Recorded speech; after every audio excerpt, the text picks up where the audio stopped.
Our K-9 veterans have served our country with loyalty and bravery. Thank you, Mr. Speaker, and I yield back the balance of my time. For what purpose does the gentleman from New York seek recognition? The gentleman is recognized without objection and is recognized for 1 minute. Thank you, Mr. Speaker. I rise today to remember the life, the legacy, and the leadership of the legendary Hazel Dukes. Dr. Dukes was a New York icon, a remarkable role model, and an American hero who helped to breathe life into the principles of liberty and justice for all and equal protection under the law. As an iconic president of the NAACP and the leader of our New York chapter for decades, Dr. Dukes was a fierce civil rights champion, a defender of democracy, and a powerful voice for the voiceless. She never hesitated to speak truth to power and always fought for a nation designed to be the best version of herself. The lasting impact of Dr. Dukes will be felt for decades to come, including through her work to launch the Head Start program nationally and her continued support for children and families all across the United States of America, fighting to make sure that every single child had access to a high-quality education so they could experience the American dream. I pray for Hazel's son, Ronald, the entire Dukes family, and all who loved her. May she forever rest in peace. God bless Hazel Dukes, God bless New York, and may God continue to bless the United States of America. I yield back. For what purpose does the gentleman from North Carolina seek recognition? Mr. Speaker, I ask unanimous consent to address the House for 1 minute and revise and extend my remarks. Without objection, the gentleman is recognized for 1 minute. Mr. Speaker, I rise today to offer a warning to college basketball teams across our country. The Panthers are coming. For the first time in history, the High Point University men's and women's basketball teams have both punched their tickets to the March Madness tournament. The men's team clinched their spot with a Sunday night victory over Winthrop, coming back from a 15-point deficit. The women's team punched their ticket by winning the Big South tournament against Longwood University. Together, these teams have made history, and they're not stopping now. So to anyone unfortunate enough to be facing the Panthers later this month, good luck, you're going to need it. And to both teams, Guilford County and the entire 6th District of North Carolina are with you. Remember your values: God, family, and country. Let's choose to be extraordinary and bring it home. Mr. Speaker, I yield back. Thank you for that warning to the member from North Carolina. For what purpose does the gentleman from California seek recognition? Mr. Speaker, I ask unanimous consent to address the House for 1 minute and revise and extend my remarks. Without objection, the gentleman from California is recognized for 1 minute. Mr. Speaker, I rise today to honor the life of Reverend Phil Lawson, a civil rights leader, pastor, a tireless advocate for social justice, a mentor, and a friend. From a young age, Reverend Lawson committed himself to faith and peace, studying nonviolent direct action under the leadership of Bayard Rustin. He emerged as a powerful voice for civil rights, participating in events like the historic 1965 Selma to Montgomery marches alongside his friend, Dr. Martin Luther King, Jr. After leading a Methodist parish in Kansas City, Reverend Lawson took a job with the city of Berkeley, California. He later served in roles of 2 local Methodist parishes before being appointed to lead the Easter Hill United Methodist Church in Richmond, California. His work on social justice issues earned him recognition as the Contra Costa County Humanitarian of the Year in 2003. After a distinguished life of service, Reverend Lawson passed away earlier this year at the age of 92. He will be remembered for his outstanding character, his deep impact to this country and to our community in California. I ask my colleagues to join me in honoring the life of Reverend Phil Lawson. Thank you, Mr. Speaker. I yield back. For what purpose does the gentleman from California seek recognition? Speaker, seeking to ask for the Senate to address the House will rise to extend my remarks. Without objection, the gentleman from California is recognized for 1 minute. Thank you, Mr. Speaker.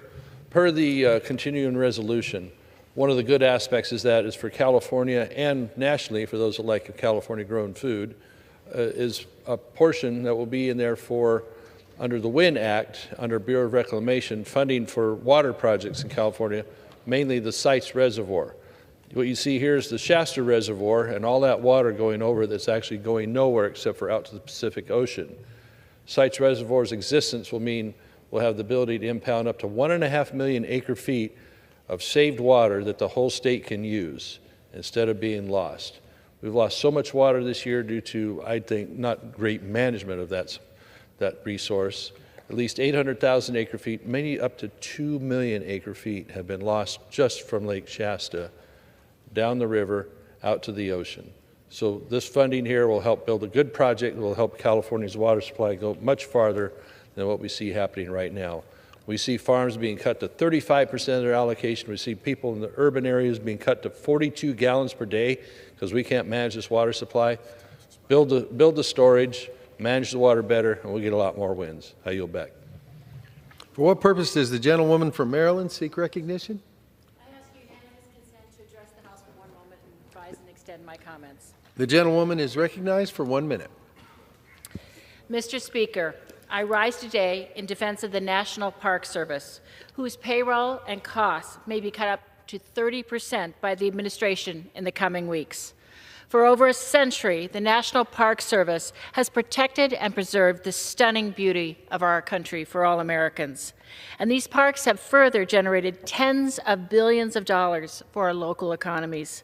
My district is the 6th District of Maryland, and we're home to 7 national parks, including Antietam and the C&O Canal, which has over 4 million visitors annually. This supports thousands of jobs, hotels, and restaurants.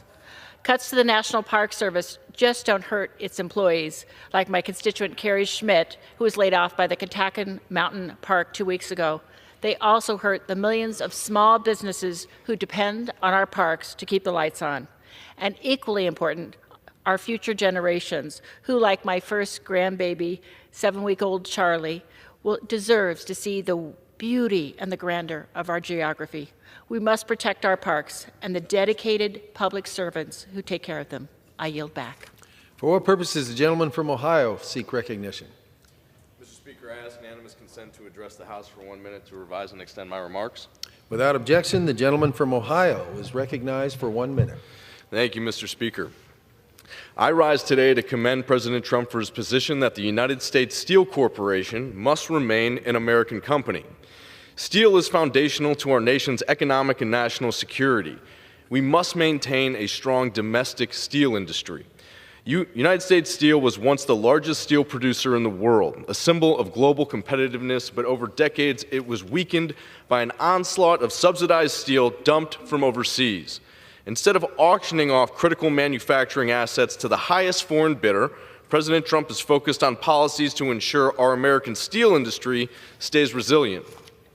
This is not about being anti-Japan or any other nation, but about being pro-America and protecting our economic future and our national security. We shouldn't sell out our workers or our future to foreign corporations. Thank you, Mr. Speaker, and I yield back. For what purpose does the gentlewoman from Minnesota seek recognition? Speaker, requesting unanimous consent to address the House and to revise and extend my remarks. Without objection, the gentlewoman is recognized for 1 minute.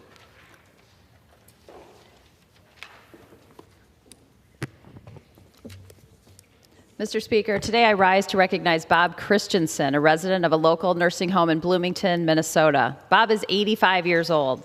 He bravely served our country in the U.S. Marine Reserve, and he, like millions of seniors across the country, gets his nursing home coverage through Medicaid. When I met Bob, he said he would not be here today were it not for Medicaid. But now congressional Republicans are proposing to gut Medicaid in order to pay for tax cuts for billionaires, which would mean less access to services, less access to care, and worse quality of life for seniors everywhere. Bob told me he is fighting this proposed budget with all the effort he can muster, calling his representatives, joining local organizations, and going to protests, all at 85 years old. It shouldn't be this way. Bob should not have to be spending his days protesting just to get the health care and nursing home coverage he needs. Remember, 62% of all nursing home residents in the United States are covered by Medicaid. We cannot put our seniors' care on the chopping block to pay for tax cuts for billionaires. I implore my Republican colleagues to work with us on a budget that will give our seniors the care they need and deserve. Thank you, Mr. Speaker. I yield back. For what purpose does the gentleman from New York seek recognition? Mr. Speaker, I ask unanimous consent to address the House for 1 minute and to revise and extend my remarks. Without objection, the gentleman from New York is recognized for 1 minute. Mr. Speaker, I rise today to honor a towering figure in the fight for justice, civil rights, and equality, Dr. Hazel Dukes, a trailblazer whose impact will be felt for generations to come, a dear friend and mentor. For decades, Dr. Dukes was a force of nature, dedicating her life to the advancement of people of color and all Americans in the unyielding pursuit of social and economic justice. As the longtime president of the NAACP New York State Conference, she led with extraordinary courage, wisdom, and an unwavering commitment to the cause of equality. From 1990 to 1992, she carried that leadership to the national stage as president of the NAACP, steering the organization through a pivotal era in the ongoing struggle for civil rights. She was not just an advocate, she was a warrior, fighting on the front lines for fairness, dignity, and opportunity for all. From her early days pushing for desegregation to her tireless work empowering marginalized communities, Dr. Dukes was a guiding light, illuminating the path toward justice for countless Americans. Her influence extended far beyond the NAACP. She shaped policy, broke down barriers, and lifted up those who too often had been left behind. She never wavered, never backed down, and never stopped believing in the power of collective action to change the world. New York and our entire nation are stronger because of her relentless dedication to equality and fairness. Her legacy is one of courage, resilience, and an unshakable belief in what is right. Let us honor her memory not just with words, but with action, by continuing her fight and working toward a future where justice is not just an aspiration, but a reality for all. May Dr. Hazel Dukes rest in peace and power. I yield back. For what purpose does the gentleman from the Empire State seek recognition? Address the floor for 1 minute, revise and extend my remarks. The gentleman from New York is recognized for 1 minute. Thank you, Mr. Speaker. I am deeply saddened today for the passing of Dr. Hazel Dukes. We called her Ma Dukes. Her lifelong commitment to equality, from breaking racial barriers in New York to leading the NAACP at the national and state levels, has left an indelible mark on our society. She was a trailblazer. For many of us, she was our present-day sojourner truth. She was the first black woman employed at the Nassau County Attorney's Office in 1966. Her tireless work for voting rights, fair housing, education, and economic development uplifted countless individuals and communities. Through her leadership and determination, she not only changed policies, but she also inspired generations to continue the fight for justice. While words cannot fully ease the pain of such great loss, I find comfort in the extraordinary legacy that she leaves behind. May her memory continue to inspire us all to carry forward the work she so passionately championed. And as all of us grieve in the state of New York and across America, we find peace in the words of Psalm 34:18. The Lord is close to the brokenhearted and save those who are crushed in spirit. May his presence bring strength, wisdom, and healing to all who are mourning the loss of the great Ma Dukes, a woman of warmth, a woman of wisdom, and a woman of unwavering dedication to those she served. Her impact is extended beyond her advocacy.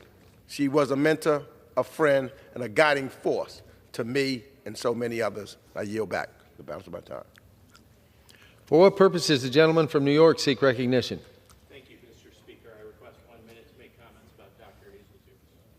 Without objection, the gentleman from New York is recognized for 1 minute. Thank you so much. Like many who have met Dr. Hazel Dukes, you will remember the first time that you meet her, for she is a force and her presence is pronounced. For me, it was at a dinner at the Rome NAACP, Rome, New York, which was an area which was new to me. But when I had a chance to speak with Dr. Dukes, she was warm and welcoming, held my hands and said to me, "You are on the right side of history, and it is always the right time to do what's right. I'm confident that you'll be successful." And like many words that Dr. Dukes spoke in her lifetime, she was also correct, just, and right.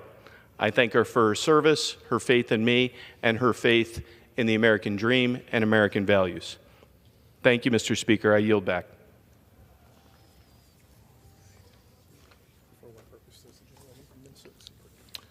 For what purpose does the gentlewoman from Minnesota seek recognition? Mr. Speaker, by the direction on the Committee on Rules, I call up House Resolution 211 and ask for its immediate consideration. The clerk will report the resolution. House Calendar Number 8, House Resolution 211. Resolved that upon adoption of this resolution, it shall be in order to consider in the House the joint resolution, House Joint Resolution 25, providing for congressional disapproval under Chapter 8 of Title 5 United States Code of the rules submitted by the Internal Revenue Service relating to gross proceeds reporting by brokers that regularly provide services effectuating digital asset sales. All points of order against consideration of the joint resolution are waived. The joint resolution shall be considered as read. All points of order against provisions in the joint resolution are waived. The previous question shall be considered as ordered on the joint resolution and on any amendment thereto to final passage without intervening motion except one. 1 hour of debate equally divided and controlled by the chair and ranking minority member of the Committee on Ways and Means or their respective designees. And 2, 1 motion to recommit. Section 2. Upon adoption of this resolution, it shall be in order to consider in the House the bill, H.R. 1156, to amend the CARES Act to extend the statute of limitations for fraud under certain unemployment programs and for other purposes. All points of order against consideration of the bill are waived. The amendment in the nature of a substitute recommended by the Committee on Ways and Means, now printed in the bill, shall be considered as adopted. The bill as amended shall be considered as read. All points of order against provisions in the bill as amended are waived. The previous question shall be considered as ordered on the bill as amended and on any further amendment thereto to final passage without intervening motion except 1 hour of debate equally divided and controlled by the chair and ranking minority member of the Committee on Ways and Means or their respective designees. And 2, 1 motion to recommit. Section 3. Upon adoption of this resolution, it shall be in order to consider in the House the bill H.R. 1968, making further continuing appropriations or other extensions for the fiscal year ending September 30th, 2025, and for other purposes. All points of order against consideration of the bill are waived. The amendment printed in the report of the Committee on Rules accompanying this resolution shall be considered as adopted. The bill as amended shall be considered as read. All points of order against provisions in the bill as amended are waived. The previous question shall be considered as ordered on the bill as amended and on any further amendment thereto to final passage without intervening motion except 1 hour of debate equally divided and controlled by the chair and ranking minority member of the Committee on Appropriations or their respective designees. And 2, 1 motion to recommit. Section 4.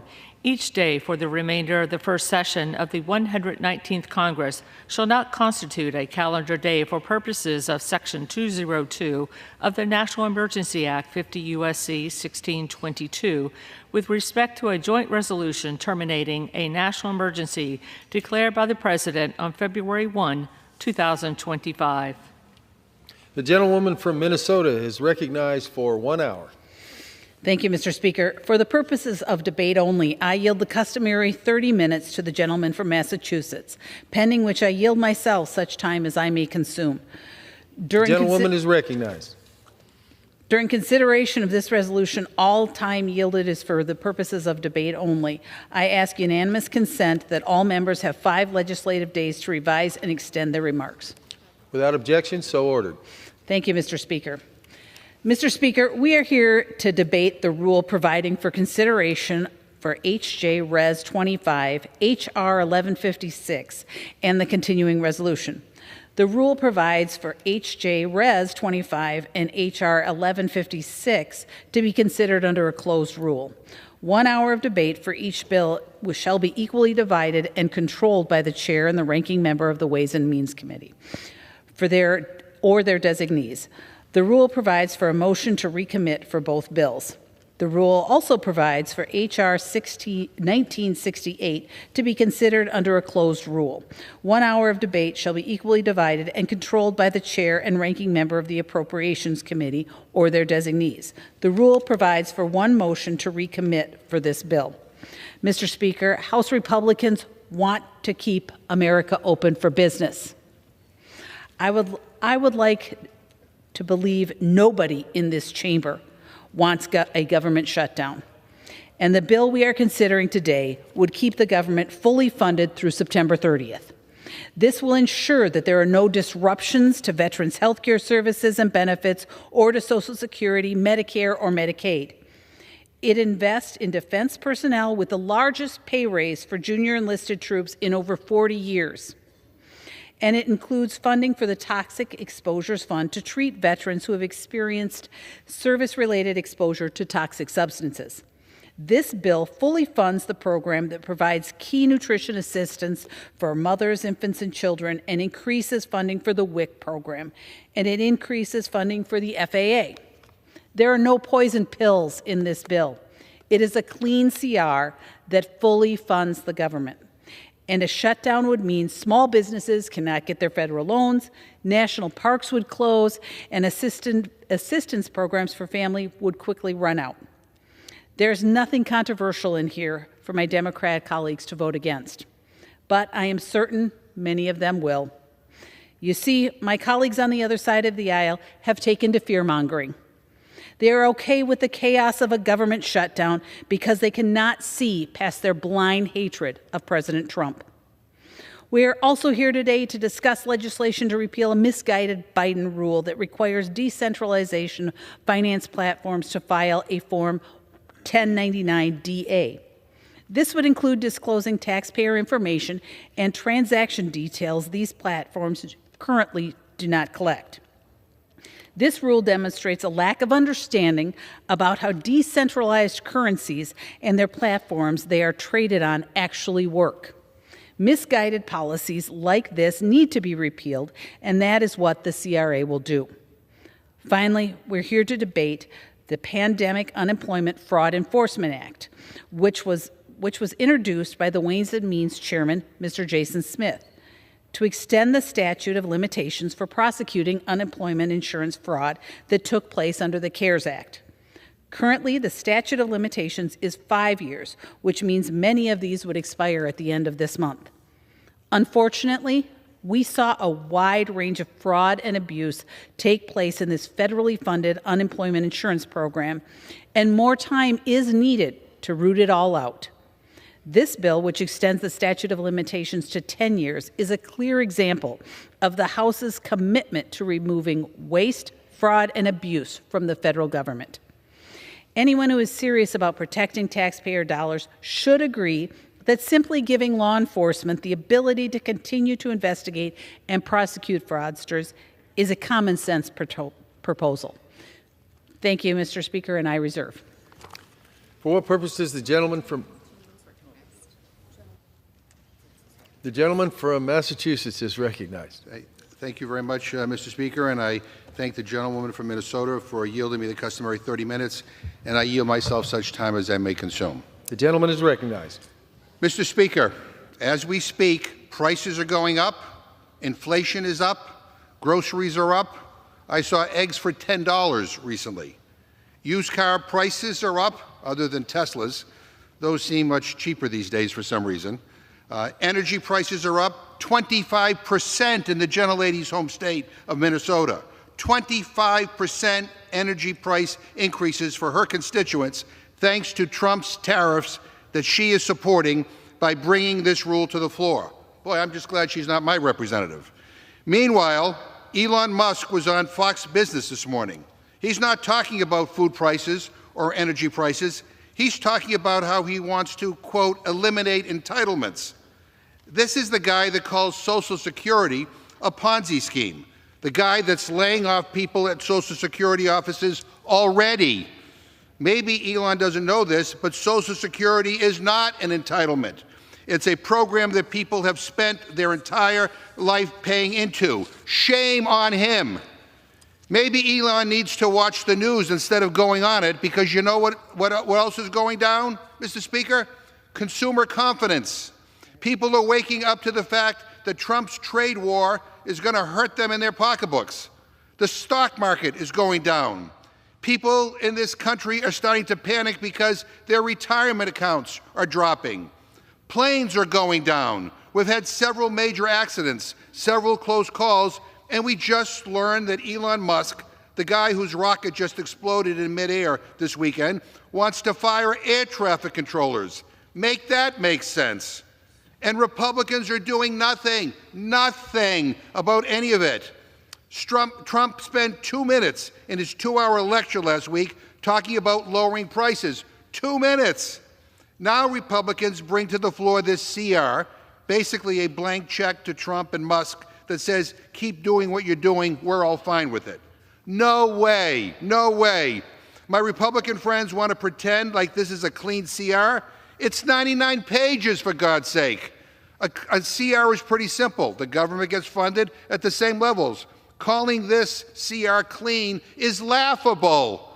This bill cuts health care for veterans. $23 billion ripped away from veterans exposed to burn pits and Agent Orange.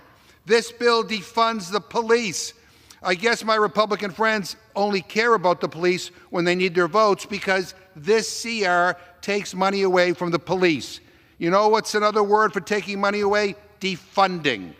This CR helps fire thousands of Social Security workers, forcing seniors to wait longer for their benefits that they have earned. That is what House Republicans are trying to jam through on the floor right now. And the brazenness that Musk and Trump have when going after Social Security takes my breath away. They tried to close down a Social Security office in Chairman Tom Cole's district in Oklahoma. That's nuts. He's one of the most senior Republicans in Congress, a Republican, chairman of the Appropriations Committee, and Elon went after his constituents. Now, Chairman Cole was able to stop it, but what about the rest of the country? God help you if your congressperson doesn't run a powerful committee, because that means there's nothing to stop Elon Musk from coming after your Social Security. And Republicans are really hoping, really hoping I don't bring up this last part. Guess what they tucked into this rule, hoping that nobody would notice? They did this after everyone went home. They slipped in a little clause letting them escape from ever having to debate or vote on Trump's tariffs. Isn't that clever? Trump's trade war will result in one of the largest, if not the largest, tax increase on American families ever. And this rule gives him the ability to do it without a vote in Congress. I get it. They're already hiding from their voters, running away from their own town halls, slipping out the back doors because they're afraid of being held accountable by their own actions. But guess what, Mr. Speaker? People don't send us here to hide. They send us here to fight for them, and they send us here to vote. And Democrats are not going to be complicit in voting to screw over America's veterans. We are not going to be complicit in voting to screw over our senior citizens on Social Security. We're not going to be complicit in taking money away from first responders. And we're sure as hell not going to be silent when it comes to this administration's BS and their corruption. Because what we are going to do is we're going to show up in our communities. We're going to stand up for veterans. We're going to speak up for people on Medicaid and Social Security.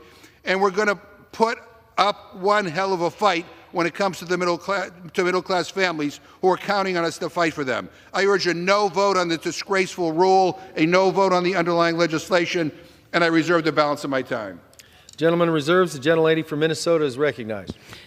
Mr. Speaker, I would just like to take a minute just to address one thing out of that entire rant, because it's categorically false. The Community-Oriented Policing Services, COPS, program maintains a consistent level under this CR. The only variation in levels reflect the removal of previously enacted FY24 community project funding allocations, which are separate from the main programming. Claims that the COPS program has been defunded to zero are categorically false. Unlike the Democrats, Republicans remain committed to supporting law enforcement and ensuring public safety. I just wanted to address that one thing, and I would also like to yield as much time as he may consume to my Rules colleague from South Carolina. The gentleman from the Palmetto State is recognized for as much time as he may consume. Thank you so much. You know, it's really laughable, and as the listening audience and those watching on TV, to hear my good friend, Mr. McGovern, talk about defunding the police. They're the party that wanted to defund the police. Their vice presidential candidate put up money to pay the rioters to get out of jail. He talks about the military. We've had 4 years of a Biden administration that ran the military off with the wokeness and DEI. Enrollments are up at record levels. President Trump has been in office now for, what, 49 days? Look what he's done. The fact that he mentioned cutting Social Security. There's nothing about Social Security that's in this bill. He mentions, I guess we'll mention cutting Medicaid. There's nothing about cutting Medicaid in here. So what they're doing is just using scare tactics, but the American people aren't buying it. They had 4 years to have their way with the government, and look what it brought.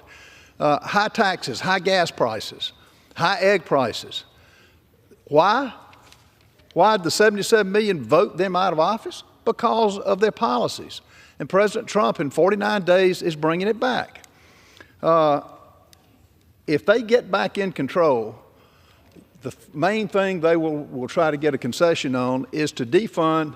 They keep saying the billionaire Elon Musk. I'm sorry, Elon Musk didn't make it from government. He made it from producing a product. And guess what he has had the mind and the genius to find? They support these things that he found in the different agencies, mainly leading off of the USAID. And I want everybody to listen to see if you agree with this. For the taxpayers, what Elon Musk found, $2 billion, which was part of a greenhouse gas emission fund. Guess where it went? Stacey Abrams. Is that where the taxpayers want their money spent? $1 million to Social Security's administration's Gen X initiative marker. Is that where the taxpayers want their money to go? $45 million diversity, equity, and inclusion scholarship in Burma. In Burma. How does that work?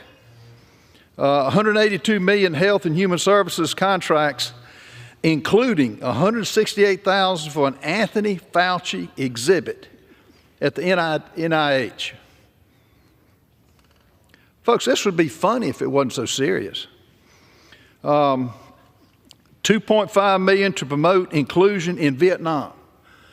I'm not going to waste the time, but this is just a short list of how this president under Elon Musk is identifying waste, fraud, and abuse. And to all the things that you're saying are just not true. I sat through this. You mentioned this was like needles in your eyes. Hearing you say these things is worse than that because it's just untrue. What this bill does, it extends the funding, and I'm typically not for CRs. There's no way to do business. But it extends funding with fixed spending of 2024 levels. It includes anomalies requested by the Trump administration to support immigration enforcement efforts, to deport criminals. Their party was the one that opened the gates to America. How's that working out? How about the deaths? And we had the mothers and fathers in this audience. Guess who didn't stand? Anybody in your party. No one didn't have the decency to stand up for the little boy with cancer who wanted to be a police officer. These total anomalies, which increase defense discretionary spending by $6 billion, it cuts non-defense discretionary spending by $13 billion. It reduces the overall federal spending for fiscal year 25 below the 24 levels. And guess what? Y'all remember the 87,000 IRS agents that are going to harass the taxpayers? This bill cuts $20 billion out of it. It does away with it.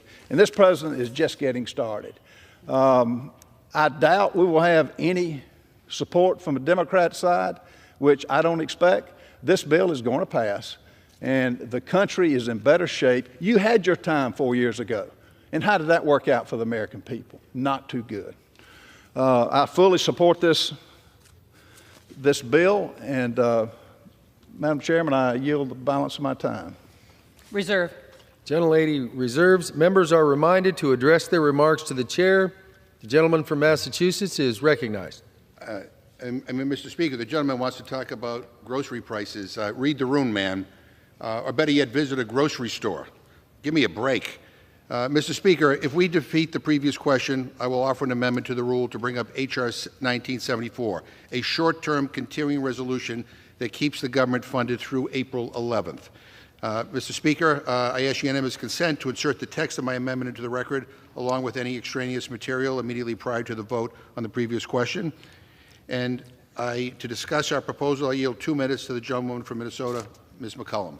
Without objection, so ordered. The gentlelady from Minnesota is recognized. Thank you, Mr. Speaker. I rise in opposition to the full-year CR. This bill abdicates our constitutional responsibilities to direct funding, and it gives it to Elon Musk and Mr. Trump. It undercuts the separations of powers in our Constitution. This CR cuts $13 billion from domestic priorities that Americans rely on. I'm going to talk specifically about $2.2 billion in reduction to health care. Here's a few examples. $280 million cut from NIH means cuts to research and clinical trials. Fewer lives will be saved. The bill removes congressional directions for CDC funding. That's how we detect and control health threats at home and from abroad. And there's an $891 million reduction to HHS investments. That will lead to more health care workforce shortages. The ramifications of these cuts will be felt everywhere, but especially to the most vulnerable Americans who are already hurting from the illegal cuts Elon Musk is making to health care grants and research. $17 million reduction to Indian Health Service facilities, and they're already falling apart.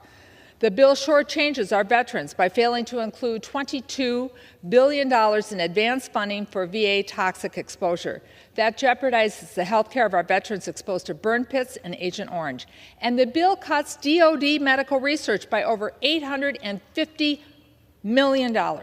This will obstruct new cures for cancer and infectious diseases. These just aren't funding cuts. The Republicans are cutting cures and treatments and hopes for healthier American families. And this is before we know what Elon Musk has in store for Social Security, disability, Medicaid, and Medicare. A full-year CR is a disaster, and it does not have to be this way. The American people deserve better. I urge my colleagues to defeat this PQ and bring forward a short-term CR, and let's get to work. I yield back. Gentleman from Massachusetts reserves. Gentlelady from Minnesota is recognized. Mr. Speaker, I yield 5 minutes to my colleague on the Rules Committee from Texas. The gentleman from Texas is recognized for 5 minutes. I thank the gentlelady.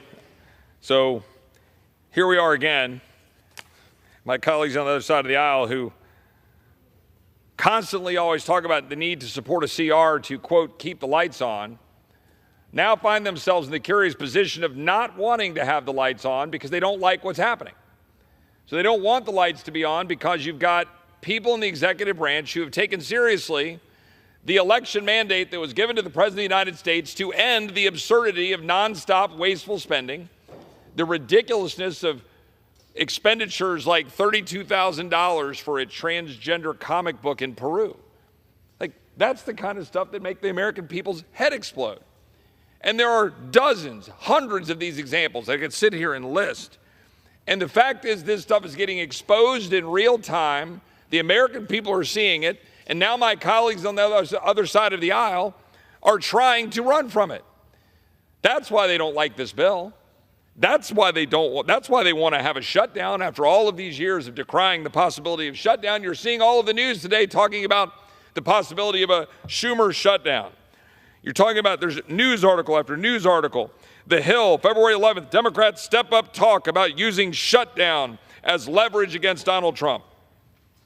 Democrat senators who request anonymity said that March 14th deadline may be the best leverage they have.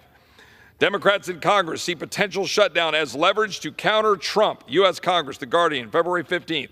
I could insert into the record dozens of these stories because the fact of the matter is the gig is up. Much like the American people were able to see the absolute and rampant corruption in our education system during COVID, when everything was shut down and they were watching their kids and they saw these screens and they said, what on earth are they being taught? And suddenly the American people saw the reality of our broken education system. They saw the fraud that was perpetrated by Anthony Fauci on the American people and shutting down their way of life. And now you've got Democrats who are now being exposed for having continuously funded this largesse and this bureaucracy that is completely indefensible. The American people are tired of having their tax dollars taken and dollars being borrowed by an endless stream of borrowing by this Congress. And now you've got a Congress that is willing to work with the president to stop it, to stand up and say enough. And what are we putting in place? Oh, the horror, a spending freeze? Oh, can you believe it? That the federal government might need to tighten its belt and have a spending freeze? And then my colleagues on the other side of the aisle want to bring out these parade of horribles. And somehow that is a massive number of cuts, because only in Washington is that a cut. When you've got a spending freeze and holding basically spending in check from 2024, and we have a bill that, by the way, pulls out earmarks, which are often replete with special wish lists. By the way, that's both sides of the aisle. And we've got a bill here that is going to hold spending in check to allow us to do our job for the fiscal year 26 appropriation cycle between now and September. By the way, it was Republicans who passed 5 appropriations bills off of the House floor last year and 12 appropriations bills out of committee last year. The previous year, it was Republicans who passed 7 off the floor and all 12 out of committee. The Democrat-led Senate passed 0. You want to know why we are where we are right now? It's because our Democratic colleagues in the Senate passed 0 appropriations bills, not 1. So we came in here. Now the Republicans have control of the House, the Senate, and the White House. And now we're trying to get things moving in the right direction. And our Democrat colleagues don't want to have any part of it. So we're putting forward a common sense measure that, look, I understand why some of my conservative flank fiscal conservatives have concerns about a CR. I don't love CRs. But when you can have a CR that extends spending at 2024 levels for the next 6 months and empowers the president to be able to continue to do what they're doing, shining the light on spending restraint, shining the light on waste so that we can do our job and implement that. And by the way, I'll say that to both sides of the aisle. Both sides of the aisle need to take in that information and implement it when we do appropriations this year. Move spending down, eliminate the waste, try to do something about the fact that in 2019, our entire budget was $4.5 trillion. Today, it is $7 trillion. My colleagues on the other side of the aisle have no answer to that besides, magic tax cuts. You could literally confiscate the wealth of the wealthiest 1% of America and not dent what we've got in terms of $36 trillion in debt, when you would kill jobs and destroy the economy in the process. But that's the only answer my colleagues have to $7 trillion in spending. The fact of the matter is this CR is responsible. It's fiscally appropriate. It'll leave the lights on so that the president and Doge and Elon and Russ Voter and OMB can do their job. And I hope that my colleagues on this side of the aisle will support the rule. I yield back. Gentlelady reserves. Reserve. Gentleman from Massachusetts is recognized. Mr. Speaker, that was an awful lot of words from the gentleman to announce that he's caving and changing his position and finally supporting a CR. I now yield 2 minutes to the gentleman from Florida, Mr. Moskowitz. Gentleman from Florida is recognized for 2 minutes. Thank you, Mr. Speaker. No, that's exactly right. It's CR Day on Capitol Hill. And what is going on with the Republicans? I mean, President Trump puts out a tweet and says, please, and all of a sudden, just flip-flops. But you know what? Let me do some mean tweets about how you feel about CRs when you're in the minority only. And the first one actually is from the gentleman from Texas. And it says, it's Groundhog Day in the House chamber, all the time, every day. Yet again, spending money we don't have, apparently only when he's in the minority. Another one from a colleague, comparing continuing resolutions to attending a P. Diddy party. In any given year, another colleague says, if Congress raises the debt ceiling, passes a CR, and rams through an omnibus bill, no member of Congress should receive a paycheck. That's awkward for you guys. How many of you are going to give back your paycheck? Another colleague, I've never voted for a CR. You sent me to Congress to cut wasteful spending, and I'm a woman of my word. You can guess who that is. And this one, this is my favorite. What does a CR stand for? It stands for capitulating Republicans, caving Republicans, said by a Republican. And you know what? I'm going to miss the Never CR group. I mean, they were great, but they're breaking up. And it was great to see them live while they were together. They had lots of fans. I'm going to miss them. I mean, they were mostly a boy band, okay? Some of them are going solo. Appears it's only Thomas Massey. But you know what? Something tells me there'll be a reunion, but only when they're in the minority. And to quote Representative Massey, talking about Republicans, I guess deficits only matter when we're in the minority. So listen, go home to your families, turn in your voting cards, give Trump the gavel, because that is what has happened to your entire party. You don't need to be here. He tells you to do something, you jump. And so what's going on in the world? Another representative, what's going on in the world in the last 30 days? Well, let's see. Egg prices are up. Goods are up. Stock market is down. Thank you, Mr. Chairman. Gentleman yields back. The gentleman from Massachusetts, reserve. Reserve. Mr. Speaker. Members are admonished for the second time and reminded to address their remarks to the chair. Thank you.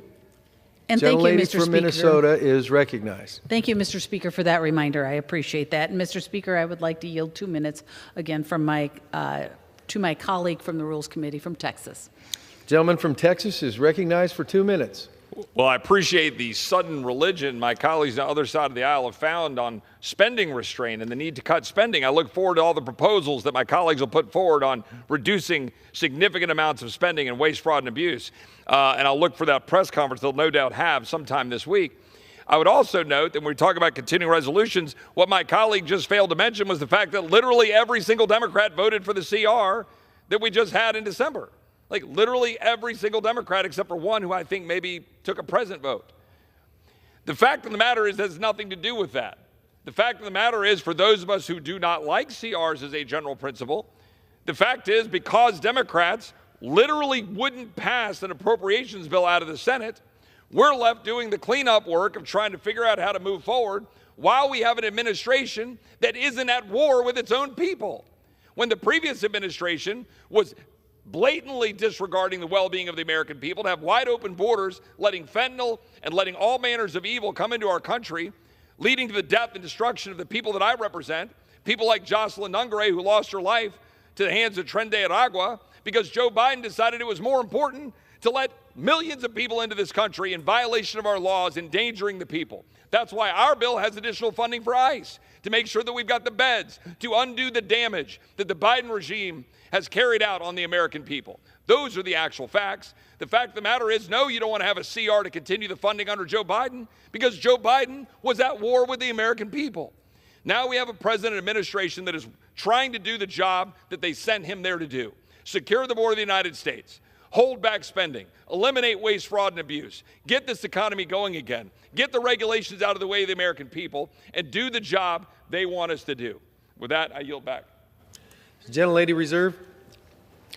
The chairs of each respective side are advised that the gentlelady from Minnesota has 13 minutes remaining, and the gentleman from Massachusetts has 20 and a half minutes remaining. The gentleman from Massachusetts is recognized. Mr. Speaker, forget about it. I'm not going to respond. I just want to yield 2 minutes to the gentleman from New York, the distinguished ranking member of the Committee on Foreign Affairs, Mr. Meeks. The gentleman from New York is recognized for 2 minutes. The fact of the matter is, Donald Trump's policies are collapsing our economy. Unemployment is rising. The NASDAQ had its worst day since the COVID crash. Millions of dollars in retirement savings have been wiped out in just weeks. And the reason is clear. The Trump administration's reckless tariffs on our allies. To impose these tariffs, Trump declared a made-up national emergency under the International Emergency Economic Powers Act, or IEPA. But the law has a safeguard. Any member can force a vote to terminate the emergency. But what happened? Speaker Johnson doesn't want to vote. Why? Because it would force Republicans to go on the record about Trump's tariffs. So instead, Speaker Johnson has rewritten the law in real time. And here's what the rule says, and I quote, "Each day for the remainder of the first session of the 119th Congress shall not constitute a calendar day." What? If you don't think that makes any sense, neither do I. House Republicans are declaring that the days are no longer days and that time has literally stopped. The Speaker is petrified that members of this House will actually have to take a vote on lowering costs on the American people. This is what the American people elected us to do. But now, because it's Donald Trump's tariffs and Republicans would have to take a tough vote, Speaker Johnson is stopping us from voting. If Congress can't act to lower prices, protect retirement savings, and hold the president accountable, what are we even here? What are we doing here? A yes vote on this rule is a vote for Trump's tariffs. A yes vote on this vote, is a vote to keep prices high for American families. A yes vote is a vote to block Congress from doing its job to lower costs. If you actually care about lowering costs, you should vote no on this rule. And with that, I yield back the balance of my time. Gentleman from Massachusetts reserves. Gentlelady from Wisconsin is recognized. Minnesota. Thank you. Thank you, Mr. Speaker. You were close. Real close. But, Mr. Speaker, I just want to point out, Democrats love to claim foul when Republicans for shutting off national emergencies, but they're cherry picking the facts. Let's take a look back at when they were in charge in the 117th Congress. They never allowed a vote on terminating the COVID national emergency. Mr. Gosar introduced 2 separate national emergency disapproval resolutions, and Democrats, who were in control at the time, not only shut off consideration of those resolutions without a single vote, they shut them off for the remaining 18 months of the Congress. Even 2 years after the COVID emergency was declared, Democrats still silenced the voices of Republicans who wanted to take a vote. What's that saying again? Rules for thee, but not for me. I reserve. Gentlelady reserves. Gentleman from Massachusetts is recognized. Thank you, Mr. Speaker. The gentlelady just conceded that this rule would prevent the House from voting on Trump's tariffs, thereby resulting in the biggest tax increase on middle-class families that we've ever seen. I now yield 2 minutes to the gentleman from New Mexico, Ms. Stansbury. The gentlelady from New Mexico is recognized for 2 minutes. Thank you, Mr. Speaker. Sometimes when I'm standing in this chamber, I literally cannot believe my ears. And I have to say that today is one of those days, because as we stand here on the floor today, I am hearing members of the other side of the aisle who said they would never vote for a continuing resolution, that they would never vote to raise the debt, that they would never vote for a bill that extends the debt ceiling, say that we have to pass this bill. And so I literally cannot believe my ears today, because the GOP today is here with a great American bait and switch. So let me explain to you what exactly is going on. Donald Trump spent the weekend calling our colleagues across the aisle, asking them to keep the government open until the end of the fiscal year so that they can get on with their real agenda. And you all know what the real agenda is. The real agenda is that they're dismantling the federal government. They're firing tens of thousands of federal workers, teachers, firefighters, veterans, military, members of our community who are in crisis right now, and they are illegally impounding funds.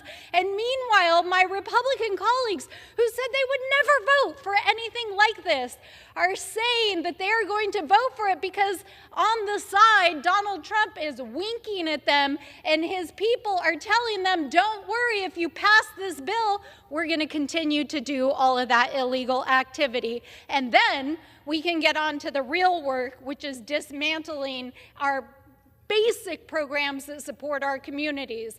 They want to take away your Medicaid. This weekend, Elon Musk said he wants to take away your Social Security. They want to dismantle housing programs. They want to dismantle food assistance programs.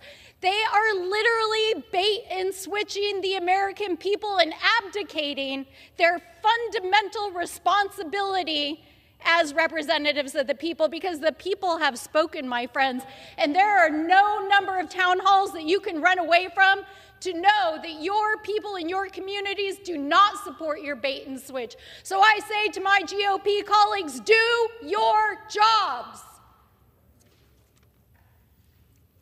The gentlelady yields back. The gentleman from Massachusetts reserves. I want to commend the previous speaker on setting an excellent example on addressing remarks to the chair. Thank you very much. Add to that list now, members are reminded to refrain from engaging in personalities towards the president. The gentlelady from Minnesota is recognized. Thank you, Mr. Speaker. And I do want to remind everyone that the people have spoken. They spoke in November. The Republicans are the majority in the House. The Republicans are the majority in the Senate. And they elected President Trump. The people have spoken. And we are talking about, I'd like to bring it back to what we're actually talking about today, and that's the rule in front of us, and we're discussing the rule and the continuing resolution. And as my colleague from Texas mentioned, there was not a single no vote from Democrats for the continuing resolution in December. And they're standing here today willing to shut down the government, not because of anything substantive in the bill, but because they believe that as long as they are acting against the Trump administration, against the elected president and Republicans' agenda, then they must be doing the right thing. Motivation by blind hatred. That is the Democrat Party that we have before us today. And with that, I reserve. Gentlelady reserves. The gentleman from Massachusetts is recognized. Mr. Speaker, this rule contains tariffs, and I don't understand why the gentlelady supports these tariffs. She represents a district with over 50,000 farmers, the second most of any member of Congress. And during the last trade war started by Trump, American farmers lost $27 billion in agricultural exports.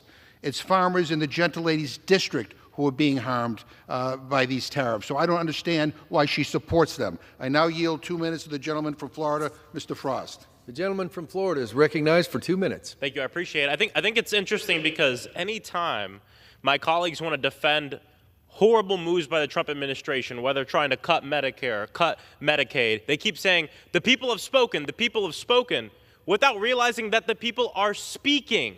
That's why they continue to cancel their town halls, because they don't want to hear what the people are saying right now. Costs are at an all-time high.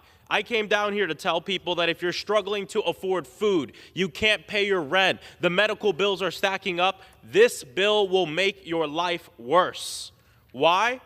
To give tax cuts to billionaires and big corporations. This bill sets up major cuts to Medicaid, which 60,000 children in my district rely on for health care. Cuts to Medicare, steals from veterans, ripping away benefits, steals from working people and families, gives even more unchecked power to President Elon Musk and Doge.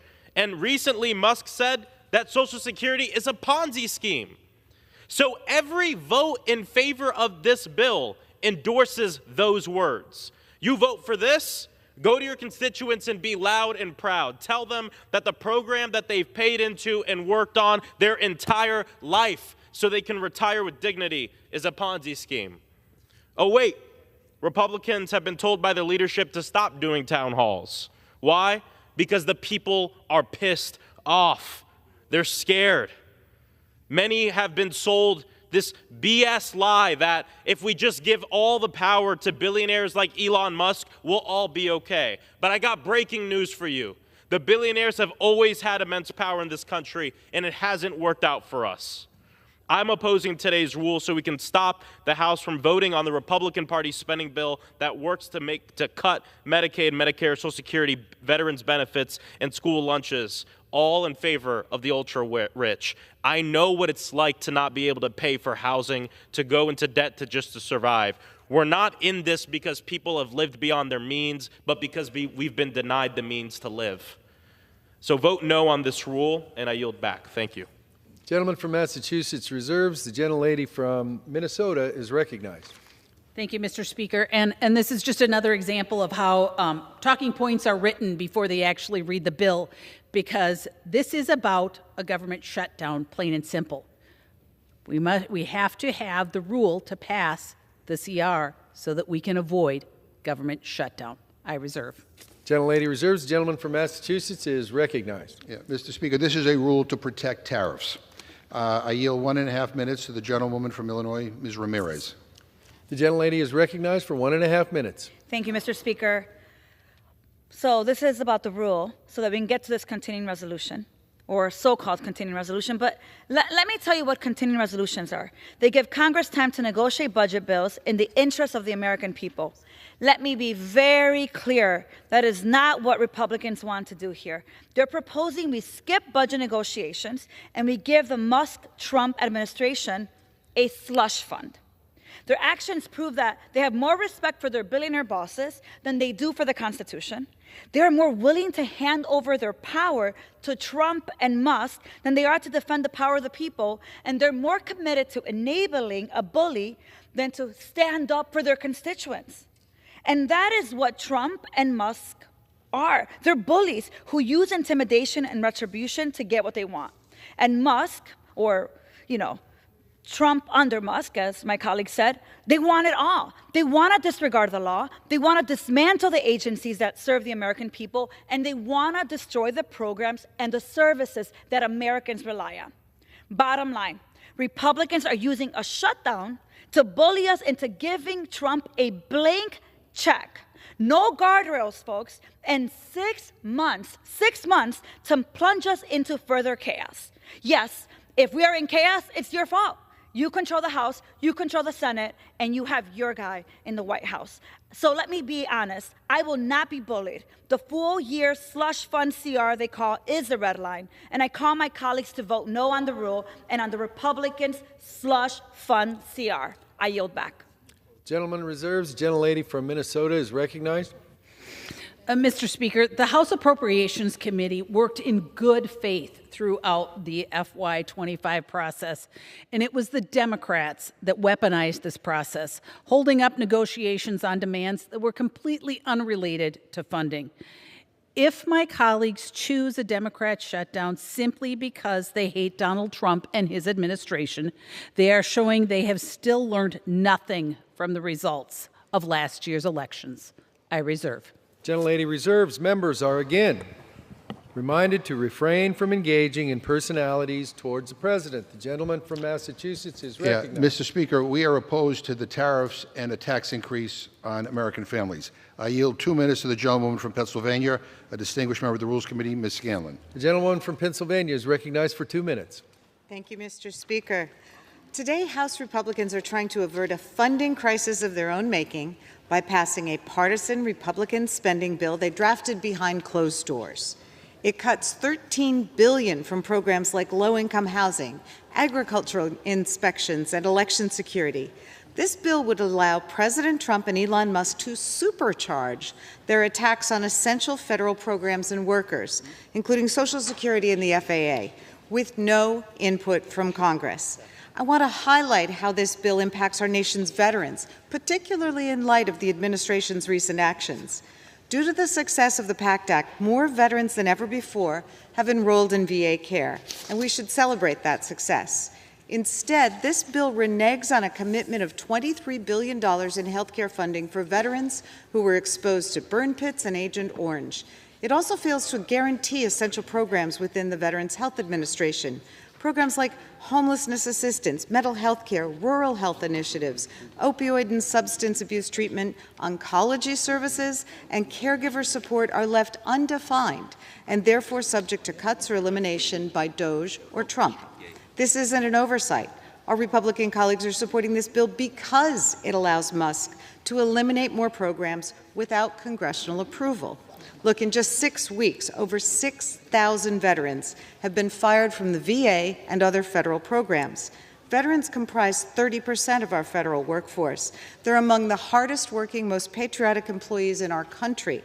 But Trump has allowed Elon Musk and DOJ to fire thousands of them without cause. And more jobs are on the chopping block, 80,000 at the VA, tens of thousands at the IRS, 7,000 at Social Security.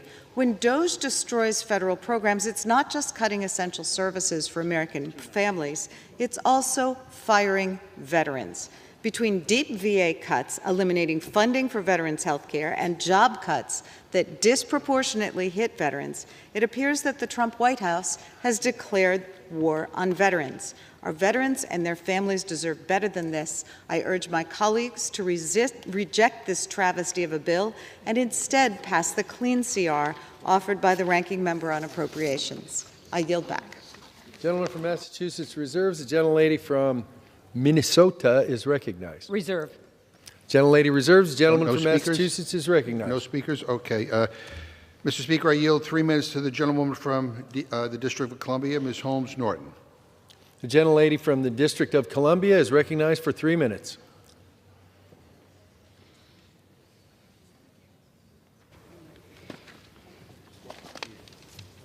I thank my friend for yielding. I strongly oppose this rule and the full-year funding resolution. The CR is an act of fiscal sabotage against D.C. and is an abuse of power over a disenfranchised jurisdiction. The consequences be damned. For the last 20 years, D.C. has been able to operate under the local budget enacted by D.C. for the next fiscal year for the duration of every CR, including full-year CRs and the first two fiscal year 2025 CRs. The CR under consideration does not allow D.C. to do so. Indeed, the CR effectively repeals the fiscal year 2025 local budget enacted by D.C., which D.C. has been operating under for the last 6 months, and restores the fiscal year 2024 local budget enacted by D.C., which D.C. stopped operating under 6 months ago. This unprecedented budget substitution will result in an immediate cut of more than $1 billion from D.C.'s $21 billion budget. This cut will likely force D.C. to immediately terminate programs that lay off or furlough police officers, firefighters, other first responders, and teachers. This cut does not save the federal government any money because D.C.'s local budget consists entirely of locally raised revenues such as taxes and fees. The CR also fails to exempt D.C. from a federal government shutdown in fiscal year 2026. Since the 2013 federal budget shutdown, Congress has exempted D.C. from federal government shutdowns because Congress recognized that shutting down a city of more than 700,000 people was harmful to the operations of both D.C. and the federal government. I ask unanimous consent to enter into the record a memorandum from D.C. Mayor Miriam Bowser's office detailing the impact of this CR on D.C. I urge members to vote no. I yield back. Without objection, so ordered. The gentleman from Massachusetts. Gentlelady from Minnesota is recognized. Reserves. The gentleman from Massachusetts is recognized. Still no speaker? Okay. I yield 2 minutes to the gentleman from New York, Mr. Goldman. Gentleman from New York is recognized for 2 minutes. I thank you very much to the ranking member for yielding. I rise today in strong opposition to the Republicans' partisan sham of a government funding bill, which is nothing more than a blank canvas for Donald Trump and Elon Musk to continue their smashing and looting of our federal government. There are too many things that are wrong with this bill to mention in just 2 minutes, including cuts to safety net programs for housing, food, veterans, law enforcement, as well as essential community projects for every district in the country. But what's really shocking is that Republicans rejected any and all input from Democrats, even though they need Democratic votes to pass this bill in the Senate. If you want to go it alone, then go it alone. But you can't blame anyone but yourselves when it fails. If the government shuts down with a Republican House, Republican Senate, and Republican President, it will be solely because the Republicans have moved forward with a terrible partisan take-it-or-leave-it bill. In November, the clear #1 issue on voters' minds was the economy and the cost of living. But since he has taken over, President Trump has increased costs significantly and tanked the economy. But it gets even worse. The president has not only failed to keep his promise to help working Americans, but he has enlisted a corrupt, unelected billionaire to slash essential programs that hundreds of millions of Americans depend on. Elon Musk isn't cutting waste, fraud, and abuse. He doesn't even know what he's cutting. And unlike regular appropriations bills, this bill does not include the usual language to fund specific programs. And what that means is that Elon Musk has unfettered discretion to cut whatever he wants. You don't need to take my word for it. The House Freedom Caucus issued a press release supporting this bill because of that very reality. With this bill, Republicans are handing the power of the purse to Congress and not working with Democrats. We continue to stand ready to work together, but this bill does not do that. And I yield back. Gentleman reserves. Gentlelady is recognized. Reserved. Gentlelady reserves. Gentleman from Massachusetts is recognized. Can I inquire in the time, Mr. Speaker? Massachusetts has 5.5 minutes. Okay. And the gentlelady has no speakers? So, okay, all right. I yield 2 minutes to the gentlewoman from New Mexico, a distinguished member of the Rules Committee, Ms. Ledger Fernandez. Gentlelady from New Mexico is recognized for 2 minutes. Mr. Speaker, Americans across the country are angry about Elon Musk illegally firing employees and freezing federal funds.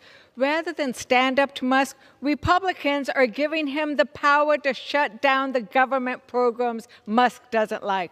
Remember, just last night, Musk said he wants to eliminate the big programs like Social Security and Medicare.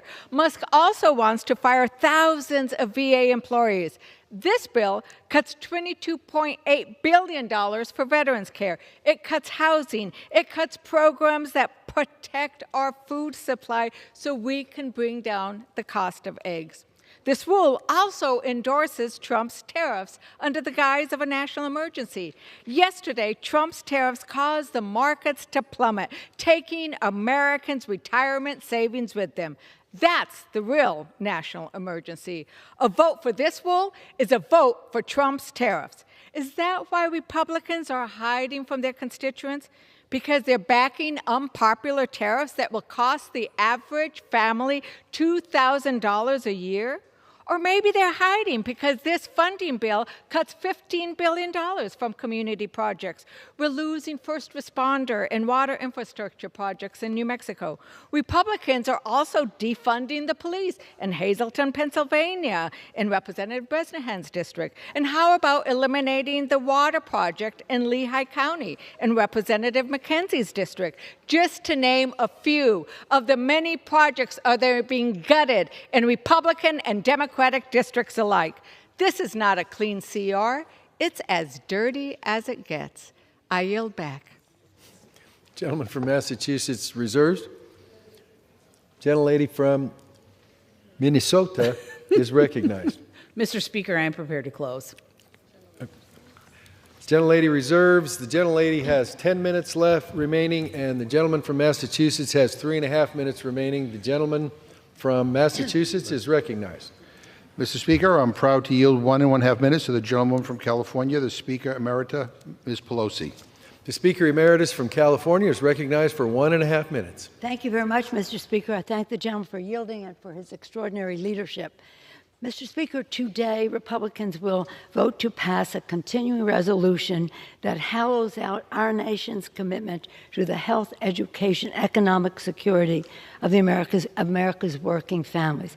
Instead of working constructively in a bipartisan way to meet the needs of the American people, Republicans are trying to starve the domestic budget with a partisan bill, and I'm going to focus on veterans here, that cuts nearly $23 billion in veterans' benefits, in addition to slashing even more money from health care and affordable housing.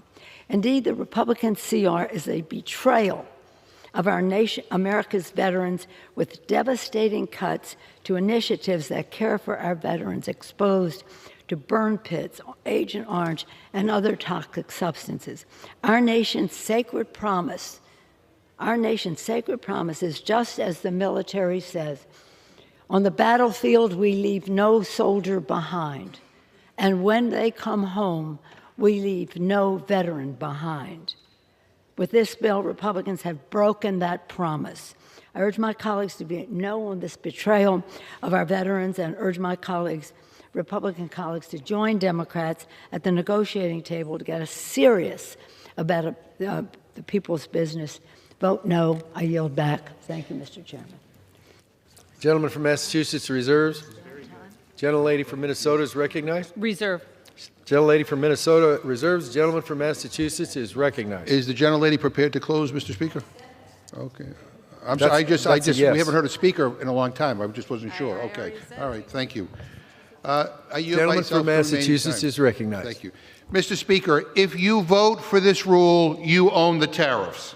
Republicans snuck in a provision that blocks this House from voting on resolutions that could end the tariffs.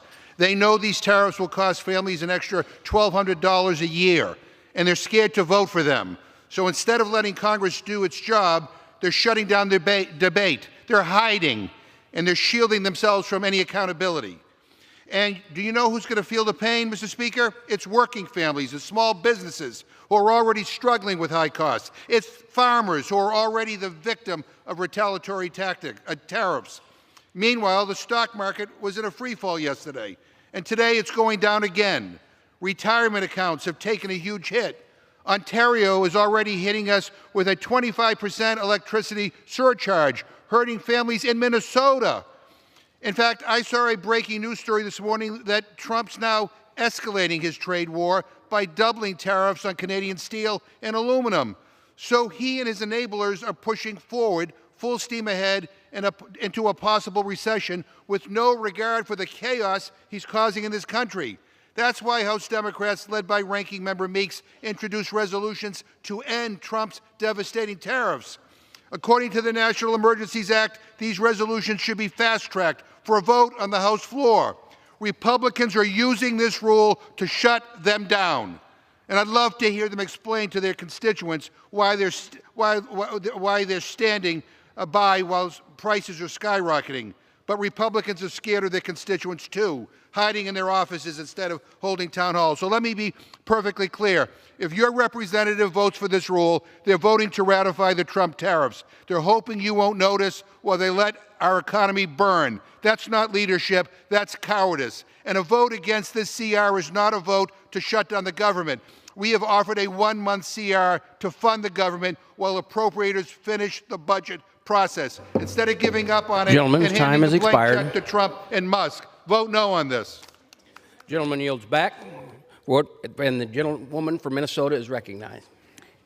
Thank you, Mr. Speaker. And now that we've finished listening to the Democrats' talking points, the same talking points that they use over and over and over to mislead the American people and demonize Republicans and demonize President Trump, I will actually focus on what we're talking about today and what is actually in front of the body. And that's the rule to deal with the CR and two other bills. And even with the additional funding for veterans and the FAA and families in this bill, it will cost less than last year. Not by gutting programs, as my Democrat colleagues have so wrongfully claimed, but by removing projects from the FY24 bill so that they are not double funding projects that have already received funds in in FY24.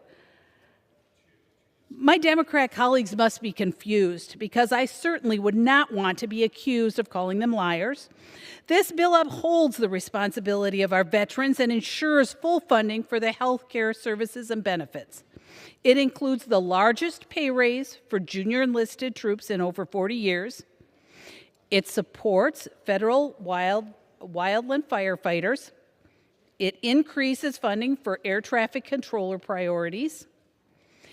It does not cut grants for law enforcement.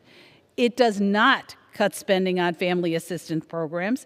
In fact, it increases spending for WIC by more than $500 million. And it includes an additional $6 billion for the Toxic Exposure Fund to treat veterans who have experienced service-related exposure to toxic substances.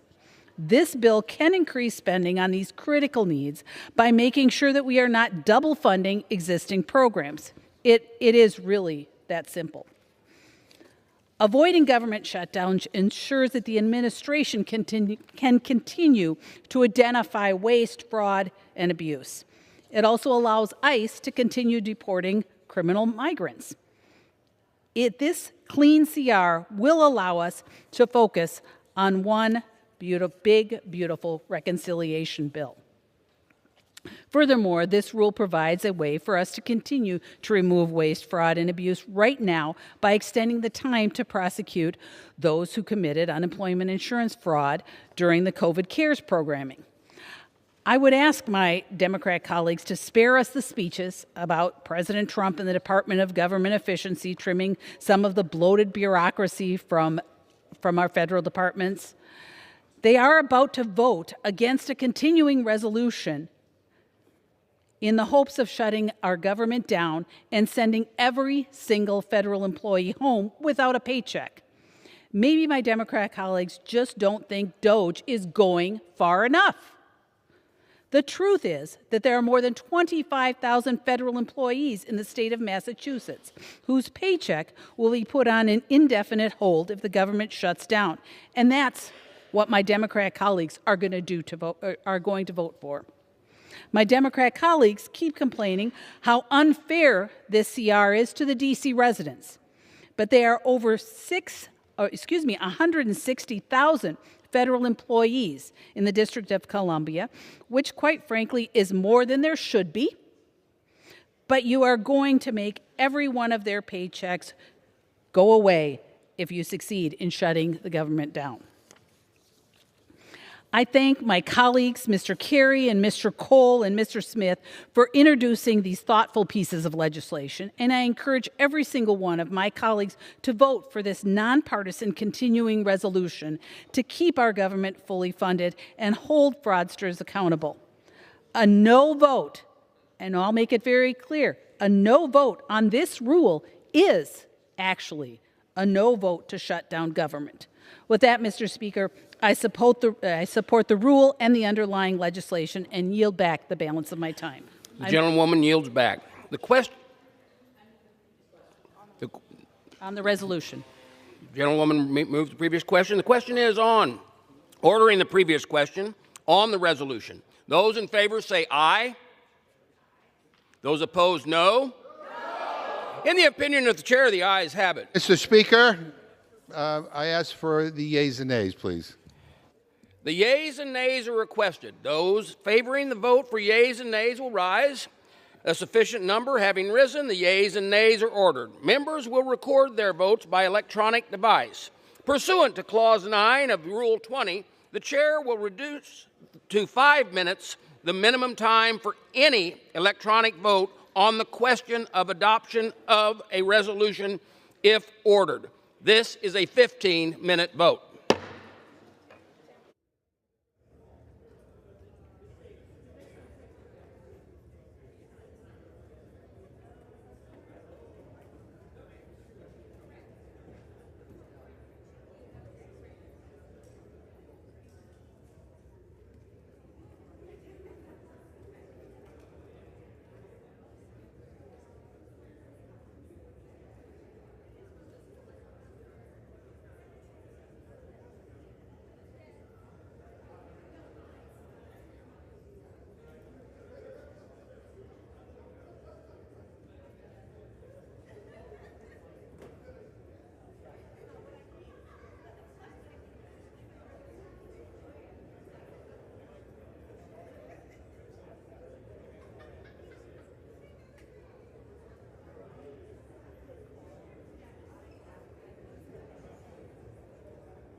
Okay, so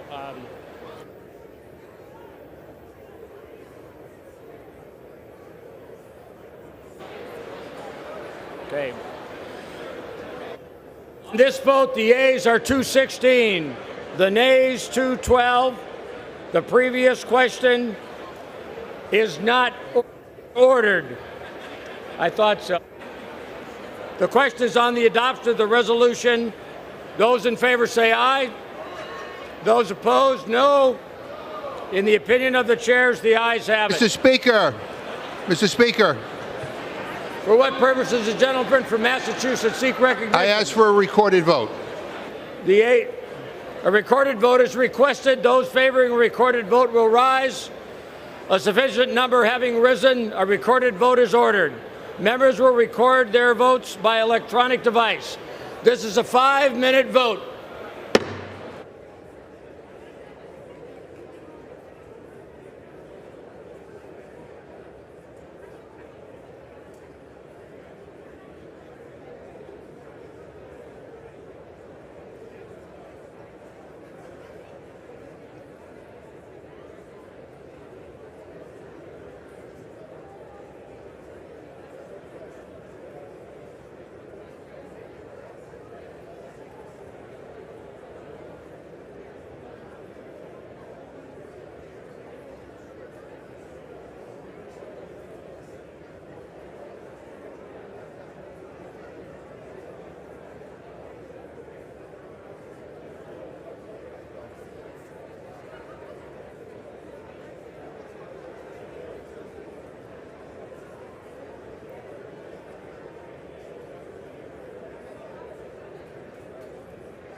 members voted?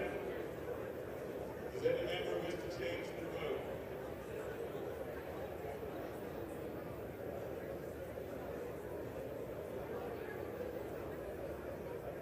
On this vote, the yeas are 216, the nays are 214. The resolution is adopted.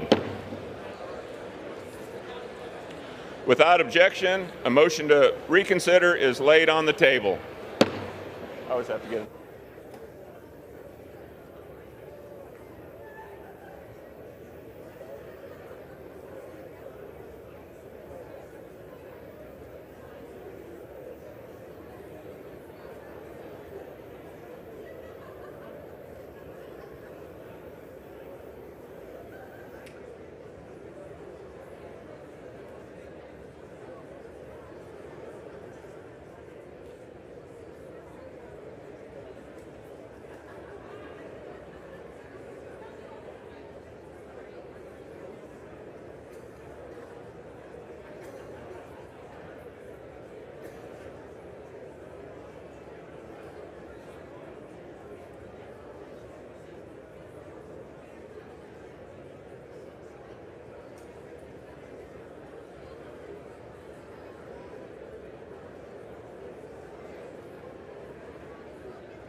For what purpose does the gentleman from Missouri seek recognition? Thank you, Mr. Speaker. I offer a resolution constituting a question of the privileges of the House. The clerk will report the resolution. House Resolution 212, resolved that the Senate Joint Resolution 3 entitled, "A Joint Resolution Providing for Congressional Disapproval under Chapter 8 of Title 5 United States Code of the rules submitted by the Internal Revenue Service relating to gross proceeds reporting by brokers that regularly provide services effectuating digital asset sales, in the opinion of this House, contravenes the first clause of the 7th section of the first article of the Constitution of the United States and is an infringement of the privileges of this House, and that such joint resolution be respectfully returned to the Senate with a message communicating this resolution." The resolution presents a question of the privileges of the House. Without objection, the resolution is adopted. Without objection, the motion to reconsider is laid upon the table.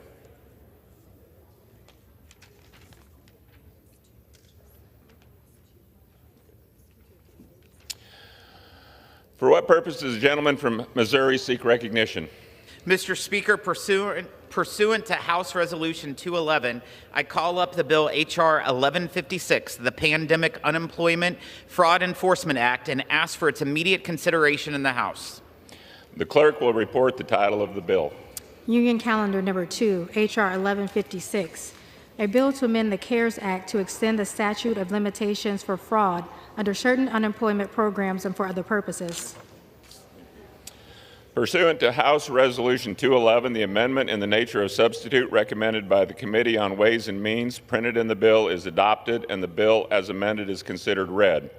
The bill as amended shall be debatable for 1 hour, equally divided and controlled by the chair and ranking minority member of the Committee on Ways and Means or their respective designee. The gentleman from Missouri, Mr. Smith, and the gentleman from Illinois, Mr. Davis, will each control 30 minutes. The chair recognizes the gentleman from Missouri. Thank you. I ask unanimous consent that all members have 5 legislative days to revise and extend their remarks and submit extraneous material on the bill under consideration. Without objection.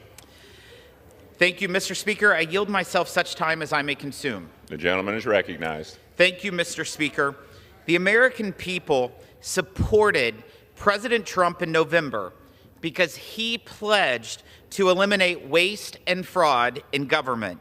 There is no better example of what President Trump is talking about than the rampant fraud the Ways and Means Committee has uncovered in the COVID-era unemployment insurance program.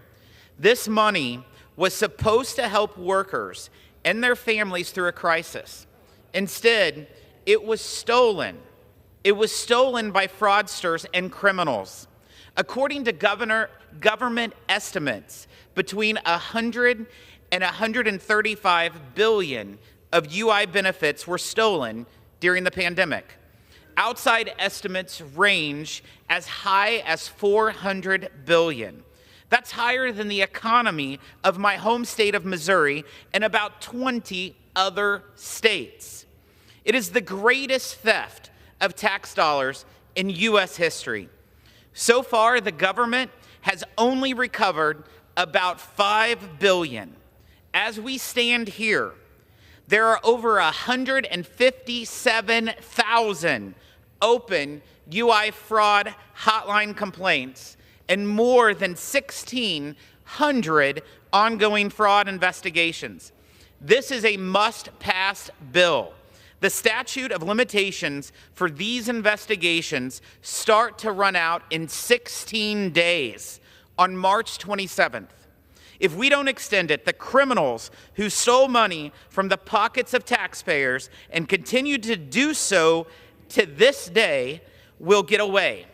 The Pandemic Unemployment Fraud Enforcement Act is simple. It doubles the statute of limitations from 5 to 10 years so we can prosecute and recover hundreds of billions of stolen tax dollars. We did this in the 117th Congress when Republicans and Democrats voted unanimously to extend the statute of limitations for fighting fraud in other COVID-era programs plagued by criminal theft. This legislation deserves the same strong bipartisan support. Yet during our markup, not a single Ways and Means Democrat voted for this bill. Let me preview some of the fear-mongering you're going to hear today on this floor. First, committee Democrats will argue that giving law enforcement more time to prosecute fraud will lead to surprise bills or targeting of innocent Americans who accidentally received an overpayment. This is completely false. DOJ is focused on prosecuting sophisticated criminals who maliciously defrauded the government, including international crime rings, online scammers, and gangs that are using tax dollars to illegally purchase firearms and commit crimes. This is not about going after grandma who made a mistake on her form. Anyone making that claim is simply not telling the truth. That isn't happening today, and it won't happen tomorrow. All this bill does is simply extend the investigations ongoing today. Second, Democrats claim that rescinding $5 million to offset the cost of this bill is a bridge too far. This is money sitting over at Department of Labor unused.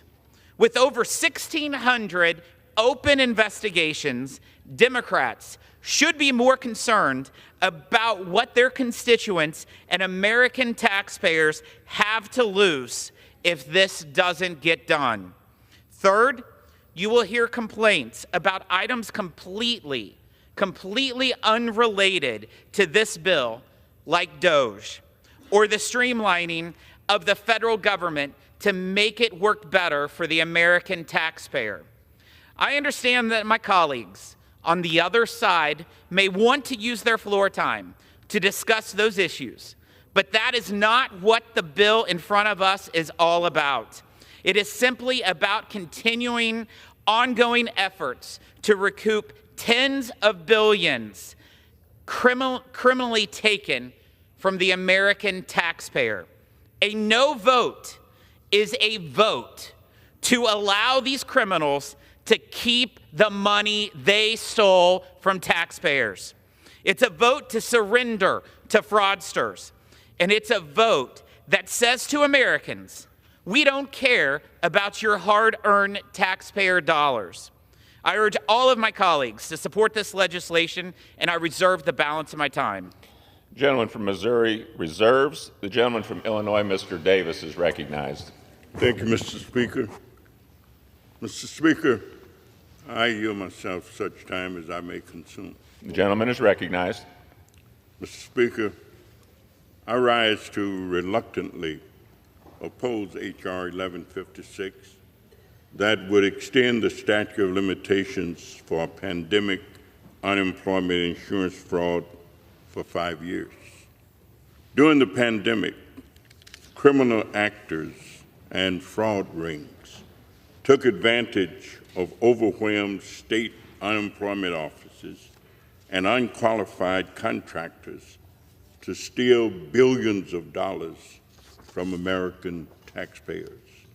Like the rest of my Democratic colleagues, I have strongly supported the Department of Labor Inspector General, or OIG, efforts to serve justice and recover taxpayer dollars.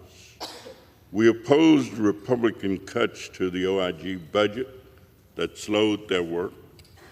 Then 2 years ago, when the Inspector General recommended we extend the statute of limitations for specific crimes to allow more time for prosecution of criminal rings, we tried to work with our Republican colleagues on a bill to accomplish that.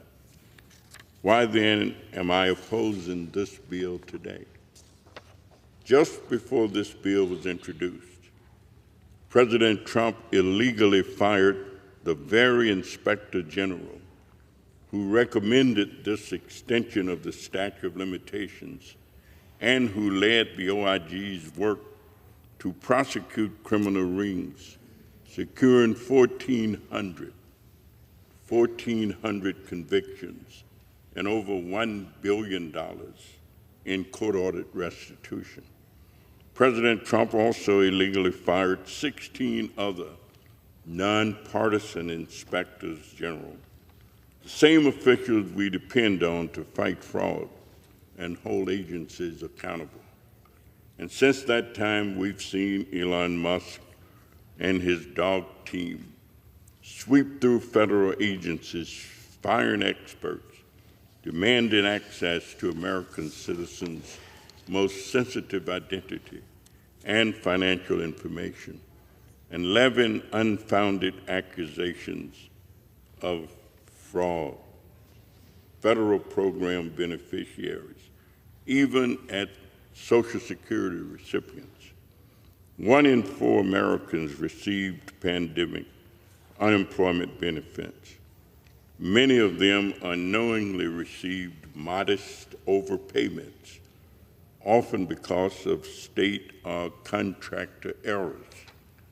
For example, Arkansas businesses received specific instructions from the Arkansas Unemployment Office about how their workers should report income on their pandemic unemployment applications.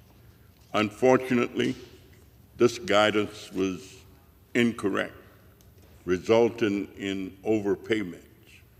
Consequently, the Arkansas Unemployment Office applied to the Department of Labor for permission to waive overpayments to employees whose employers gave them incorrect information.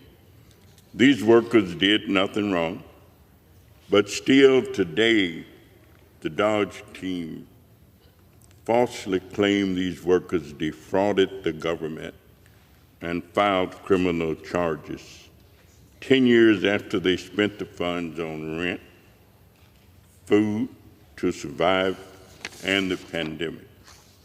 Extending the statute of limitations without a Senate-confirmed nonpartisan inspector general and without guardrails limiting the extension to serious criminals could put every American who lost their job during the pandemic at risk of harassment and accusations of fraud.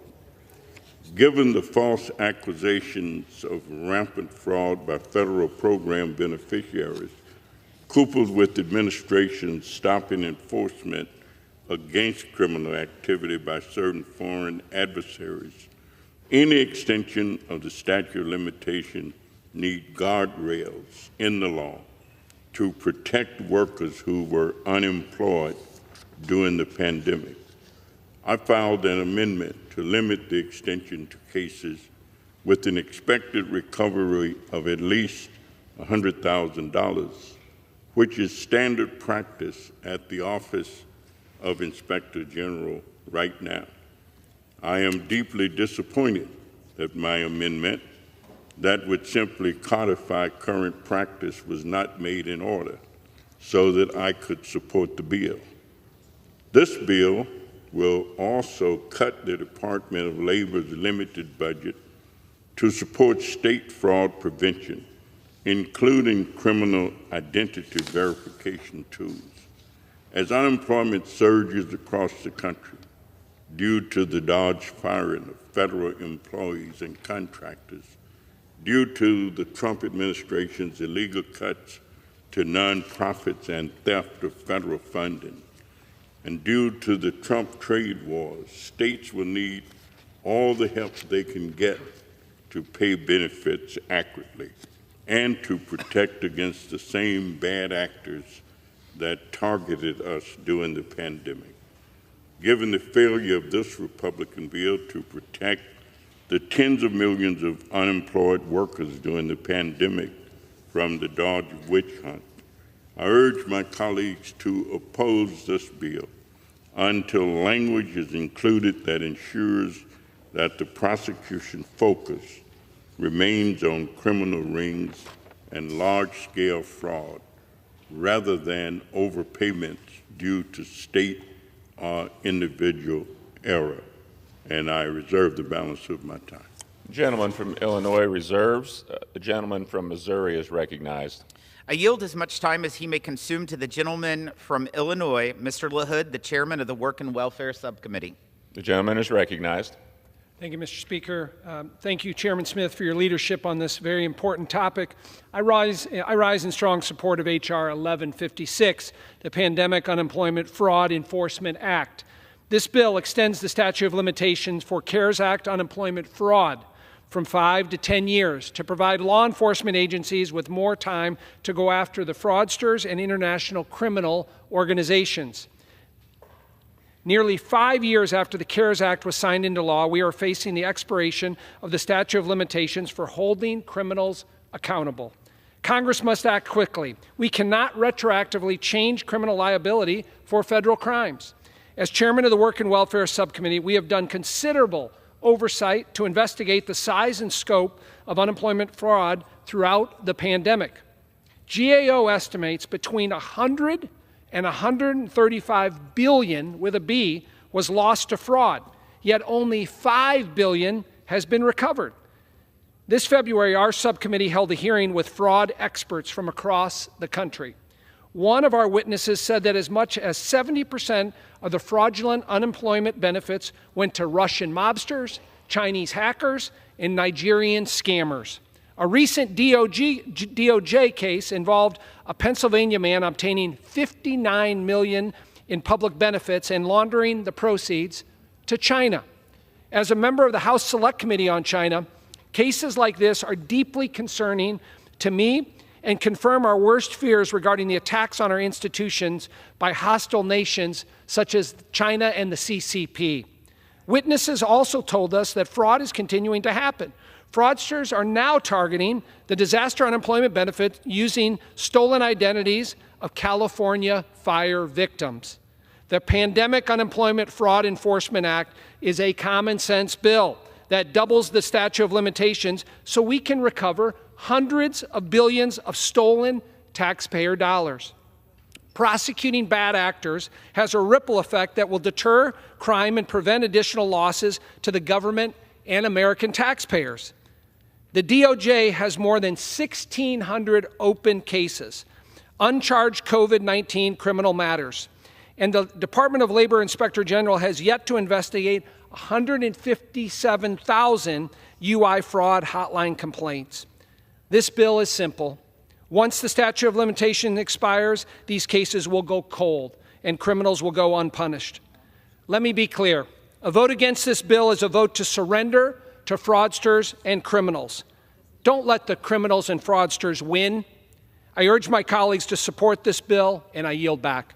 Gentleman yields back. Gentleman from Missouri reserves. Gentleman from Illinois is recognized. Mr. Speaker, I give 4 minutes to the gentleman from Texas, Mr. Doggett. Gentleman from Texas is recognized for 4 minutes. Thank you, Mr. Speaker. Well, today Republicans offer a truly remarkable answer to unemployment insurance fraud, and that's to make a big cut in those who are already fighting unemployment insurance fraud and abuse. Likely gone will be the resources for providing the states access to databases that they use to prevent fraud by confirming identities. Once again, arithmetic is just simply not a Republican friend. They cut $5 million from anti-fraud efforts that are going on today to produce a savings of $500,000 over a 10-year period, according to the independent, nonpartisan Congressional Budget Office, which estimates also that, quote, any additional recoveries from their sorry bill of overpaid benefits would be insignificant. And this rash Republican move comes on top of Elon Musk's slash and burn rampage through our government. Who knows how many civil servants have already been fired whose principal responsibility is to fight fraud. And not only what the fraud that's occurred in the past, but some shyster who's come up with a new approach. as the sponsor of anti-fraud legislation myself, legislation which Mr. Smith has refused to consider to prevent some bilking of Medicaid, I can tell the difference between a real anti-fraud measure and one advanced on behalf of administration extremists who don't believe in unemployment insurance in the first place.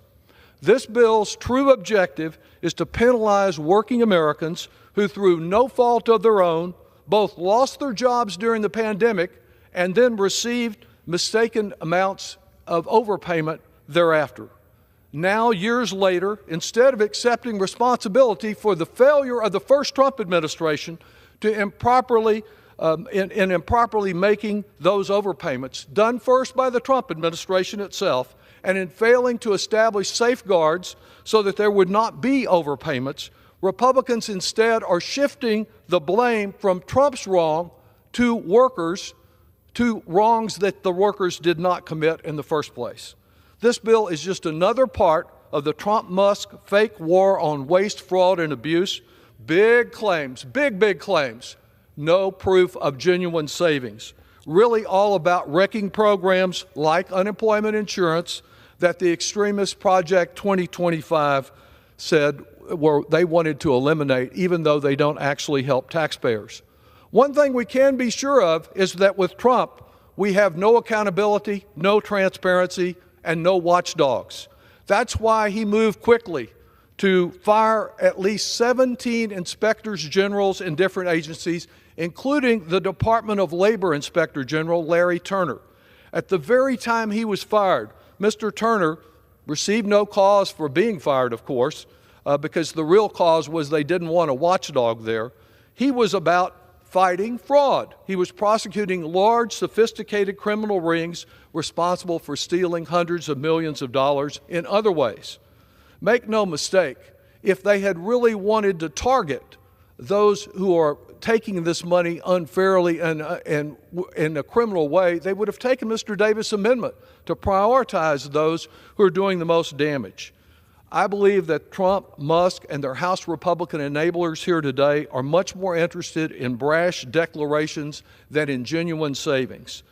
They have made clear that their number one priority in our committee is not unemployment fraud, but more tax breaks for plutocrats by shifting more of the tax burden to working families and irresponsibly increasing by trillions of dollars the size of our national debt. I would urge a rejection of this bill, and I yield back the balance of my time. Gentleman yields. Members are reminded to refrain from engaging in personalities towards the president. Gentleman from Illinois reserves. Gentleman from Missouri is recognized. Mr. Speaker, yesterday my colleagues introduced an amendment that would limit prosecution of fraud cases with at least $100,000 in stolen funds. Apparently, Mr. Speaker, Democrats want to give some criminals a get-out-of-jail-free card. Let me give you an example of what that looks like.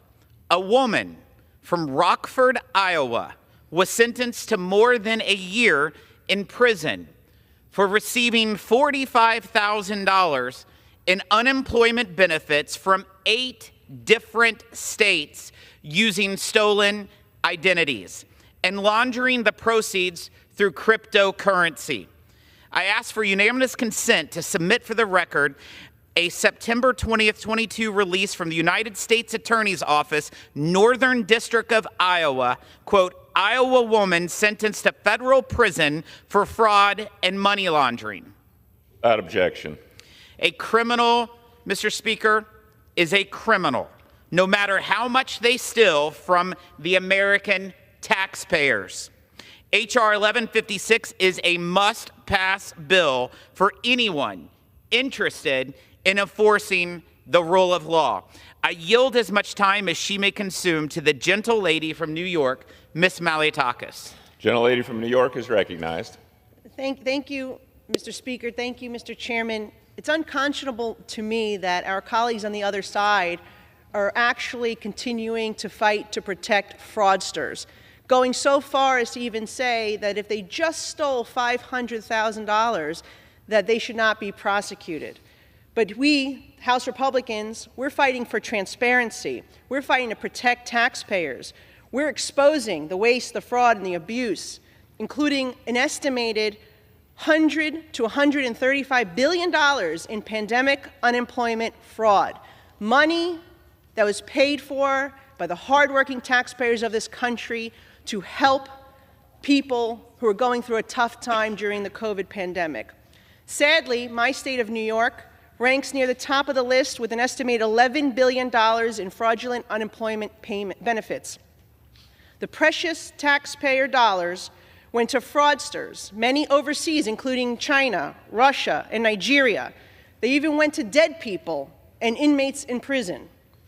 Criminals spent their money on luxury items like Rolex watches, fancy furnishings, items from Louis Vuitton, Burberry, Gucci, and even a $10 million villa in the Dominican Republic.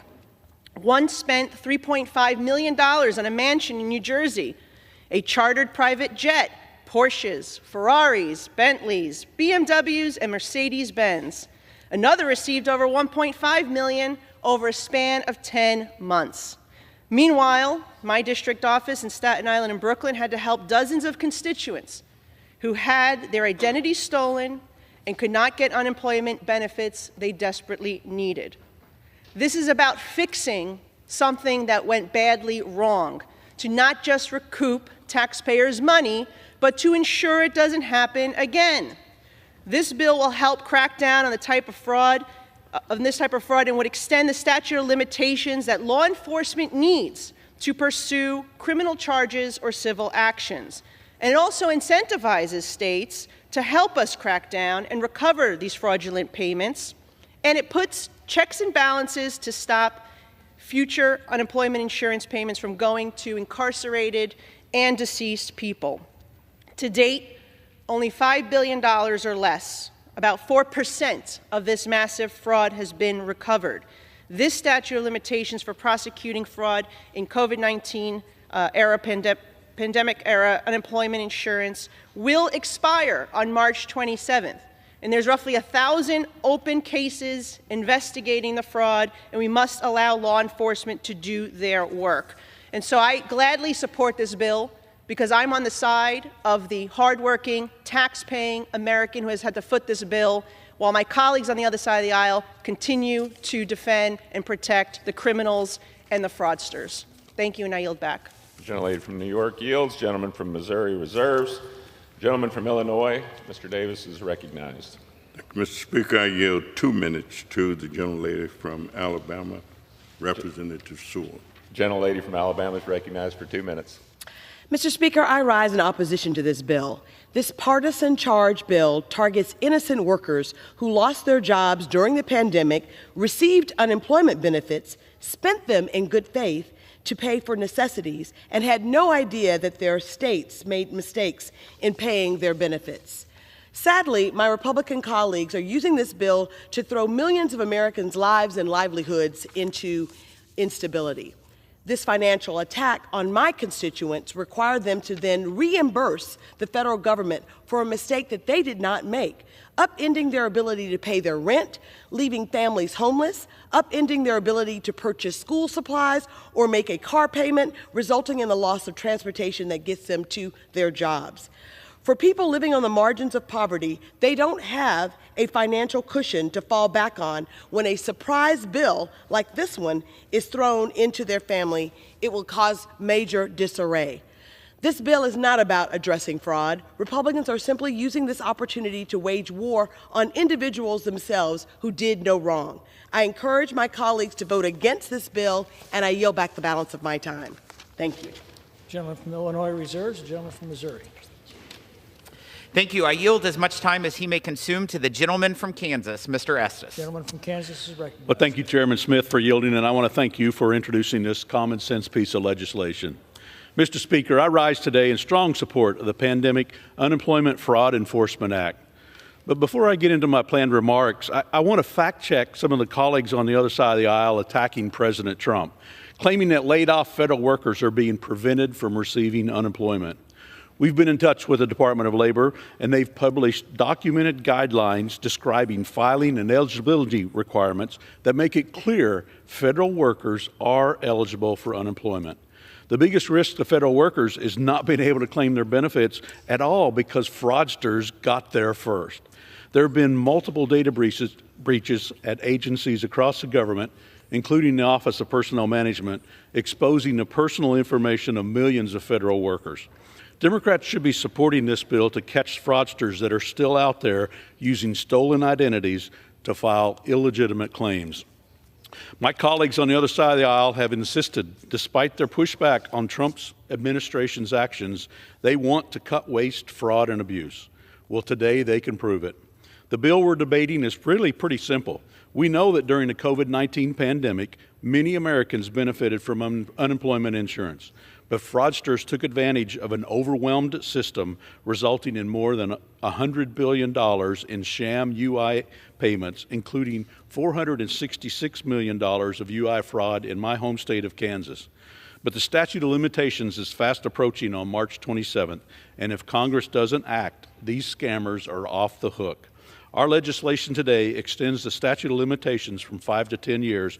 With nearly 1,700 open cases, this bill gives the Labor and Justice Department the tools they need to go after these criminals. This should be an easy yes for everyone in the chamber. And with that, Mr. Speaker, I yield back. The gentleman from Missouri reserves. The gentleman from Illinois is recognized. Thank you, Mr. Speaker. It's my pleasure to yield 2 minutes to the gentlelady from California. Gentlelady is recognized for 2 minutes. I rise today in strong opposition to H.R. 1156. Since the COVID-19 pandemic start, Democrats have gone after the criminal fraud rings who stole from our pandemic unemployment insurance programs and empowered our partners across the federal government. But today's Republican bill is so hypocritical. It completely ignores President Trump's illegal termination of the nonpartisan Inspector General responsible for that very work.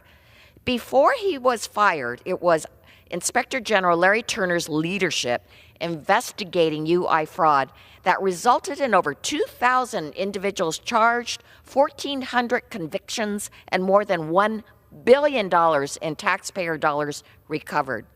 In fact, it was IG Turner who had recommended that Congress extend the statute of limitations in the first place. It's outrageous that Republicans now want to act on the IG's recommendation, but refuse to address the illegal firing of IG Turner and 18 other nonpartisan inspectors general across the federal government. Further, Republicans refuse to even consider my and Congressmember Del Benny's amendment, which would have extended the statute of limitations for 6 additional months and would have allowed for the full 10-year extension only if the president either reappoints IG Turner or appoints another Senate-confirmed individual for the role. This would have been the responsible thing for Congress to do, keep the door open for now on investigating and prosecuting this fraud, while also ensuring we have a competent Senate-confirmed Inspector General leading the charge. I urge my colleagues to vote no on this bill, and I yield back. The gentleman from Illinois reserves. The gentleman from Missouri is recognized. I yield as much time as he may consume to the gentleman from Indiana, Mr. Yocum. Gentleman from Indiana is recognized. Thank you, Mr. Speaker, and thank you, Mr. Chairman. I rise in strong support of H.R. 1156, the Pandemic Unemployment Fraud Enforcement Act. Unemployment insurance, or UI fraud, ran rampant during the pandemic. The Government Accountability Office estimates that pandemic-era unemployment insurance fraud totaled $135 billion. That's about 15% of total UI benefits during the pandemic. Other estimates estimate that UI fraud ran up to $400 billion. California alone accounts for $20 to $33 billion of fraudulent pandemic UI payments. One estimate put the state's improper payment rate at almost 37% during the first 6 months of the pandemic. This fraud isn't just a blatant waste of hardworking taxpayer dollars.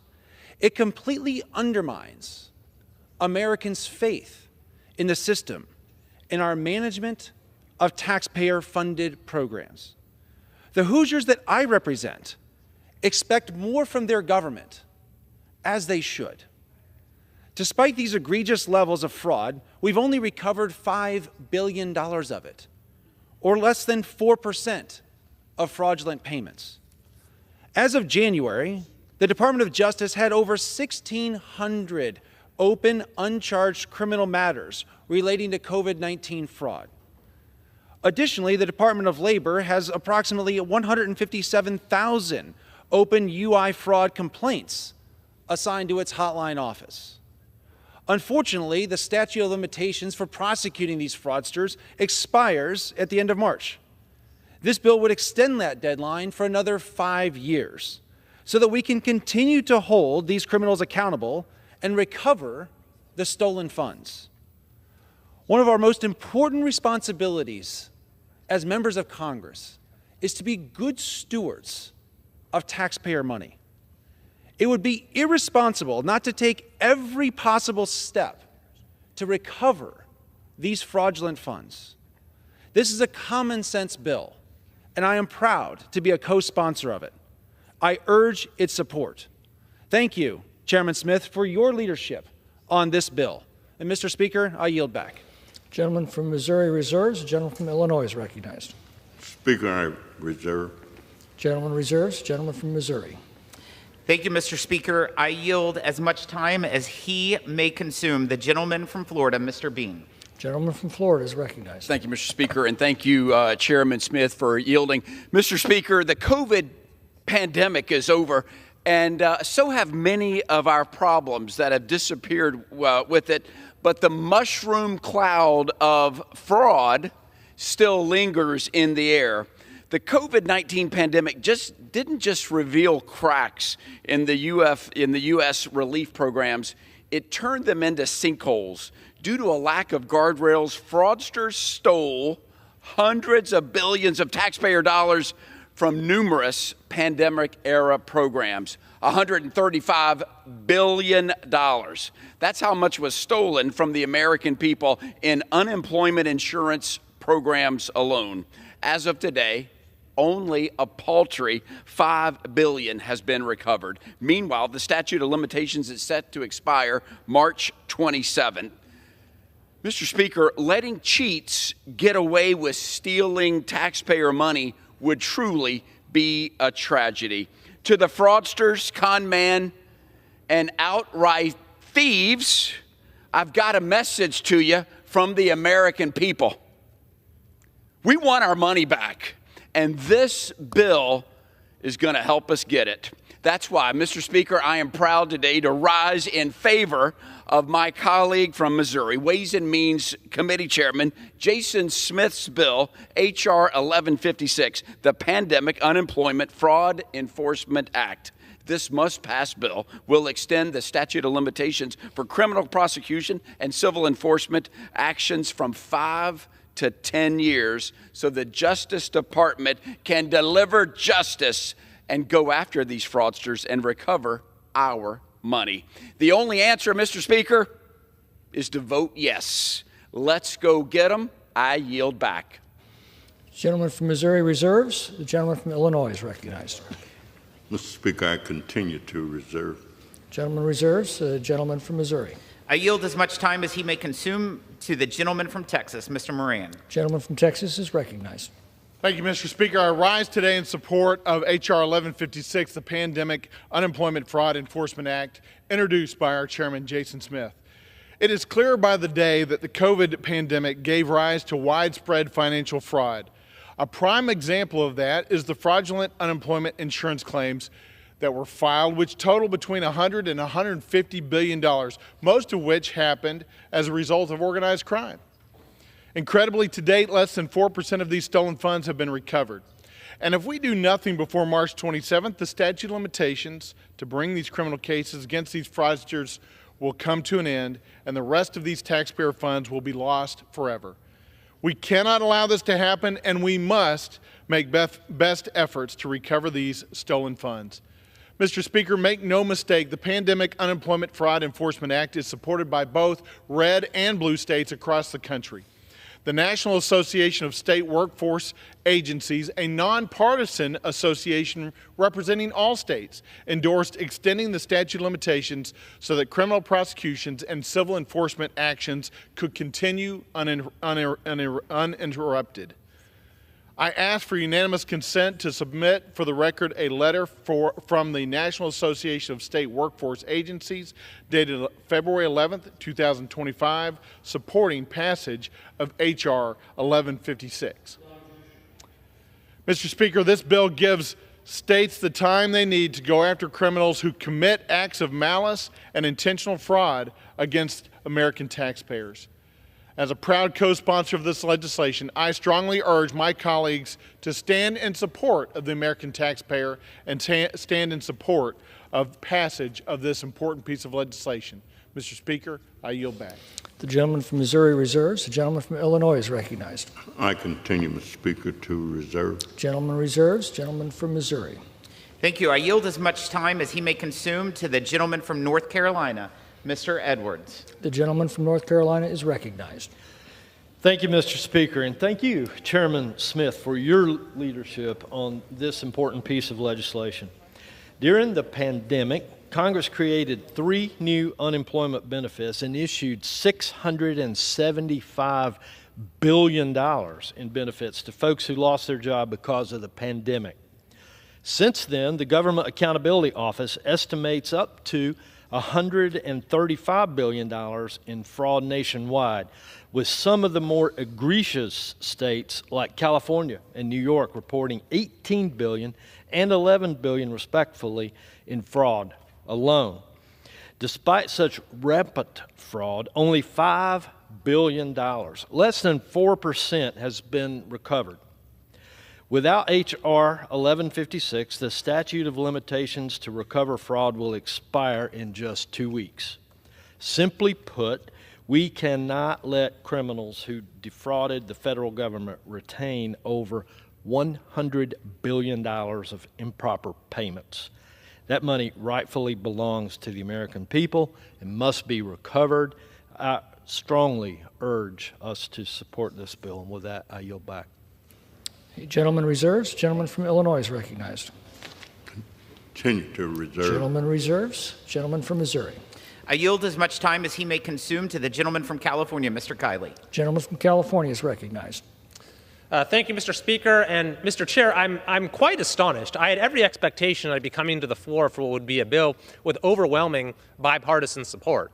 After all, COVID-era unemployment fraud was the largest fraud of taxpayer dollars in U.S. history. In California alone, it amounted to some $32 billion. By the way, California made it really easy. People would submit claims with the name Mickey Mouse or something along those lines, and it was given no scrutiny as the state ignored the basic fraud detection procedures that were recommended by the federal government. But because of the scale of this fraud, there's a very small percentage of the cases that have been prosecuted, and thousands remain unresolved. So there's the need to extend the statute of limitations. And the question with this bill is, are we going to allow those cases to go forward, or are they all going to be dismissed? Are we going to hold the perpetrators accountable, or are we going to let them all go free? Are we going to try to recover these funds for taxpayers, or are we going to allow the international criminal syndicates to keep it? And by the way, what do you think they're going to do with the money? Give it to charity? No, they're going to use it for further criminal activity. This is a common sense measure. I'm sure 99.9% of Americans support it, and I sure hope 100% of our friends on the other side of the aisle don't oppose it when it comes for a vote. I yield back. Gentleman from Missouri reserves. The gentleman from Illinois. I continue, Mr. Speaker. Gentleman reserves. The gentleman from Missouri is recognized. I yield as much time as he may consume to the gentleman from Kansas, Mr. Schmidt. Gentleman from Kansas is recognized. Thank you, Mr. Speaker, and I also want to thank the chairman of the committee for bringing this bill. I rise in strong support of H.R. 1156, the Pandemic Unemployment Fraud Enforcement Act. There's an old expression that we've all heard at one time or another about the somewhat famous bank robber Willie Sutton. He was asked, "Why do you rob banks?" And his answer was, "Because that's where the money is." Well, that is exactly what happened with expanded pandemic unemployment insurance during the pandemic. We all lived through it. We saw it. I had a front row seat as a state law enforcement official at the time. We saw enormous, unprecedented amounts of money shoveled from this town out into state unemployment systems that were ill-equipped to handle them. And you know what? We didn't just know that. The fraudsters, the criminals, the organized criminal enterprises knew it too. And they saw opportunity, they saw that's where the money was, and they chased it. And they stole enormous amounts of money. In the case of my state, Kansas, a subsequent forensic audit suggests about $466 million in documentable stolen pandemic funds. So the question is, what are we going to do about it? I'll tell you what we did about it as state officials at the time. We looked to our federal partners because we worked closely. Everybody was dealing with a circumstance we hadn't seen before. And we were assured that our federal partners had the tools, had the capacity, had the reach to exceed our borders and reach out and touch these transnational criminal organizations operating from overseas that stole money from our taxpayers right here at home. So we deferred. We relied on the assurances that the federal government was going to step up and enforce the law to its full extent. And now here we are 5 years later. And not just by happenstance, but because of decisions made in this body by people who came before us, the sun is about to set on the ability of the federal government to do what it promised to do, because there is a statutorily enacted statute of limitations that shuts the door on further prosecutions in only a few short days. It is within our power to change that decision, to let the federal government follow through on its promise, to bring to bear whatever tools we have to try to recover whatever portion of that remaining stolen money is available to be recovered. Why on earth would we not do that? It is the right thing to do for our taxpayers. It is the right thing to do for the rule of law. It is just the right thing to do. We should abandon the see no evil, hear no evil, speak no evil approach that is the status quo. We should adopt this bill, extend the statute of limitations, let our dedicated federal law enforcement authorities do their jobs, keep chasing this money, and bring back whatever they can find. I support the bill. I'm grateful for the leadership, and I yield back. Gentleman from Missouri reserves. The gentleman from Illinois. Speaker, I have no further speakers, so I'm prepared to close. Gentleman reserves. The gentleman from Missouri. We're prepared to close. All right. Gentleman from Illinois is recognized. Thank you, Mr. Speaker. Then I will close. After listening to the comments of Chairman Smith and my Republican colleagues, it's pretty clear to me that they don't intend to stay the course that led to 1,400 convictions. It appears that they really intend to prosecute everybody, the whole group, everybody involved. So I want to thank my Democratic colleagues for their thoughtful comments and ongoing efforts to fight fraud while protecting workers from harassment. I urge my colleagues to vote no on this bill so that we can incorporate the guardrails needed to balance our goals of prosecuting criminals and protecting innocent workers from harassment by the DOGE or others who might misuse this authority. I trust that those individuals will not endure or have to endure the harassment that often comes. So I thank you, Mr. Speaker, and yield back the balance of my time. The gentleman yields back. The gentleman from Missouri is recognized. Thank you, Mr. Speaker. The folks on the other side of the aisle was referring to President Trump firing the Department of Labor Inspector General earlier. President Trump campaigned on changing Washington. He is well within his power to remove members of the executive branch at will. And it is understandable. It's understandable, Mr. Speaker, that he wants people in his administration that reflects his views. The Labor Department's Inspector General plays an important role in identifying fraud, but does not charge cases or decide which ones to prosecute. The Department of Justice and U.S. Attorney's offices handle prosecution of federal crimes. This bill extends the statute of limitations to ensure Department of Justice and has the time they need to go after criminals who committed acts of malice and intentional fraud against American taxpayers. The criminal activity in the COVID-era unemployment insurance program represents the largest theft of tax dollars in U.S. history. This money was supposed to help American families through a once-in-a-lifetime crisis. Instead, thousands of criminals, including foreign crime rings, made off with hundreds of billions of dollars. We know that some of these same groups are continuing to perpetrate UI fraud targeting disaster victims. Fraudsters are filing claims on behalf of individuals impacted by fires in your state, Mr. Speaker, and North Carolina floods, then using the money for criminal activity. The statute of limitations to prosecute these crimes is set to expire this month, with just 4% of the stolen funds having so far been recovered. Criminals are going to get away scot-free unless we pass this legislation. Over the past few weeks, Democrats have sued and stonewalled President Trump, Elon Musk, and Doge over the broader investigation into how our tax dollars are being spent. The American people are tired of words. It is time for action. The Pandemic Unemployment Fraud Enforcement Act will buy prosecutors and law enforcement more time to go after criminals and recoup the money taxpayers are rightfully owed. It's no wonder this legislation is widely supported by federal law enforcement agencies and states. The American people deserve justice, and now it's up to Congress to deliver it. I yield back. All time for debate has expired. Pursuant to House Resolution 211, the previous question is ordered on the bill as amended. The question is on engrossment and third reading of the bill. Those in favor say aye. Aye. Those opposed say no. The ayes have it. Third reading. A bill to amend the CARES Act to extend the statute of limitations for fraud under certain unemployment programs and for other purposes. The question is on the passage of the bill. Those in favor say aye. Aye. Those opposed say no. The ayes have it.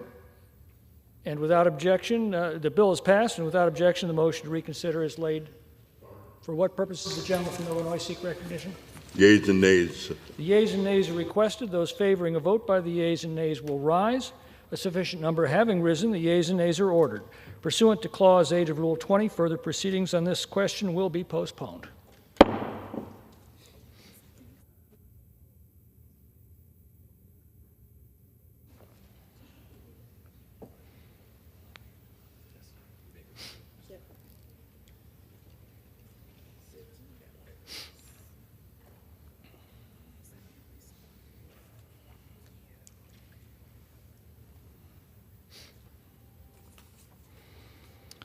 For what purpose does the gentleman from Missouri seek recognition?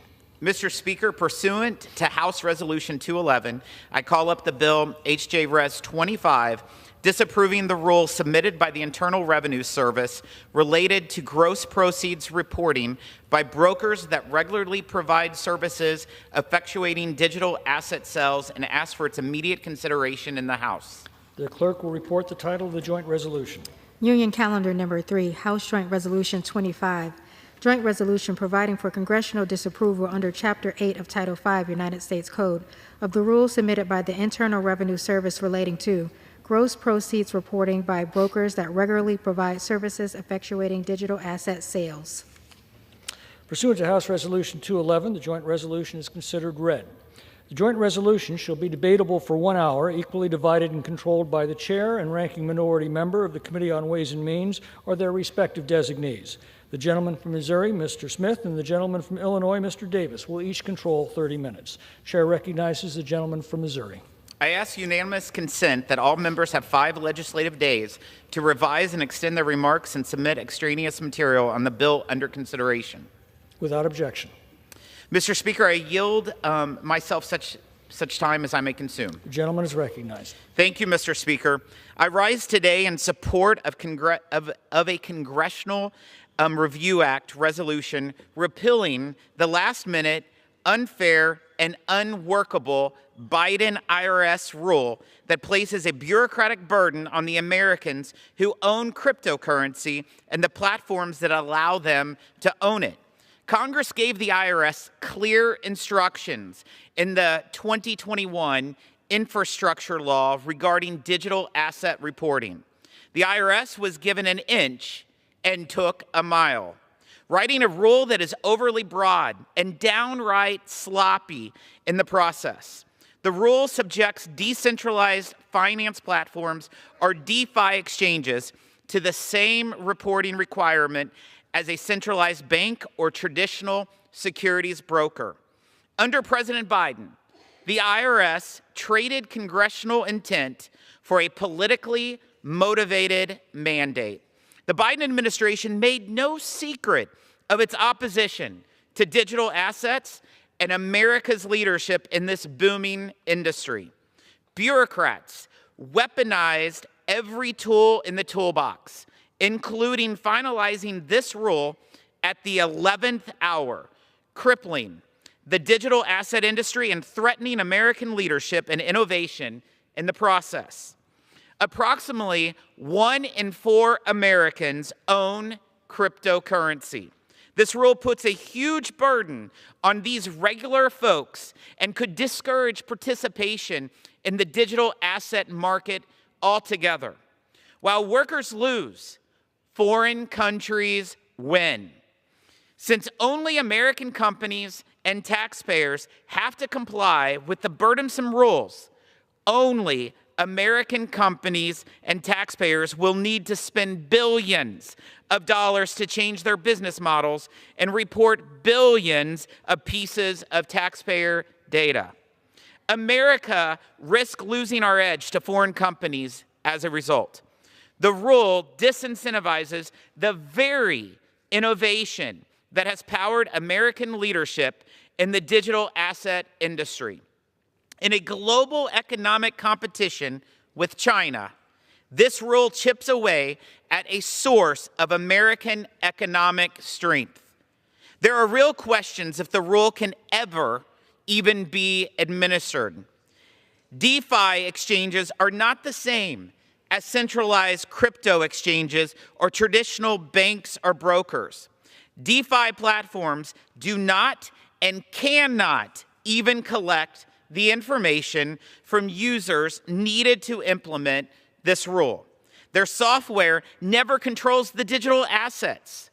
DeFi platforms cannot exchange currencies, hold assets in escrow, or maintain third-party records of financial transactions like their counterparts. Yet, the Biden administration, they wanted to treat them the same. As former IRS Commissioner Rettig said himself, these new IRS crypto regulations require millions of taxpayers to file new Form 1099s in a way that would, quote, overwhelm the agency and have little or no value to be effective and efficient tax administration. The lesson here is simple. Laws passed by Congress should be interpreted and implemented fairly, not used as a pretext to gain more control over the economy at the expense of individual taxpayers. The repeal of this misguided rule would remove a barrier, preventing American consumers from participating in crypto and help cement America's digital asset leadership. I want to thank my Ways and Means colleague, Congressman Mike Carey, for leading the effort to protect taxpayers from an unjustified overreach from the Biden IRS. I urge my colleagues to support this bill, and I reserve the balance of my time. Gentleman reserves. The gentleman from Illinois is recognized. Thank you, Mr. Speaker. I yield myself such time as I might consume. Gentleman's recognized.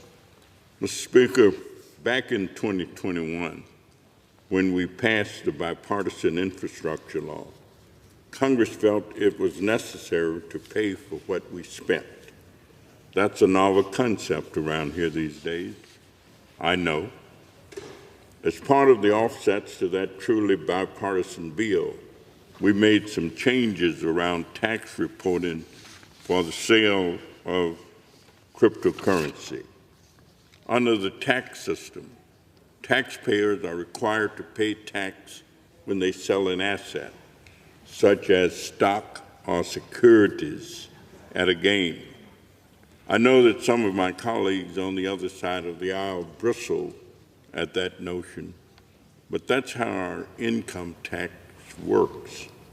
Nothing in the bipartisan infrastructure law changed anything about the tax that cryptocurrency sellers owe.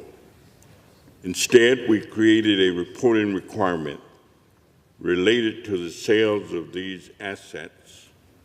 When you sell stock with a stockbroker, the broker reports the proceeds of the sale to both you and the Internal Revenue Service. Probably to no one's surprise, when there is independent reporting on these sales, taxpayers are more likely to report their income to the Internal Revenue Service. It's a simple nature. When there's an independent check on one's financial gain, taxpayers are more honest in their reporting of that gain. This resolution today would repeal some, but not all of the Treasury regulations by the Biden administration regarding the new reporting requirements related to sales of cryptocurrency.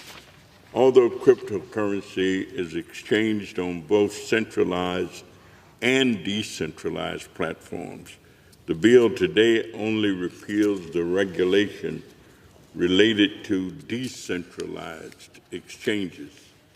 This inconsistent treatment of cryptocurrency exchanges leaves a significant gap in this reporting system.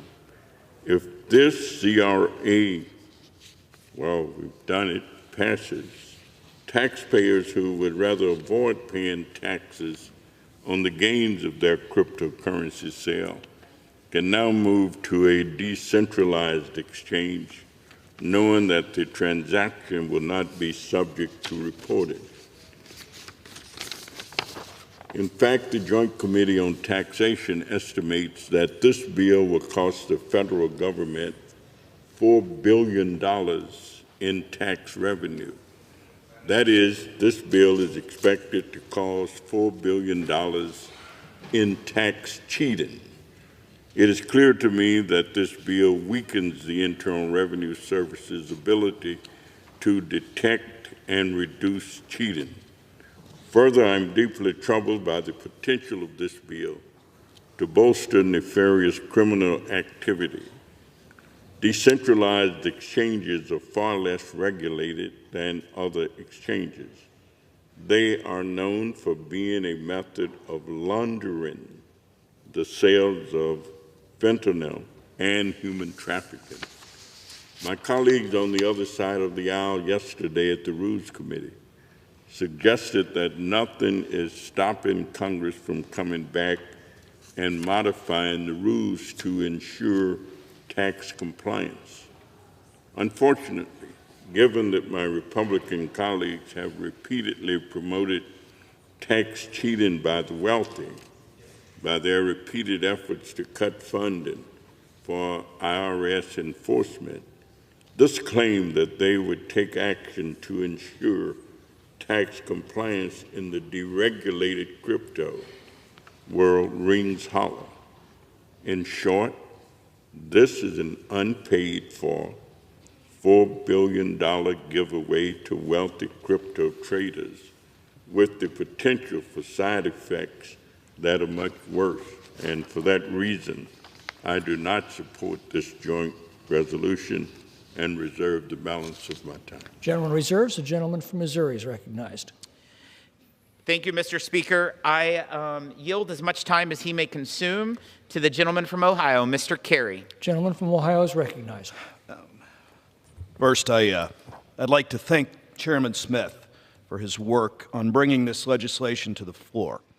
I would also like to thank the Ways and Means Committee staff for their efforts in moving this list of very important legislation forward.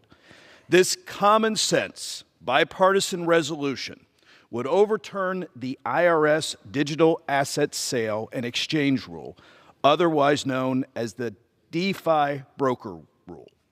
This legislation has broad bipartisan support. And how we know this? In the Senate last week, 51 Republicans were joined by 18 Democrats and 1 independent who favored it. The DeFi broker rule, which came out of the end of 2024, implements stringent reporting requirements on decentralized finance exchanges, or DeFi exchanges.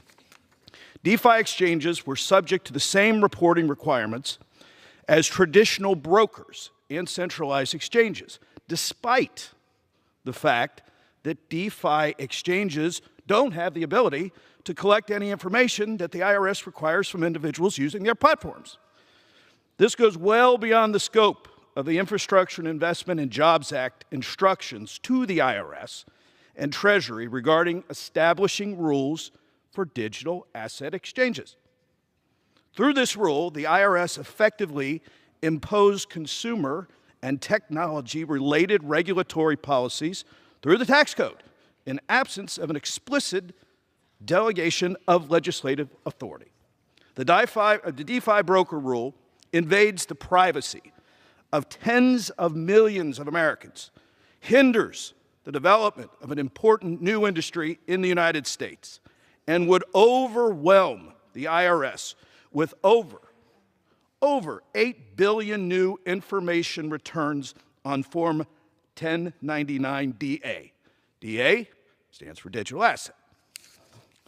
To put this in perspective, this is more than double the amount of information returns the IRS currently receives on all forms of 1099 combined.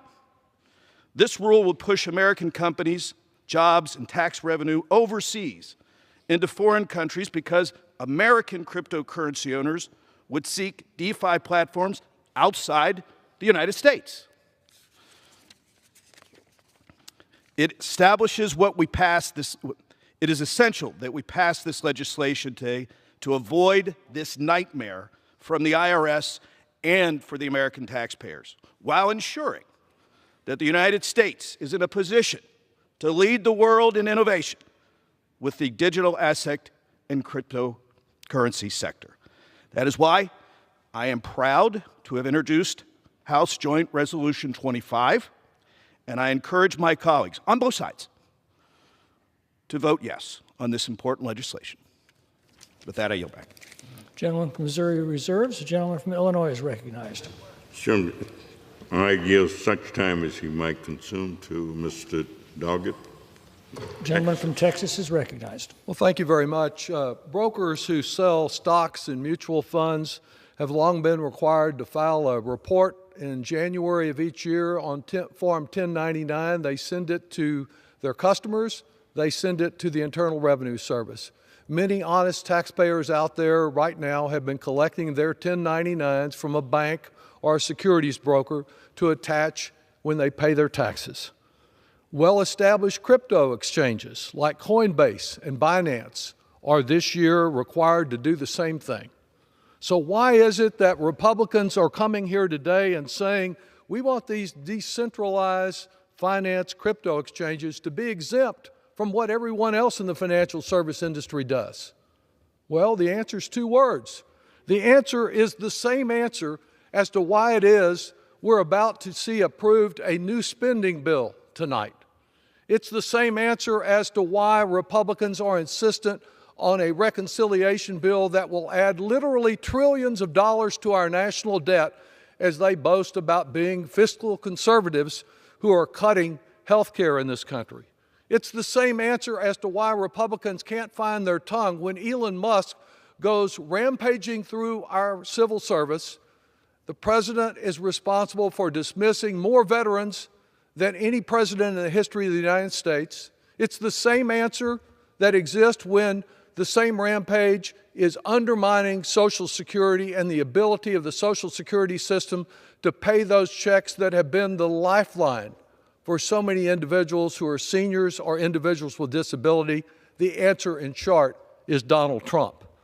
Because shortly before he became president, Mr. Trump began raking in tens of millions of dollars in fees by launching his own meme coin, and the Trump family launched World Liberty Financial, which seeks to become a future decentralized finance.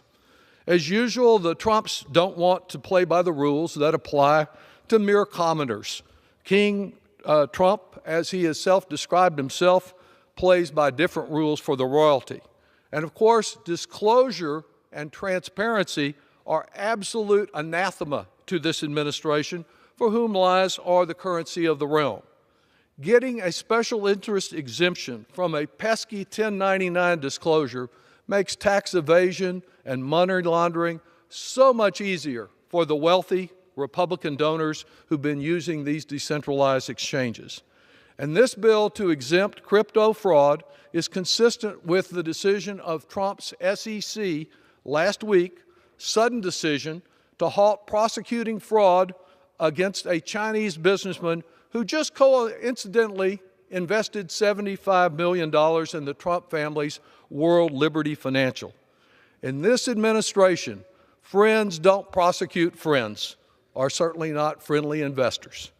And despite President Trump's claim that he must launch a trade war and impose a 25% tax on Americans who purchase anything from Canada in order to stop the estimated fraction of 1% of the fentanyl that enters our country from that longtime ally, today's bill opens the door to rewarding drug traffickers in fentanyl and cocaine and whatever, as well as terrorists.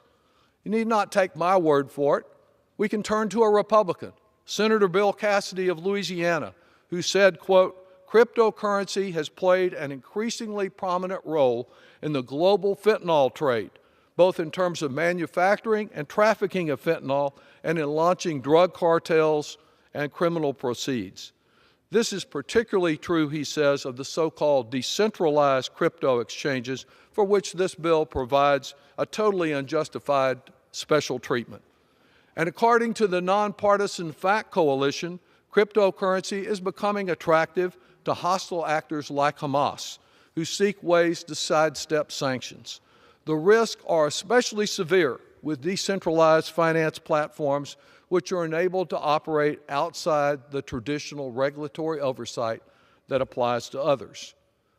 The further note when we talk about fiscal responsibility, this bill, $4 billion added to our national debt, they can't even question that.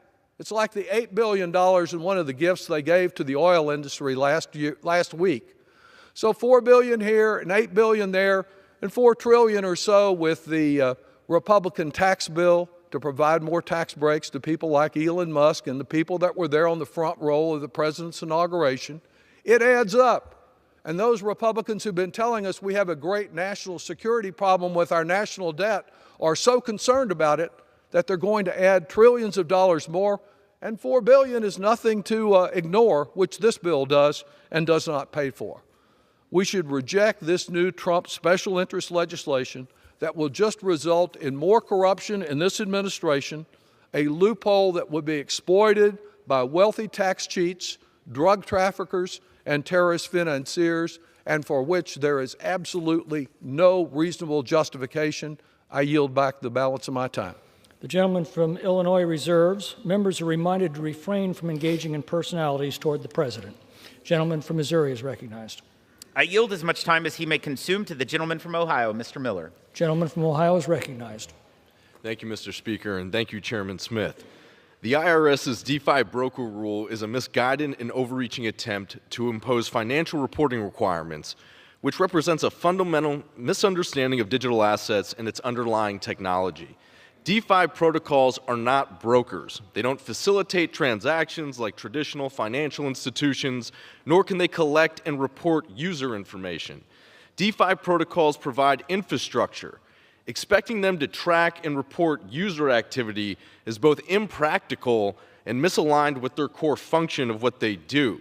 Yet the IRS wants to force software developers, validators, and even everyday users into compliance with regulations that simply don't fit. This is the equivalent of requiring the builders of our interstate highways to report the identity of every driver who uses them. It's unworkable, it's unfair, and it completely misses the mark. This rule would drive U.S. blockchain innovation overseas, killing jobs and stifling economic growth while doing little to increase tax compliance. Congress should lead in crafting clear, workable regulations that protect consumers, ensuring that innovation isn't stifled and compliance remains practical. I urge my colleagues to vote yes and do away with this unworkable rule. I yield back. The gentleman from Missouri reserves. The gentleman from Illinois is recognized. I reserve. The gentleman reserves. The gentleman from Missouri. Thank you, Mr. Speaker. I yield as much time as he may consume to the gentleman from North Carolina, Mr. Moore. The gentleman from North Carolina is recognized. Thank you, Mr. Speaker. Thank you, Mr. Chairman.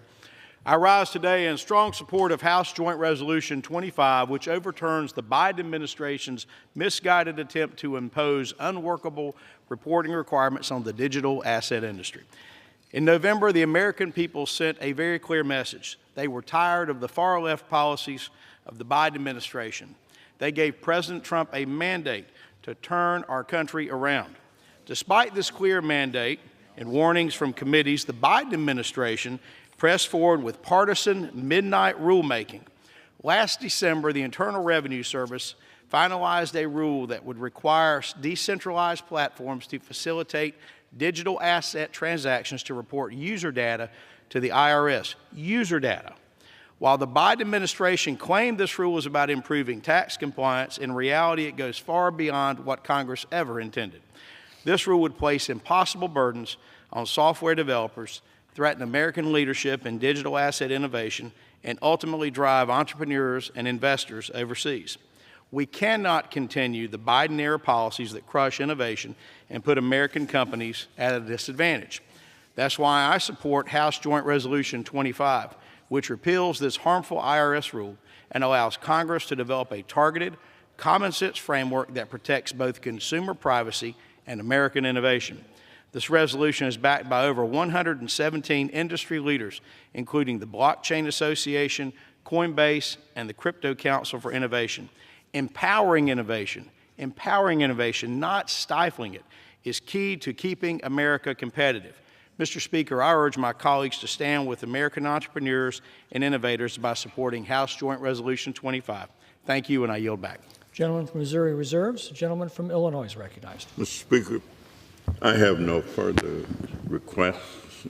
I'm prepared to close. Gentleman reserves. The gentleman from Missouri is recognized. Pardon me. The gentleman from Missouri is ready to close? Yes. The gentleman from Illinois is recognized. Thank you, Mr. Speaker. I yield myself the balance of my time. Gentleman is recognized. I appreciate the heartfelt arguments from my colleagues on the other side of the aisle.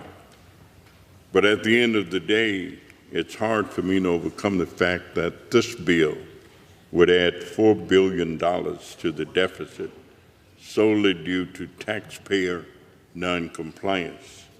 If Republicans have a meaningful solution to address this noncompliance, we look forward to working with you on it.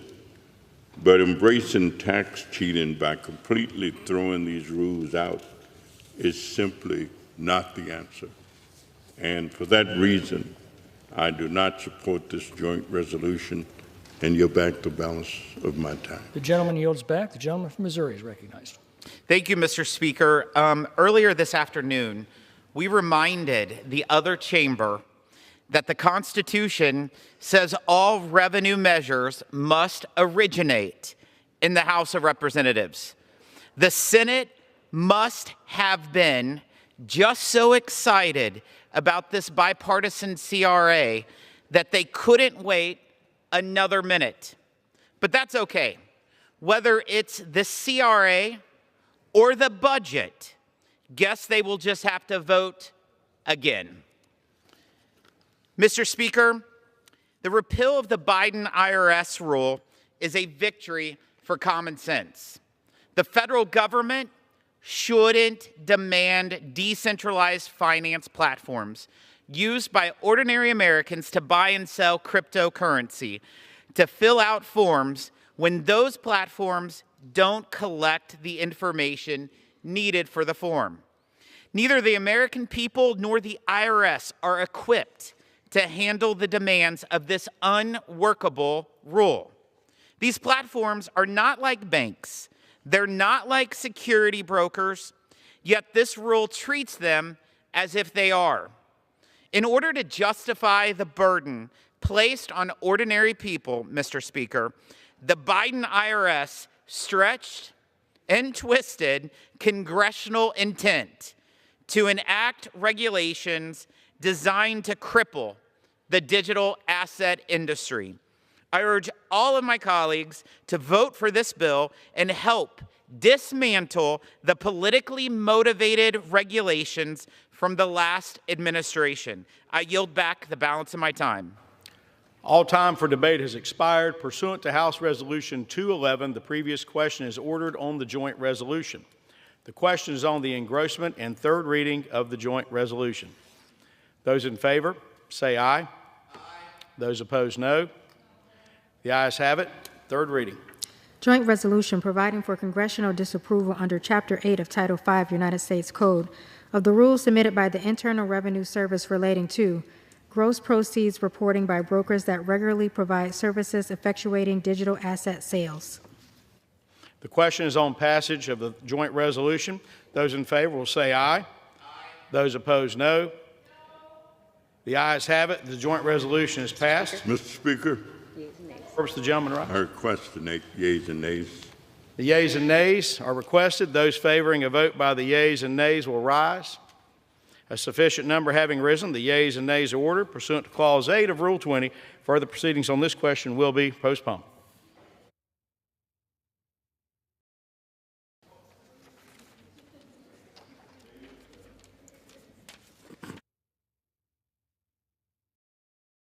Okay.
Does the gentleman from Oklahoma, Chairman Cole, seek recognition? Mr. Speaker, pursuant to House Resolution 211, I call up the bill H.R. 1968, a full year continuing appropriations and extension act for 2025, and ask for its immediate consideration in the House. The clerk will report the title of the bill.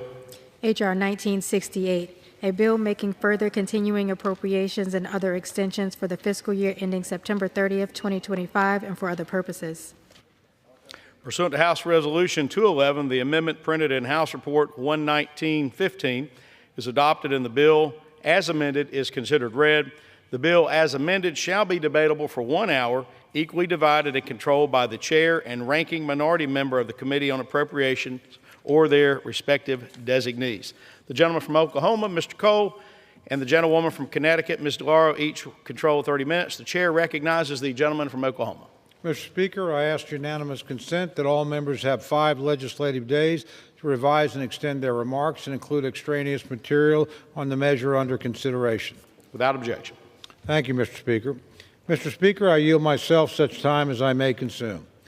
I rise today in support of H.R. 1968, the full year Continuing Appropriations and Extensions Act of 2025. Today's bill comes about at a critical time for this institution and this nation. As members are well aware, Government funding all runs out at midnight on Friday. That means that members are faced with a stark but clear choice. Will they vote in favor of this bill and thereby keep the government open and operating, or will they vote no, thereby affirmatively choosing to shut down the government? This choice is the choice we face today. We are now nearly 5.5 months into the fiscal year 2025. Congress has previously passed 2 short-term continuing resolutions, both of which extended government funding and kept the status quo in place, ensuring the government can remain open. Today's bill is really no different than the CR passed in December. Other than the most essential and critical anomalies, it simply maintains current conditions through the end of the fiscal year. For those who supported the CR in December, you should have no qualms about voting for the same way on today's bill. There are no policy differences, no poison pills, and no reason to vote against keeping the government open and operating. A year-long CR is not how I hoped that FY 2025 appropriations process would end. The Appropriations Committee and the House did their work. Indeed, the committee reported out all 12 appropriations bills by midsummer, and the House passed 5 of those bills, covering over 70% of discretionary spending across the floor by the end of July. Sadly, despite our best efforts, we were unable to come to a final agreement on the full-year appropriations bills. Although we were very close on a final dollar figure, my colleagues in the minority made additional demands that would restrict the legitimate authority of the executive in the appropriations process. These are restrictions that the minority would never accept for a Democratic president, nor are they provisions that President Trump would or should sign into law. It is deeply unfortunate and disappointing that the minority chose to make these unreasonable demands. Republicans never left the negotiating table and indeed worked diligently with Democrats to reach a bicameral, bipartisan deal. Sadly, the minority allowed their opposition to the president to cloud their judgment, giving in to a political temper tantrum rather than voting to keep the government open. That truly is the choice before us, Mr. Speaker. Today's bill is a simple, straightforward, continuing resolution, funding the government and keeping it open through September 30th. It maintains the status quo, providing flat funding for the government and including only legitimate anomalies. Importantly, this bill does not contain a single poison pill policy rider. It's a clean CR, fully funding our government. This includes our military and defense needs, and indeed we've accomplished this while also fully funding the Department of Defense, including the largest pay raise for junior enlisted personnel in over 40 years. We're also maintaining funding for other critical functions of government, including border defense, roads, parks, child care, water infrastructure projects, biomedical research, job training, and countless others. I know members have heard some fear-mongering about Social Security, Medicare, and Medicaid. This bill makes no changes to any of these programs, leaving them intact, as is, and with the funding they need to operate through the end of the fiscal year. Let me say that again. There are no changes to Social Security, Medicare, and Medicaid, period.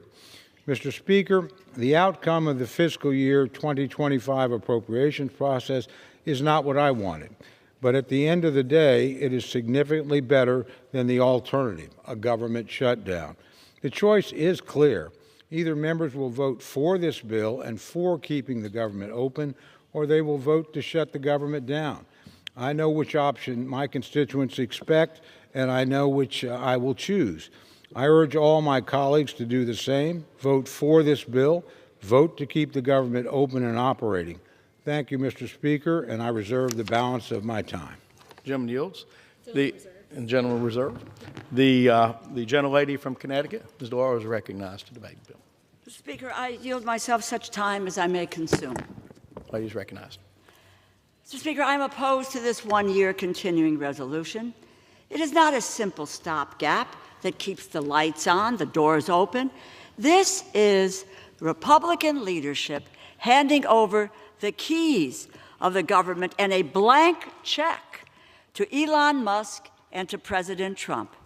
As the White House has said, This bill creates more flexibility for this administration to continue to undermine the Constitution and the countless spending laws by stealing promised investments from American families, children, and businesses, unlawfully dismantling agencies, arbitrarily firing civil servants, and canceling union contracts. Read the Constitution, Article 1, Section 9, Clause 7. The power of the purse resides with the Congress and not with the executive, and in fact, the President has no legitimate authority from meddling in the appropriations process. Our colleagues across the aisle have gone to their districts. They witnessed rage from their constituents at these actions. They have been advised by their political consultants not to do town halls altogether. Why bother listening to the American people? It was President Lincoln who said, "Public sentiment is everything, and without it you can do nothing." They do not have public sentiment.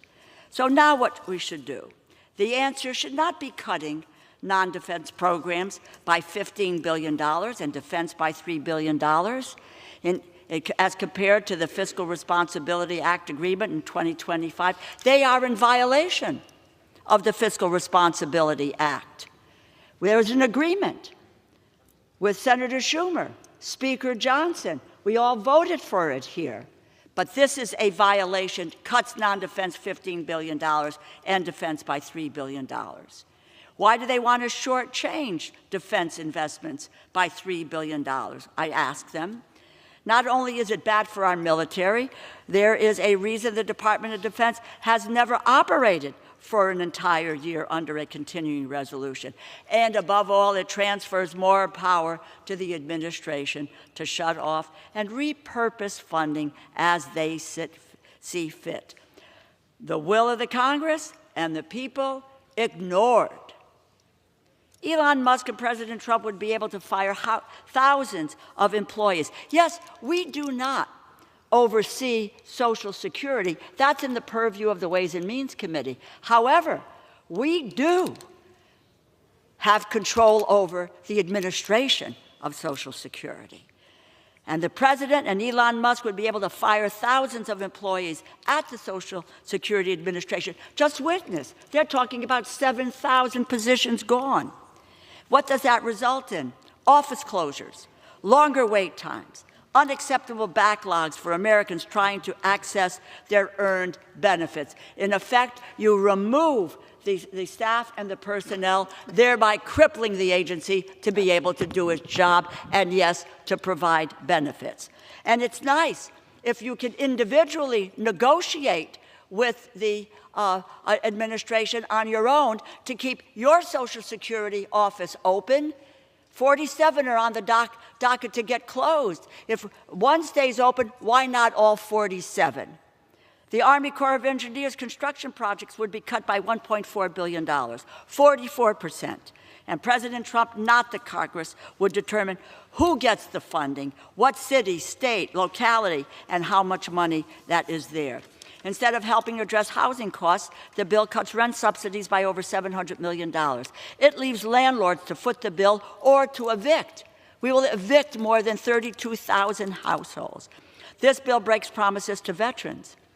House Republicans wisely proposed $23 billion in advance funding for the Toxic Exposures Fund to care for veterans that were exposed to burn pits, Agent Orange, other toxic substances in their own bill. Their bill last summer was in there. We voted for the PACT Act on a bipartisan basis.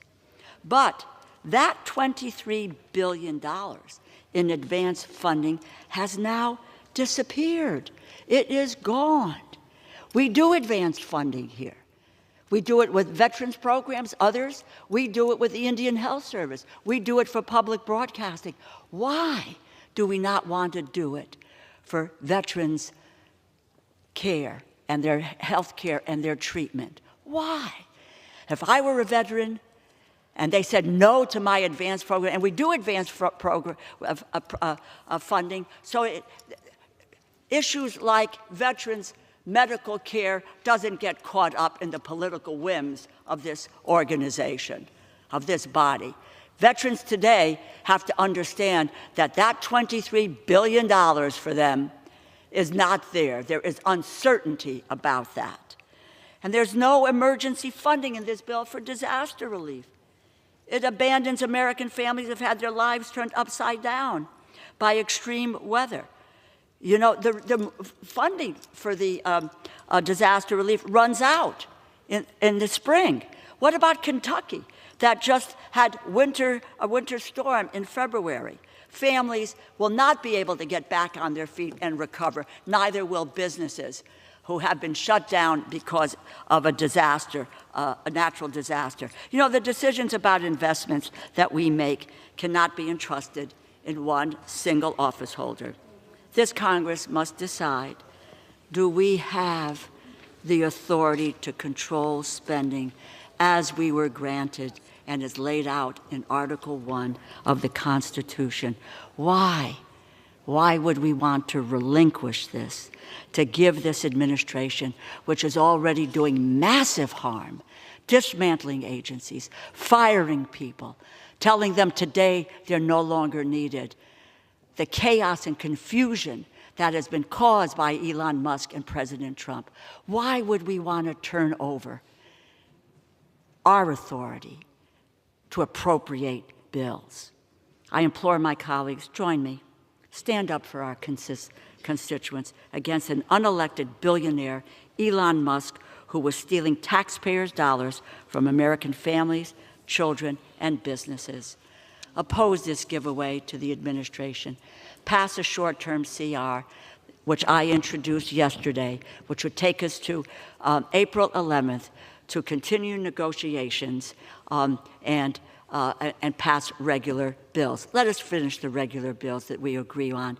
That would be such an improvement over a full-year continuing resolution. And I would just say to my colleagues on the other side of the aisle, a shutdown will be the result of the Republican majority walking away from negotiations. We were that close. They pulled the rug out from under us and said, stop negotiating, because Musk and Trump want to have the control with a full-year continuing resolution. I reserve the balance of my time. Gentlewoman reserves. The gentleman from Oklahoma is recognized. Thank you, Mr. Speaker. I yield 3 minutes to my very good friend, distinguished member of the Appropriations Committee, Mr. Alford of Missouri. Gentleman is recognized. Thank you, Mr. Speaker, and thank you, Chair. And I just want to preface this by saying how much respect I have for the ranking member and her passionate arguments. Although we don't agree, I do respect her highly. Mr. Speaker, America broke up with the progressive Democrats, but they just can't let it go. And in the words of Glenn Close, they will not be ignored. They're like the X in the 1987 movie Fatal Attraction. The X who got dumped and is stuck in a deranged reality, refusing to move on. They're causing chaos, spreading mistruths, and doing everything they can to disrupt what the American people voted for, all because they cannot accept that their big government, open border, America Last agenda is over. We saw it just last week in this very chamber, Mr. Speaker. We see it when we go back home to try to have conversations with our constituents. It's quite simple. House Republicans are here to govern. We are passing a continuing resolution to keep America open for business, freeze wasteful spending, and secure our border.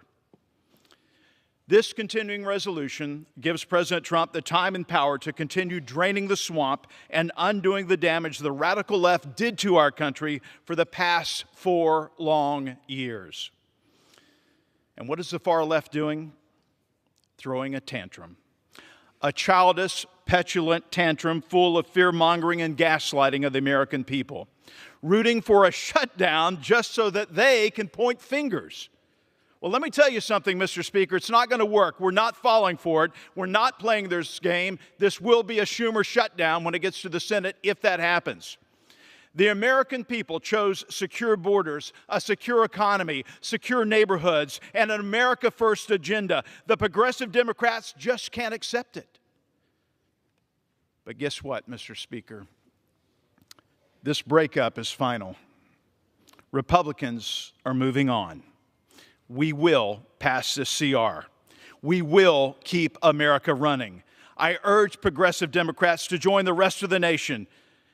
It's that, or they can keep screaming into the void, because America is not taking them back. The breakup is over.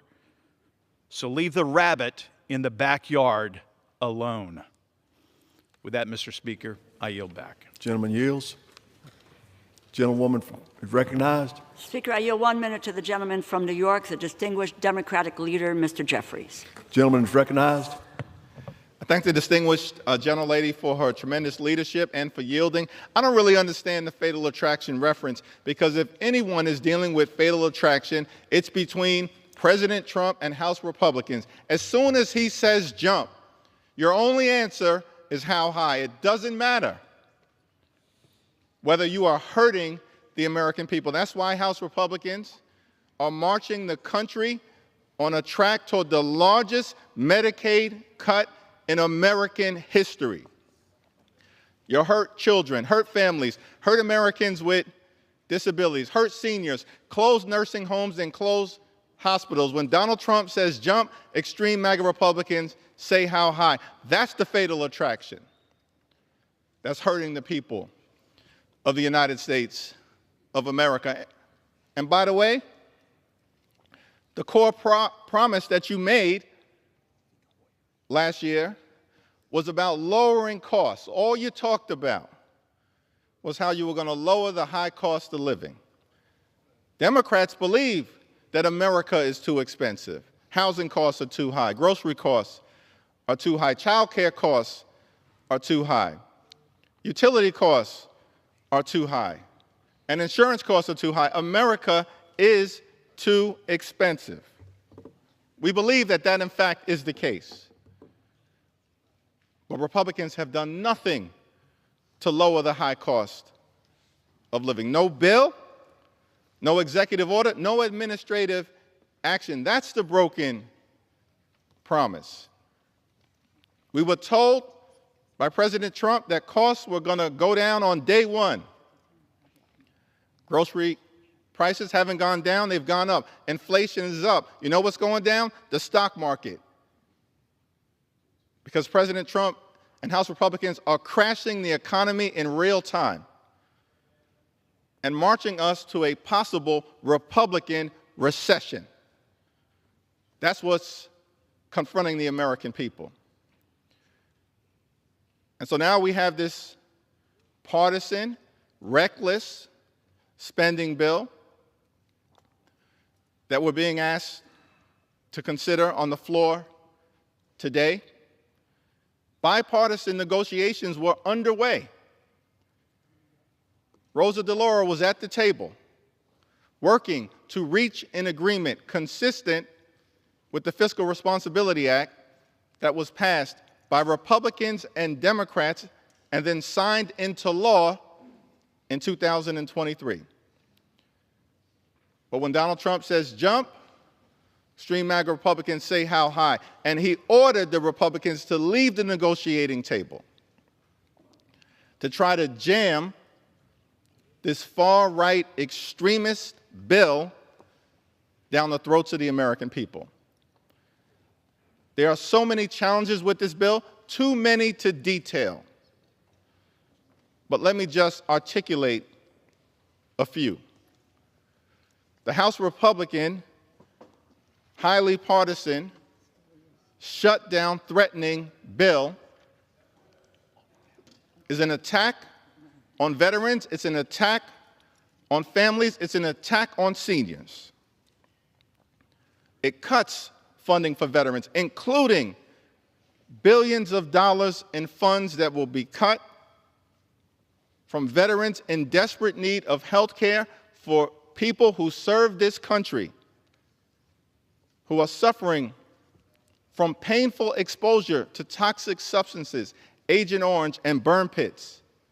And this bill, before this House, cuts billions of dollars in that health care that is desperately needed. That's an attack on veterans. It's an attack on children and families in America because this bill cuts funding for nutritional assistance that would otherwise be available for everyday Americans to put food on the table. When people are already struggling because grocery prices aren't going down, they're going up under this administration. And yet, this Republican bill will cut funding for nutritional assistance. That's an attack on children and families here in America. It's an attack on seniors, an attack on everyday Americans, an attack on housing, an attack on health care, which cuts funds from things like Alzheimer's research to help older Americans battle these challenges.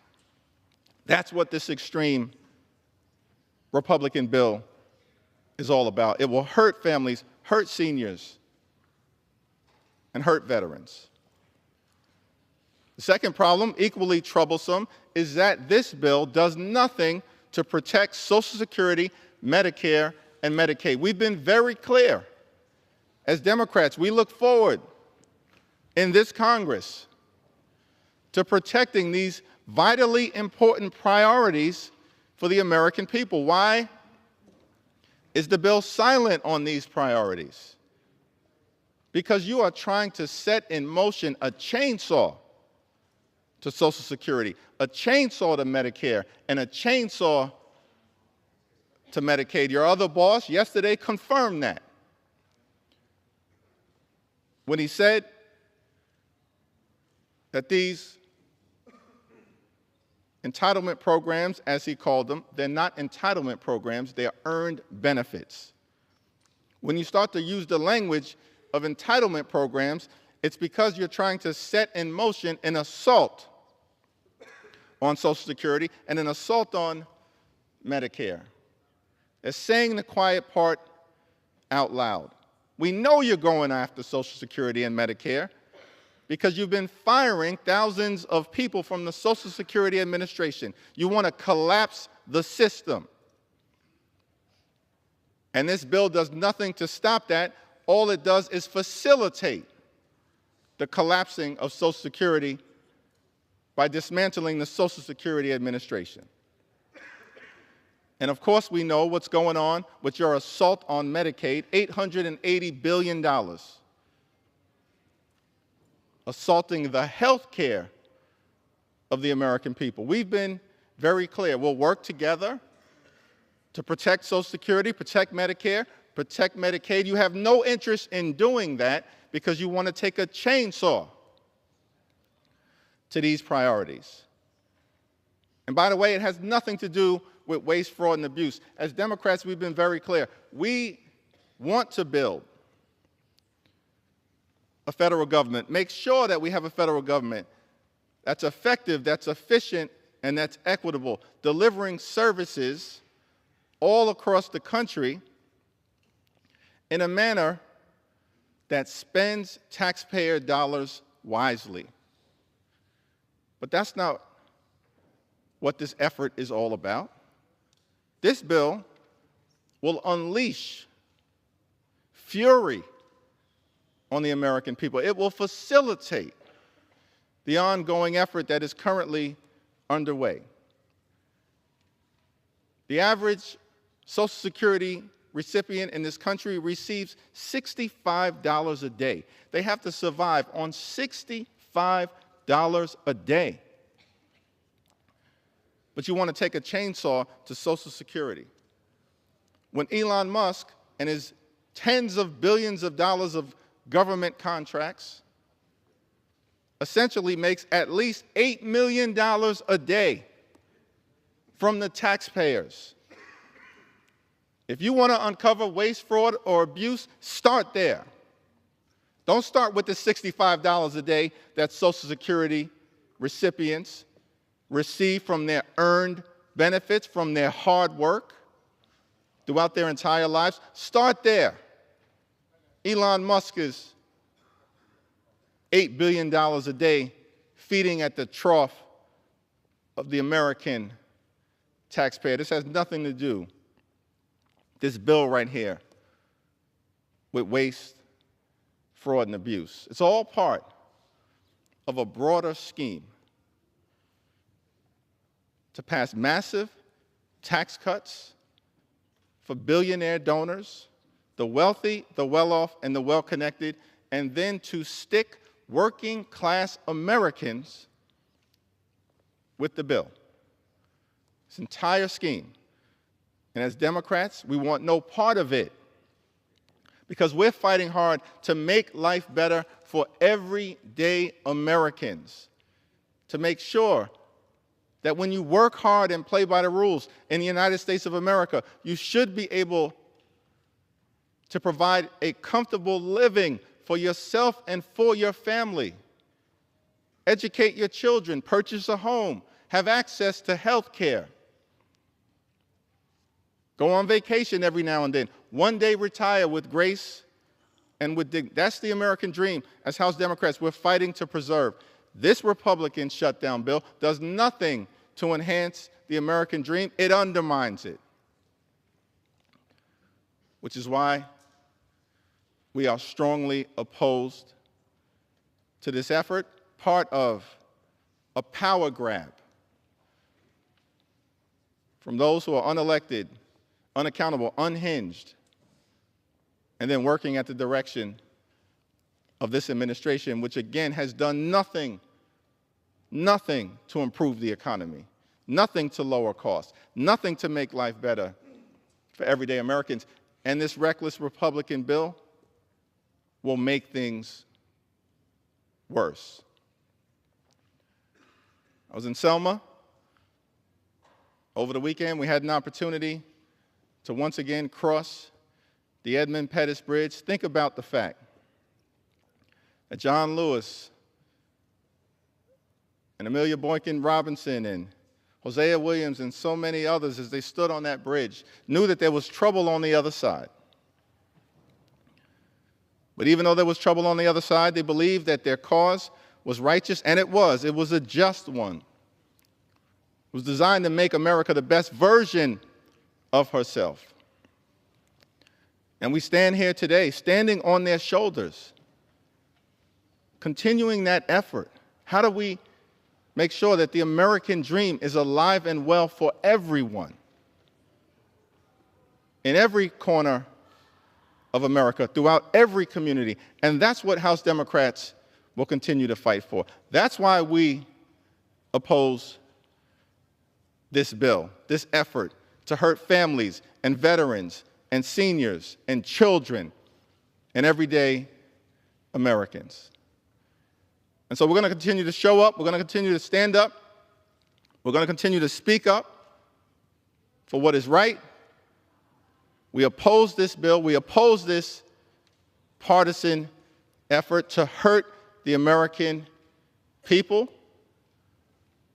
And we will continue to stand on the side of bringing the American dream to life for every single American.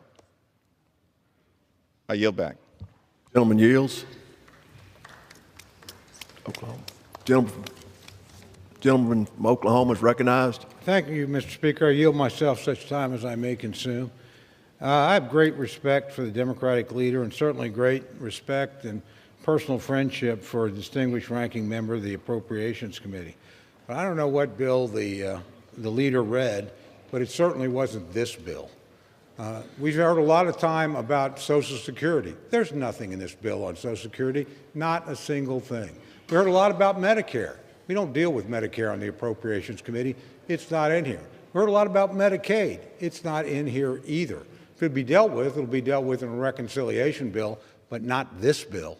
This bill is about keeping the government open, something my friends pride themselves on and have often patted themselves on the back on. You got the opportunity to do it today. because that's all this bill does. It does a couple other interesting things. It actually, my friend said, we cut funds for food support. It doesn't do that. It actually adds $500 million to WIC. We said you cut support for housing. It doesn't do that. It actually adds money to the housing accounts.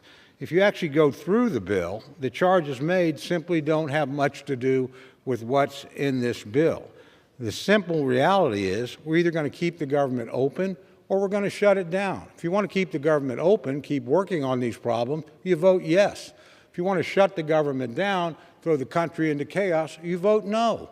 It's certainly the privilege of my friends on the other side to vote how they care to vote, but don't say there are things in this bill which simply are not there. That's just the fear-mongering of the worst sort. Frankly, again, I would just urge my friends to keep the government open. And by the way, just for the record, neither the President nor the Speaker ever asked me to leave the negotiating table, ever. Quite the opposite. The Speaker said, keep going, keep trying, keep at it. We are 4 days away from a shutdown. It was my friends that introduced a lot of things in the negotiations that aren't normally appropriations issues. Chose to do that. We couldn't come to a deal. We're pretty close on the top line number. We were right there. But we're not going to have a Republican Senate and a Republican House restrict a Republican president from the legitimate exercise of executive authority and then, oh, by the way, ask him to sign the bill. How do you think that's going to work out? That's not a very reasonable request. We resisted it. My friend Senator Collins, who was my negotiating partner from the Senate, resisted it. And we'll continue to resist it, and that's not going to happen. But this bill is about none of those things. This bill is about keeping the government open. You choose to shut it down, then that's your prerogative. You're allowed to do that. But I don't intend to do that. I don't think my colleagues on my side of the aisle intend to do that. And I would urge Democrats who actually read the bill to reflect on it and avoid shutting down the government as well and working with us in that regard. And with that, Mr. Speaker, I reserve the balance of my time. Gentleman reserves. Gentlewoman is recognized. The President has no legitimate authority by the Constitution to insert himself into the appropriations process. I yield 2 minutes to the gentleman from Maryland, the distinguished ranking member of the Financial Services and General Government Subcommittee, Mr. Hoyer. Gentleman's recognized. I thank the gentlelady for yielding. And I adopt all of what the leader said, notwithstanding the rebuttal from the chairman of our committee. This bill is about giving Trump more unfettered power. That's what this bill is about. This country is in crisis and chaos over the last 45 days plus days. And this bill will continue that process. The Congress, if it passes this bill, will have failed. We should have passed all of our bills by September 30th of last year. We didn't. We then passed, as some of the Republicans have said, some appropriation bills. All of them were partisan bills.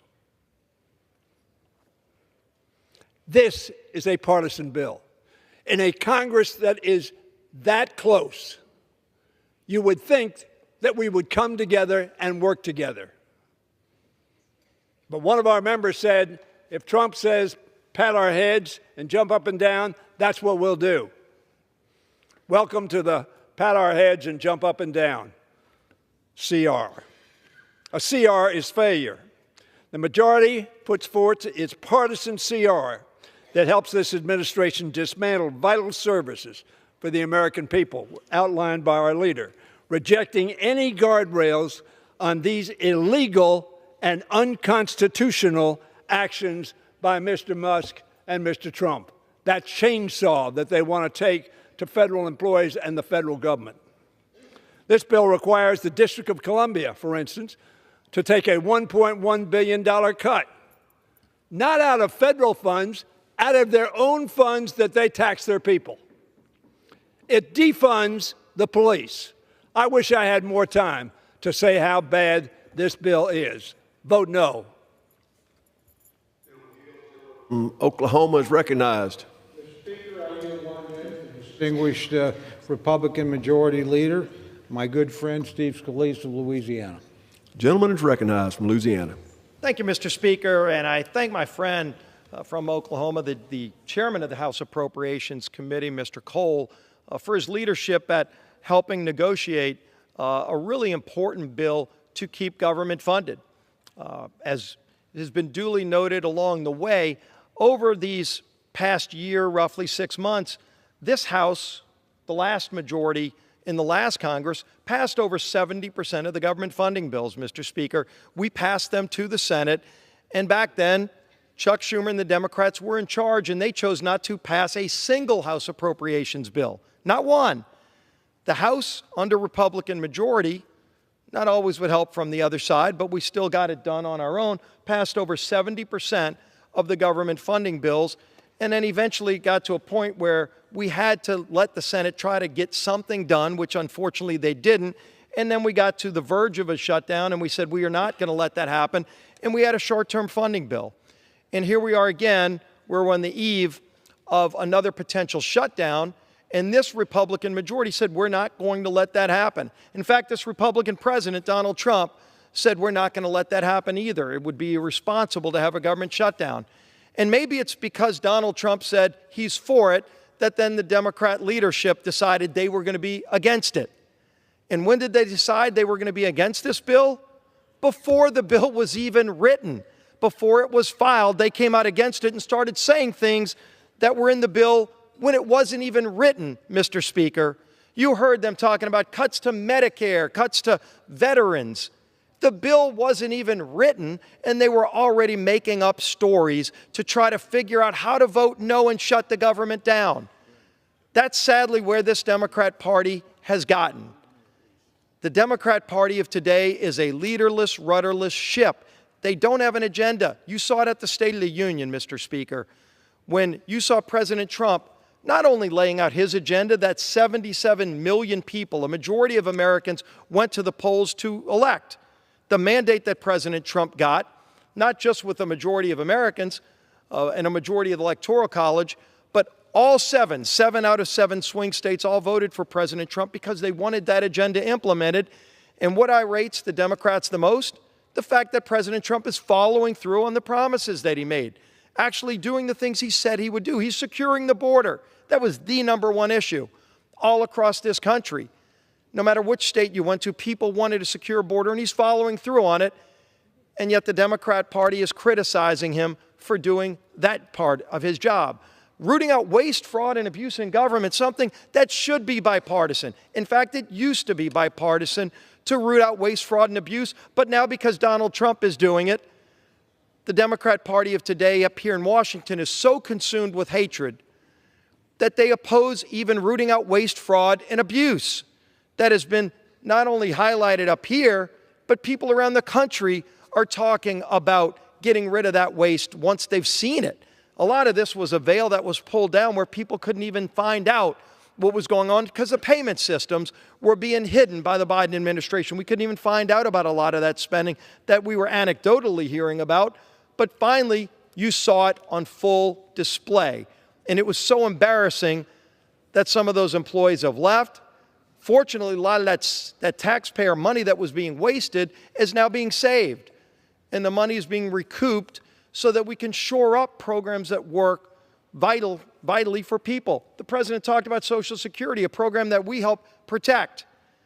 When you've got somebody that's listed as 300 years old in the Social Security system, that shows you the kind of fraud and abuse that's going on.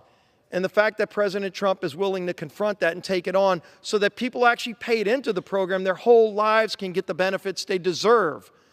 That's what people elected President Trump and this majority on the Republican side to do. But you would think Democrats would want to join in and help accomplish that. And yet here they are on this floor talking about things that aren't even in the bill, trying to scare people, talking about cuts to veterans in the bill. And maybe because they just didn't read the bill. It's only 99 pages long. I would urge them to go read it. They might actually vote for this bill in the next hour because they'll realize, in fact, the cuts that they're talking about are not true. They're not in the bill. There's an increase for veterans in this bill. You know what else is in this bill, Mr. Speaker? And I want to applaud, again, the chairman of the Appropriations Committee and his members for negotiating something that's been needed for a long time, and that is the largest pay raise for our junior enlisted military personnel in over 40 years. Now, if somebody doesn't think our men and women in uniform deserve that pay raise, maybe they'll vote no. I'm proud to say I'm going to be voting yes to support our men and women in uniform who've been waiting for that raise and deserve it. How can you justify a no vote on that, Mr. Speaker? That's actually in the bill. As they talk all day about what's not in the bill, because they were against it before it was even written, if they actually read this bill, again, only 99 pages, it's a pretty quick read, you would find out that pay raise for our troops is in the bill. Stronger funding for our veterans is in the bill. But why are they voting no, you would ask? Just because the name of the president is Donald Trump. I think the people of this country are fed up with that kind of hatred that consumes people here in Washington. Again, when you watch the State of the Union address, and the president is not even talking about his agenda, he's introducing and paying tribute to a 13-year-old boy who just beat cancer. And they couldn't even stand up and applaud that on their side because of the person who said it. If the hatred is so consuming that you can't even support what's great about America, maybe you need to reevaluate what's important in doing these jobs. We are elected to represent the people, and if the president, no matter who he is or she is, has a great idea, you support it. There were a lot of things about Barack Obama's policies I disagreed with, Mr. Speaker. Yet when he said something that was good for America at a State of the Union, I stood up. We actually worked with the president. The chairman was part of that, Chairman Cole, in passing the 21st Century Cures Act, last bill that Barack Obama signed, to help put more funding into NIH so we could cure major diseases. We protect those gains in this bill. But if they're advocating to vote no, they're advocating for a government shutdown. It's a binary choice. It's not like there's a plan B behind door number 2, Mr. Speaker. So if the plan is to vote no, what you're really saying is you want to shut down the government. And I know a lot of Democrats, we all get to bring a guest to the State of the Union. And they get to sit up in the balcony. You've got the First Lady and the President's guests up there. Again, the 13-year-old boy who beat cancer. The widow of a slain police officer who was in the balcony that they would not even applaud and pay tribute to. But they were there too, but everybody else got to bring a guest. Most Democrats bragged that they were bringing federal workers as their guests. You saw a lot of them holding rallies out in front of federal offices with federal employees, some of who hadn't shown up for work in 3 years since COVID, but they found their way to the office, not to work, but to protest. Democrats are about to vote to furlough all of those federal workers. Why? Not because of what's in the bill. They've been telling you stories that aren't even true about what's in the bill. They don't like it because of the name of the President of the United States. Aren't we bigger than that? Aren't we a better country than that, Mr. Speaker? This is our responsibility to get this job done and then turn the page and go to work. This is the business, frankly, of the Biden administration that we're cleaning up.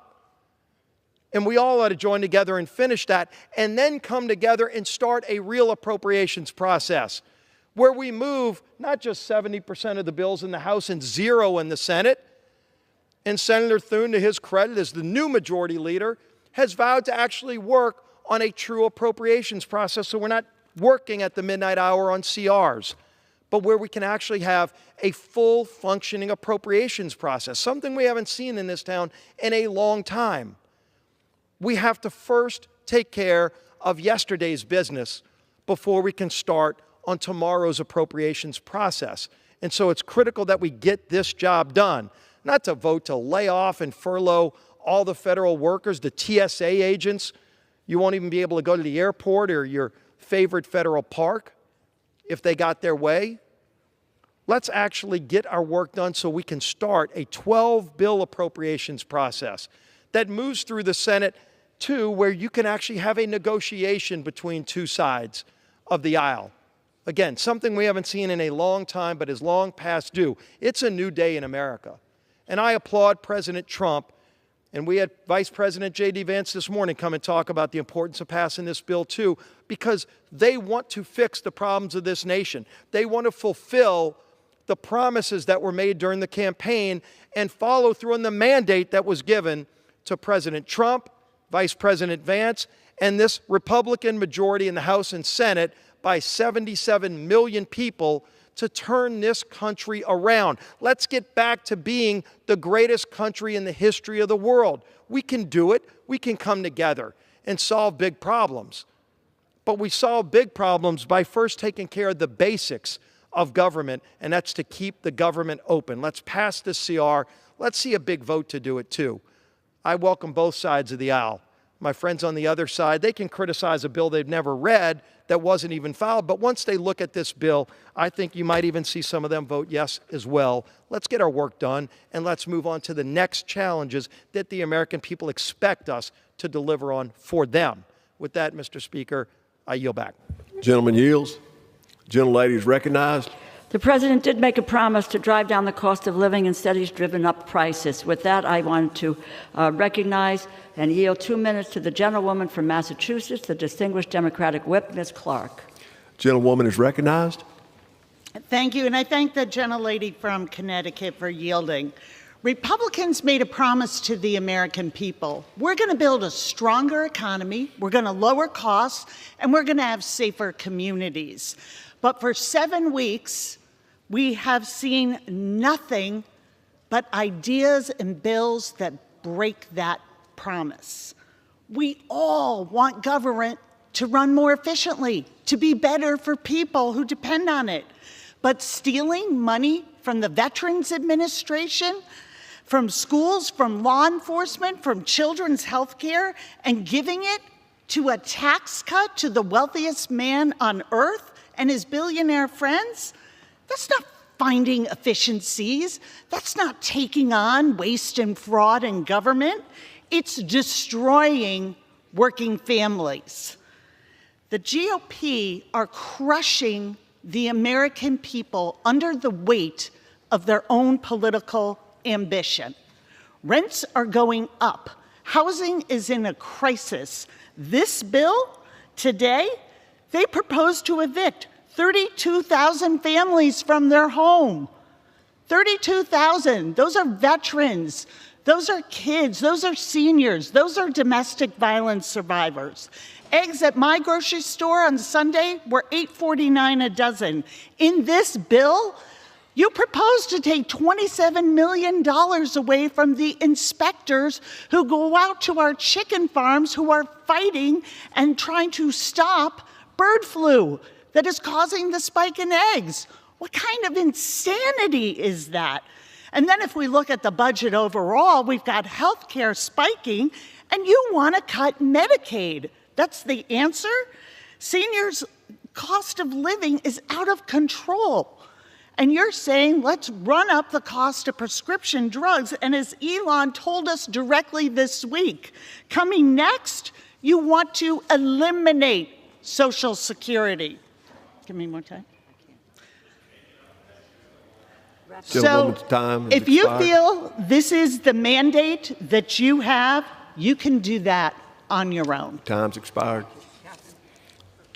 Gentleman's recognized. Thank you very much, Mr. Speaker. I yield 3 minutes to my very good friend and senior member of the Appropriations Committee, the gentleman from Idaho, Mr. Simpson. Gentleman's recognized.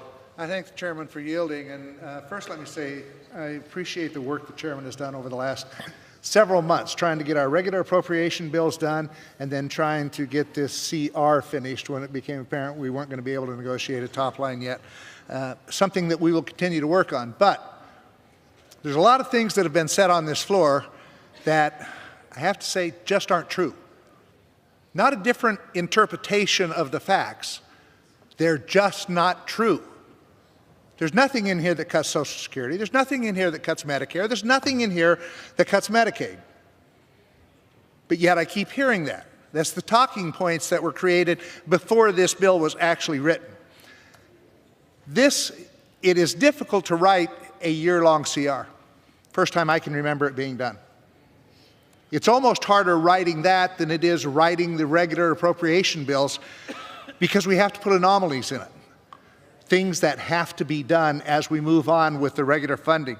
The reason I've been able to support this CR and will vote for it is because of the work that our chairman, Mr. Cole, has done with some of these anomalies that were absolutely necessary. In the interior arena, there were 4 anomalies that really needed to be addressed to get this CR done. One is it fully funds PILT payments, which is an estimated level of $600 million, $85 million above what was the current level. In Indian country, the CR increases funding for Indian health services to expand availability and direct health care services, funding the Bureau of Indian Affairs, BIA, BIE programs are held at 2024 enacted levels. The CR removes the 2024 earmarks with BIA and HIS, but the overall net effect on tribal programs is still a $25 million increase. In addition, program increases, the CR also provides $999 million an increase for tribal contract support costs and an additional $256 million for Section 105(1) leases in an effort to continue our commitment to upholding our trust and treaty responsibilities. It also increases on a permanent basis the wildfire fighting fire pay. That costs $147 million.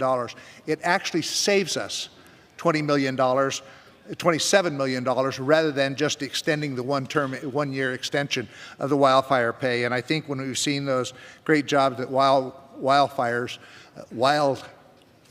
fighters do for us, it's incredible what they do. We don't pay them enough now. And if you can make more flippin' burgers in California than you can fighting wildfires, then something's wrong. So this permanently fixes that for us. It's a very important bill. Shutting down government is never good policy. It's never good politics. Why anyone, Republican or Democrat, would vote against this, I have no idea.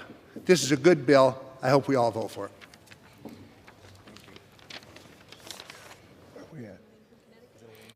Gentlewoman is recognized from Connecticut.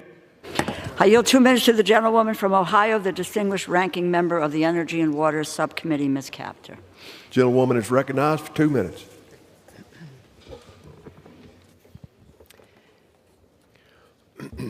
Mr. Speaker, I thank the ranking member, DeLauro, for allowing me this time. This bill was drafted by Musk's greed machine and seeks to put its claws even deeper into the pockets of our people. Why? To extract the largest transfer of wealth from money they're taking from these bills, from middle class and working class people, and put it in the pockets of the top 1% who already own half of this country, a handful of people, so very wealthy. The top 1% of billionaires now own as much wealth as the bottom half of our population. That's what's going wrong, and I rise in strong opposition to this bill.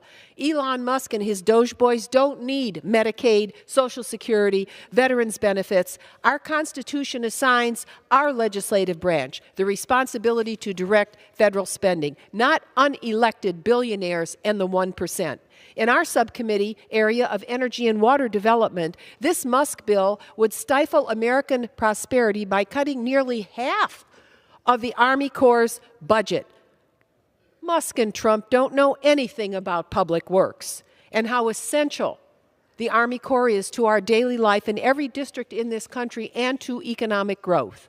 The greed machine wants to steal assets from America's people and put them in the pockets of billionaires at places like Mar-a-Lago. Oh, did I say that right? Mar-a-Lago, yeah.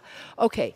Now, finally, the greed machine is cutting a total of nearly $600 million in support for local law enforcement. That's nearly $600 million in cuts of local police, leaving the kitty dry. The greed machine is underfunding our local police. In opposing the bill, I stand with our people, not with the billionaires and their greed machine.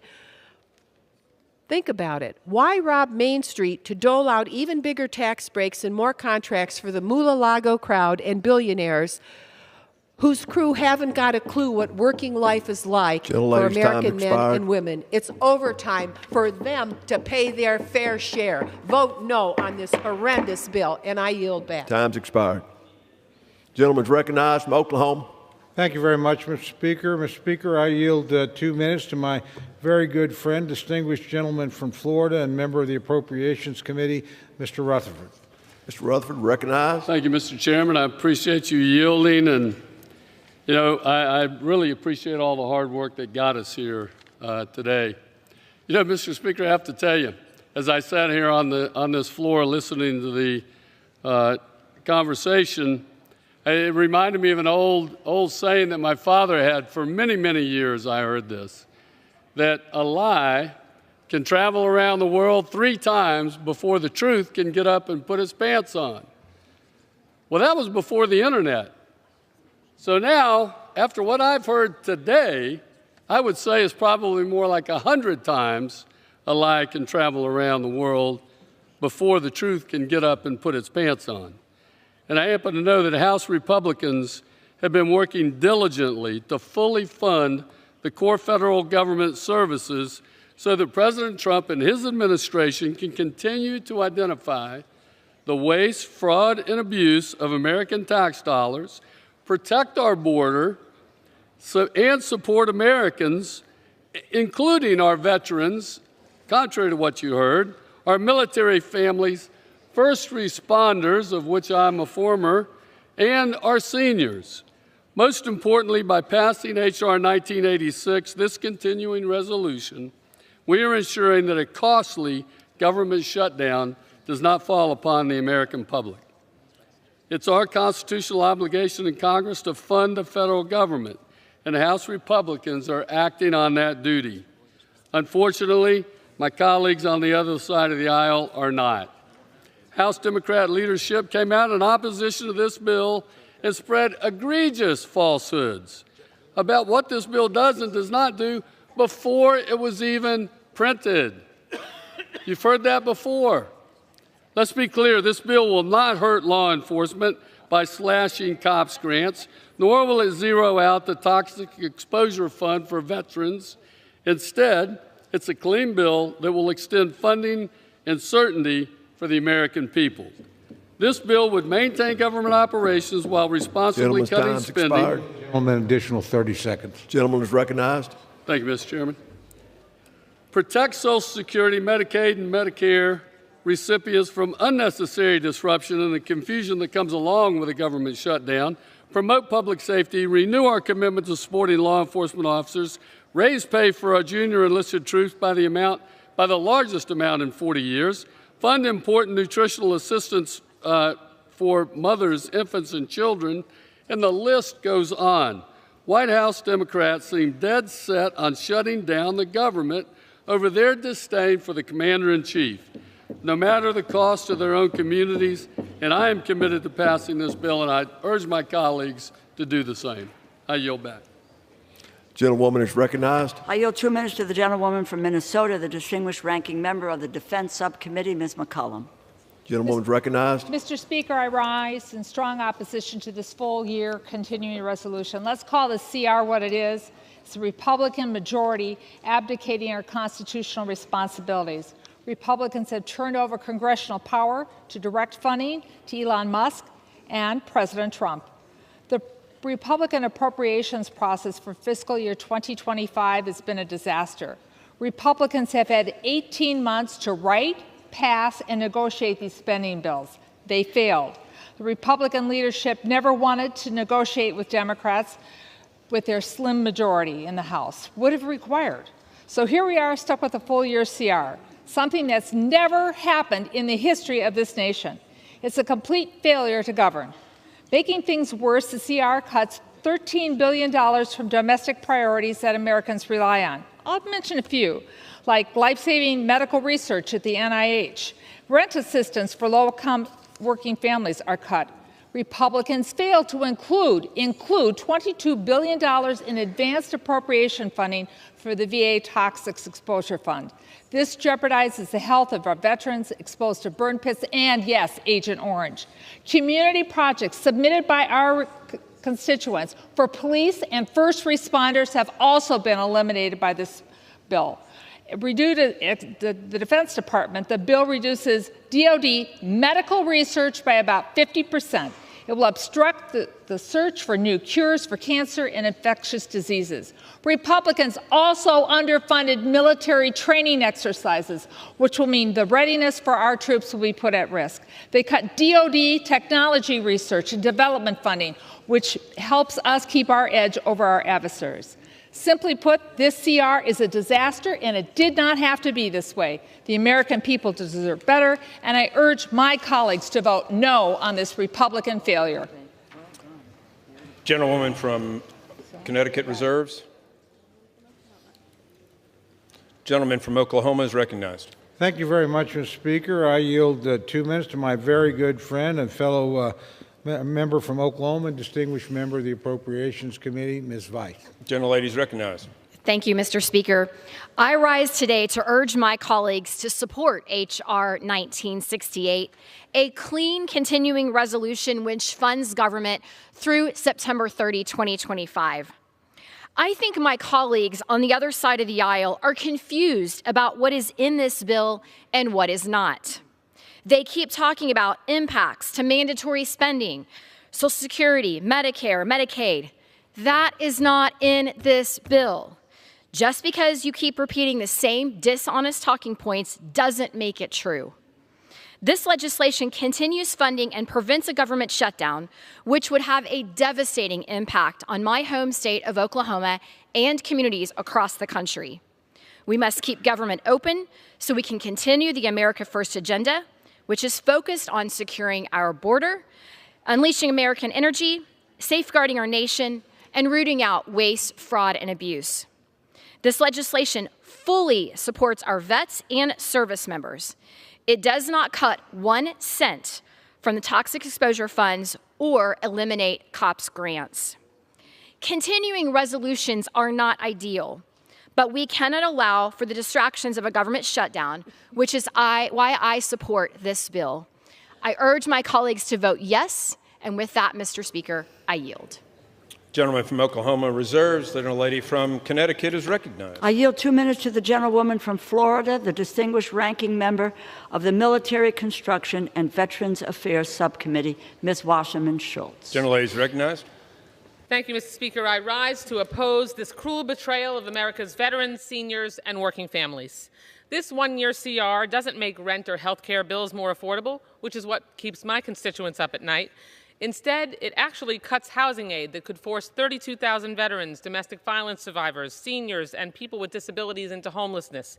And what does this spending patch do as we all now stare down the barrel of another Trump recession? It hands an unelected billionaire free rein to keep stealing taxpayers' dollars and paves the way for billionaires and big corporations to luxuriate in more tax breaks. This isn't a clean CR. This CR stands for cut and run. It lets Trump close hundreds of Social Security offices and fire thousands of workers who deliver our seniors' checks. It allows Musk to keep hacking into your private tax data. It puts critical Everglades restoration funds at risk. Worst of all, it lets Trump and Musk keep up their brutal assault on veterans and the people who care for them. It does it by eliminating $23 billion in guaranteed funding for health care for veterans exposed to burn pits and other toxins. We should debate bipartisan full-year funding bills that grow the economy and provide vital resources Americans need. Instead, this Republican cut-and-run bill turns Congress into a missing kid on a milk carton and cedes massive power to Trump. This is the same president who, in 2 short months, tanked your 401k and unleashed a job-killing trade war. Yesterday, the stock market just recorded its worst day since 2020. What really enrages me is that this cut-and-run bill sides with the most anti-veteran president in American history. Trump has fired 6,000 veterans, inflicted mass VA layoffs, and killed hundreds of veteran services contracts. Trump even plans to lay off another 83,000 VA workers, and on top of that, this cut-and-run bill makes even deeper cuts to the health care services for all those who bravely served our nation. Democrats are more than willing to back bipartisan funding legislation, but we will never sell out our seniors, veterans, and children like this cut-and-run bill shamelessly does. I yield back. Vote no. Gentlelady from Connecticut reserves. Gentleman from Oklahoma is recognized. Thank you very much, Mr. Speaker. Mr. Speaker, I yield 2 minutes to my good friend, distinguished member of the Rules Committee, and gentleman from Texas, Mr. Roy. Gentleman is recognized. I thank my friend from Oklahoma. My, how times have changed. How many times we've been sitting on the floor of the House listening to our colleagues on the other side of the aisle saying, a CR is the greatest thing since sliced bread. We must have the CR. Because when some of us were saying, wait a minute, Mr. President, wait a minute, President Biden, maybe we should actually secure the border of the United States instead of letting millions of people flood in and kill Americans and let fentanyl flow into our communities. So when we wanted to secure the border and we dared to say that the funding should actually reflect that, and we threatened to, hey, maybe we should actually have a fight on spending, my colleagues on the other side of the aisle said, CR, we got to have a CR, our precious CR. Well, here we are. And what are we doing? Our colleagues oppose the CR. Why? Because we would have spending frozen for 6 months, down about $7 billion, but importantly, allow DOGE and allow our friends in the administration to continue to expose the absurdity of federal spending. How about $1.5 million to advance diversity, equity, inclusion in Serbia's workplaces? $70,000 for production of a DEI musical in Ireland. $2.5 million for electric vehicles in Vietnam. $47,000 for a transgender opera in Colombia. $32,000 for a transgender comic book in Peru. This is what our Democratic colleagues are fighting for, to continue to fund absurd programs rather than do the common sense work of what we're trying to do to have more beds for ICE, secure the border of the United States, ensure that our defense is funded, ensure that we're able to hold spending in check so we can actually have a chance of saving this great country. I yield back. Gentleman yields. Gentleman from Oklahoma reserves. Gentlelady from Connecticut is recognized. The gentleman confirms what we've been saying all along, impoundment. I yield 2 minutes to the gentlewoman from Maine, the distinguished ranking member of the Interior and Environment Subcommittee, Ms. Pingree. Gentlewoman is recognized. Thank you, Mr. Speaker, and thank you very much to the ranking member for yielding me this time. I oppose this full-year continuing resolution and urge my colleagues to reject it. If we vote no and reject this CR, we can go back to work and negotiate a regular full-year spending bill. This full-year continuing resolution is not a responsible way to govern. The bill does not set funding levels for individual programs, and because it doesn't, it creates another dangerous opportunity for President Trump and Elon Musk to defund congressional priorities. And we all know what a disaster that has been for our country, an illegal, unconstitutional disaster. It is the duty of Congress to negotiate regular spending bills. This means that we actively decide on every individual program's funding level, and we make adjustments where necessary. For example, the Indian Health Service needs an additional $345 million just to maintain current direct health care services. This continuing resolution fails to provide those funds, so tribal communities will experience a lower level of health care service. A regular bill also gives very specific directions to agencies to carry out specific work. For example, in prior years, in the Interior Bill, we have directed the EPA to conduct PFAS research that will help farmers, ranchers, and rural communities manage the disastrous impact PFAS has had in places like my home state of Maine. Under this continuing resolution, without our direction, this administration may decide that work should stop. As ranking member of the Interior and Environment Appropriations Subcommittee, I'm deeply concerned that the Republican majority is giving the administration a free pass to abandon programs that protect the public from pollution, that safeguard human health, and that address the climate crisis. I urge a no, and I yield back my time. Gentlewoman from Connecticut reserves. The gentleman from Oklahoma is recognized. Thank you, Mr. Speaker. I yield 2 minutes to my very good friend, distinguished gentleman from New York, Mr. Lawler. The gentleman from New York is recognized. As the great George Costanza once said, it's not a lie if you believe it. And that's what we've heard today from my Democratic colleagues. A bunch of lies that maybe they sincerely believe. The reality is this bill does not touch Social Security. It does not touch Medicare. It does not touch Medicaid. Those programs are fully funded and protected. Our veterans fully funded and protected. Fiscal year 24 was a total of $1.665 trillion. Fiscal year 25, of which we are voting to complete with this CR, is $1.658 trillion. The reduction of $7 billion is because community project funding that has already been paid, already been approved as part of fiscal year 24, is not going to be double paid. So we are saving $7 billion by removing it, as it should be. Why would we pay for projects that have already been paid for? The fact is that we have to keep the government funded and open. Why anyone would vote to shut the government down is beyond me. And when Joe Biden was president of the United States, I voted every time to keep the government funded and open. And the idea that we're going to shut it down because the priorities changed, well, guess what? The administration changed. That's the reality of elections. Donald Trump won in November. Republicans won the House and the Senate. And so, yes, budgets will change. But the fact is that we have to keep the government open. And I would remind my colleagues, the reason we're in this situation is because Senate Democrats under Chuck Schumer passed exactly 0 appropriations bills on the Senate floor. 0. There was nothing to negotiate. They couldn't pass a bill. They refused to pass a bill. An additional 30 seconds. Thank you, Mr. Chairman. They refused to pass a bill. We passed appropriations bills on the floor last year. We were ready to conference. We were ready to negotiate.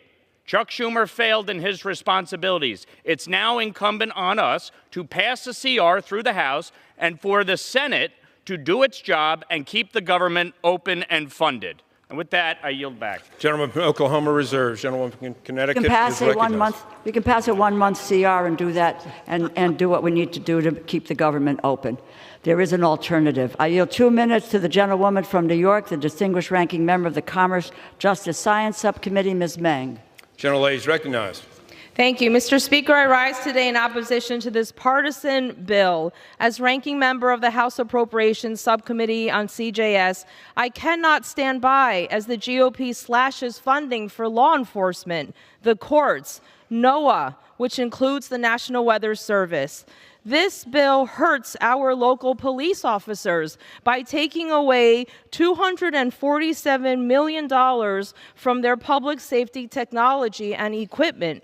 Additionally, it cuts $350 million from projects that support community efforts to prevent crime, improve law enforcement, to provide precincts with equipment to prevent car theft, and provide victim services. These are projects that Republicans and Democrats on our committee approved and agreed on. Furthermore, the bill does nothing to prevent this administration from gutting NOAA. As a result, the life-saving weather forecasts we all receive will be less accurate and timely. Federal funding cuts in the GOP's continuing resolution are dangerous to communities like Queens and so many others. This includes Social Security, Medicare, Medicaid, and SNAP benefit, which serve as a lifeline for millions of Americans. Let's be clear, Social Security, Medicare, and Medicaid are not entitlements. They are earned benefits that hardworking Americans pay into throughout their lifetime, so they have the opportunity to retire with dignity.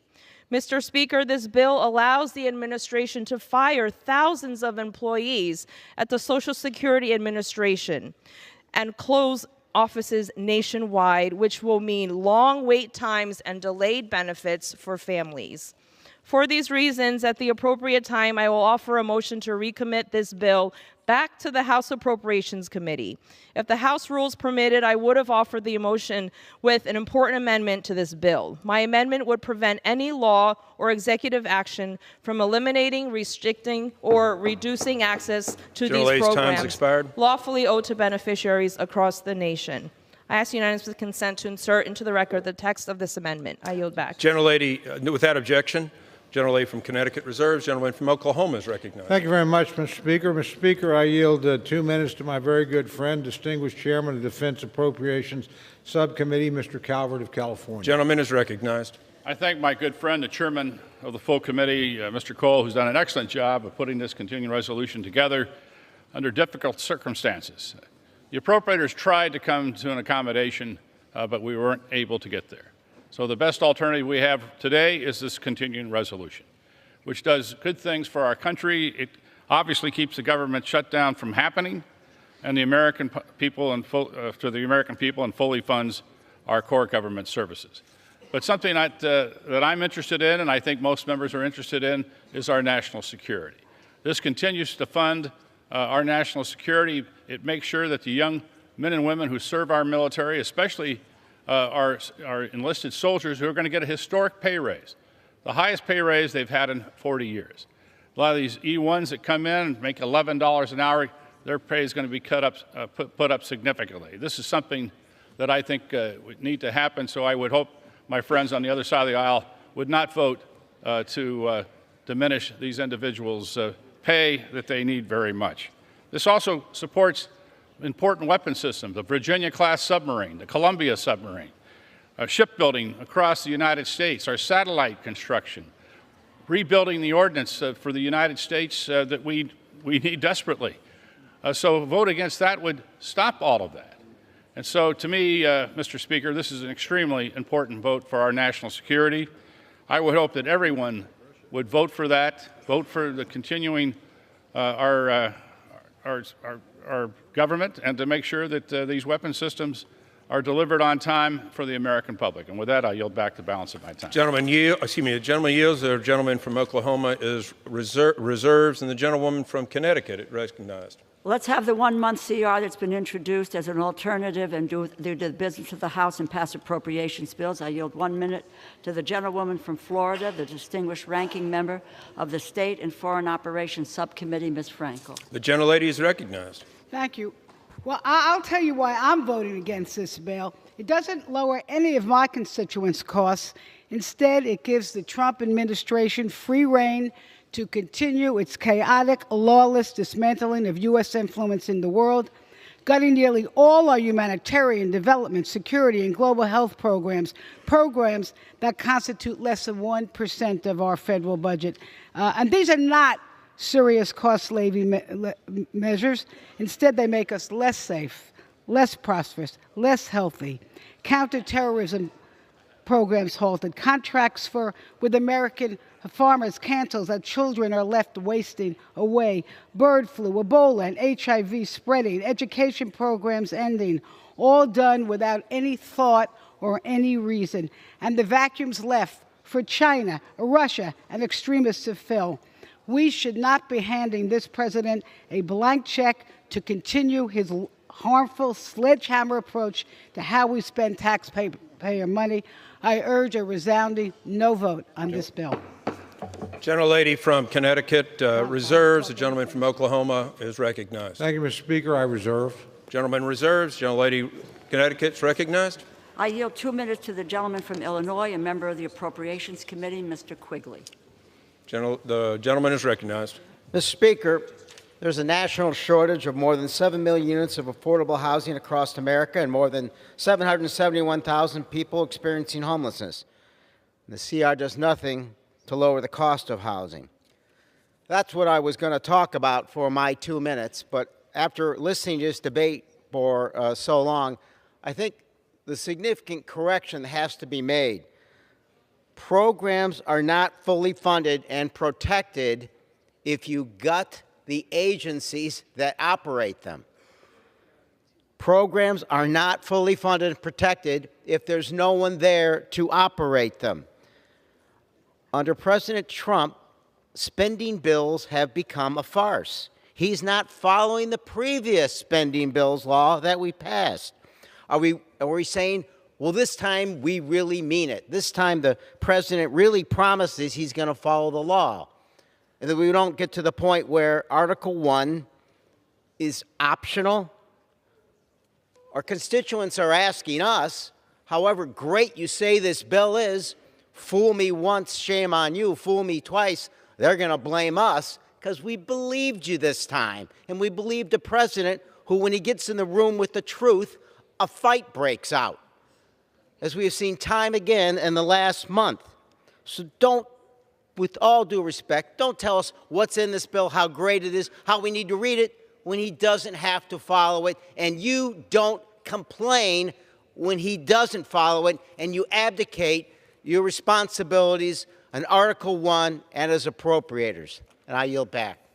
Members are reminded to refrain from engaging in personalities towards the United States President. Gentlelady from Connecticut reserves. Gentleman from Oklahoma is recognized. Thank you, Mr. Speaker. I continue to reserve my time. Gentleman reserves. Gentlelady from Connecticut recognized. Mr. Speaker, I yield 1 minute to the gentleman from New Jersey, the distinguished ranking member of the Energy and Commerce Committee, Mr. Pallone. Gentleman's recognized. Thank you, Mr. Speaker. One of my colleagues on the Republican side earlier asked what Democrats are fighting for. And I want to say I'm a proud Democrat fighting for America's health care. And I want to stress that this partisan Republican bill cuts American health care. This bill slashes funding for our community health centers, which provide care for millions of people, as well as our nation's teaching hospitals, which train the next generation of doctors. It fails to reverse the Medicare physician pay cut, which endangers access for seniors, especially those in rural and underserved communities. It also does nothing to stop Republicans' planned catastrophic cuts to Medicaid. Rather than voting on this partisan bill, we should be working together to lower costs and expand access to health care like the bipartisan agreement we had in December. That bill provided long-term certainty and funding increases for our community health centers, for our teaching health centers. It lowered drug costs by taking on unfair PBM practices and addressed the Medicare cuts to physicians. Unfortunately, Republicans walked away from this agreement because Elon Musk opposed Gentleman's time's expired. Gentlelady's reserves. Gentleman from Oklahoma is recognized. Thank you, Mr. Speaker. I continue to reserve. Gentleman reserves. Gentlelady is recognized. Speaker, I yield 1 minute to the gentlewoman from New York, the distinguished ranking member of the Small Business Committee, Ms. Velasquez. Gentlelady is recognized. Thank you. And thank you for the gentlelady for yielding. I rise today in strong opposition to this reckless Republican funding bill. Republicans claim this is a clean CR, but the facts tell a different story. This bill slashes $23 billion from veterans' benefits, turning its back on the brave men and women who serve our country. It guts health care, leaving families, children, and seniors vulnerable, and it slashes affordable housing, putting thousands, including veterans, domestic violence survivors, and people with disabilities at risk of losing their homes. If these cuts weren't bad enough, the Vice President said this morning that this administration will continue to refuse to spend money on programs they don't like. I will not vote for a CR that greenlights these dangerous cuts.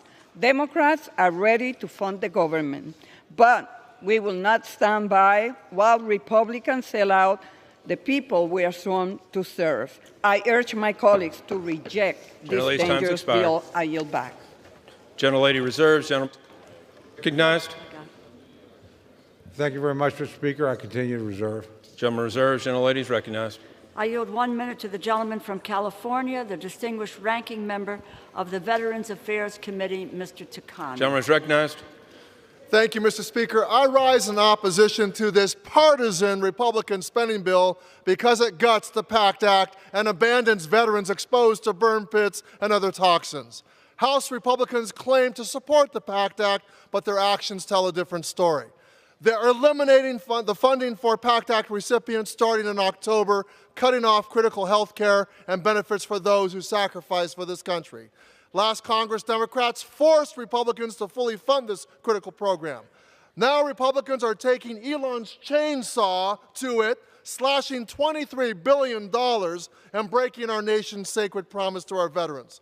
Where you invest your money shows what you truly value. And by gutting this funding, Republicans have made their priorities clear. I stand with our veterans. I stand firm in our priorities and promises, and I will not stand by while Republicans rip them apart. I urge my colleagues to vote no on this partisan Republican spending bill. Yields. The gentlelady's reserves. Gentleman from Oklahoma is recognized. Thank you very much, Mr. Speaker. I continue to reserve. The gentleman reserves. Gentlelady's recognized. I yield 1 minute to the gentlewoman from the District of Columbia, Ms. Norton. I'm running out of time. Gentlelady's recognized. This CR is an act of fiscal sabotage against the District of Columbia and abuse of Congress's power over disenfranchised D.C. This CR will result in an immediate cut of more than $1 billion from D.C.'s $21 billion budget 6 months into D.C.'s fiscal year. For the last 20 years, D.C. has been able to operate under the local budget enacted by D.C. for the next fiscal year for the duration of every CR. This CR does not allow D.C. to do so. Instead, the CR effectively repeals the fiscal year 2025 local budget enacted by D.C., which D.C. has been operating under for 6 months, and restores the fiscal year 2024 local budget enacted by D.C., which D.C. stopped operating under 6 months ago. This cut to D.C.'s local budget does not have the federal government any money because of D.C.'s local budget consists entirely of locally raised revenue. I urge voters to vote no. Time's expired. Gentleman from Oklahoma is recognized. Thank you very much, Mr. Speaker. I continue to reserve. The gentlewoman's time has expired. In that case, may I inquire how much time I have, Mr. Speaker? You have 6 minutes. I won't use it all, but I That's yield okay. myself the balance of my time. You know, been an interesting debate. Been a lot of things said that are exaggerations, a lot of things said, in my view, that are fabrications. Let's talk about a few of those. There's nothing in this bill about Social Security. There's nothing in this bill about Medicare. There's nothing in this bill about Medicaid. There aren't cuts in nutrition for the poor. There's a $500 million increase in WIC at the request of the president. There's not cuts in housing. There's an increase in housing to try and adjust for inflation. We'd have been better off probably if we'd negotiated a deal, but that didn't happen. So, proactive thing. There's more money in here to take care of junior enlisted personnel. I don't think that's probably an article of much dispute. It certainly shouldn't be. And I can go charge by charge. Yes, on the toxic burn or toxic exposure fund, we're going to deal with that in the 26 bill. It's for 26. Everything's funded for 25. That's what this bill covers. It's an appropriations bill for FY25. So that's what we're covering here. We're going to deal with the 26 bill, and then we'll deal with that issue. I voted for the PAC Act. I believe in it. I voted for additional funding for it. I suspect we'll find common ground there. So there's a lot of, fireworks around this bill. But let's just talk about what it does. It's pretty simple, guys. It's a CR. It's a continuing resolution. Your own leadership came out against it before they ever saw it. Maybe that's why we have all these fabrications and hallucinations about what's in it. It's pretty short. It's 99 pages. Read it. Now, I'm sorry everybody didn't get their projects. I really am sorry about that. We don't do that in CRs. So the big cuts here are mostly the elimination of congressional projects. I think most of those are worthy. I support them. I actually support the reforms some of my friend, the good friend, the ranking member, put in there. I think she did a great job for this institution. But we can't do them in a CR. We just don't do them. So people are upset about that. I'm sorry about that. But at the end of the day, there's only one important thing that matters here. You can vote yes and keep the government open. Whatever your problem is, whatever your concern is, it's going to be worse in a government shutdown, not better, worse.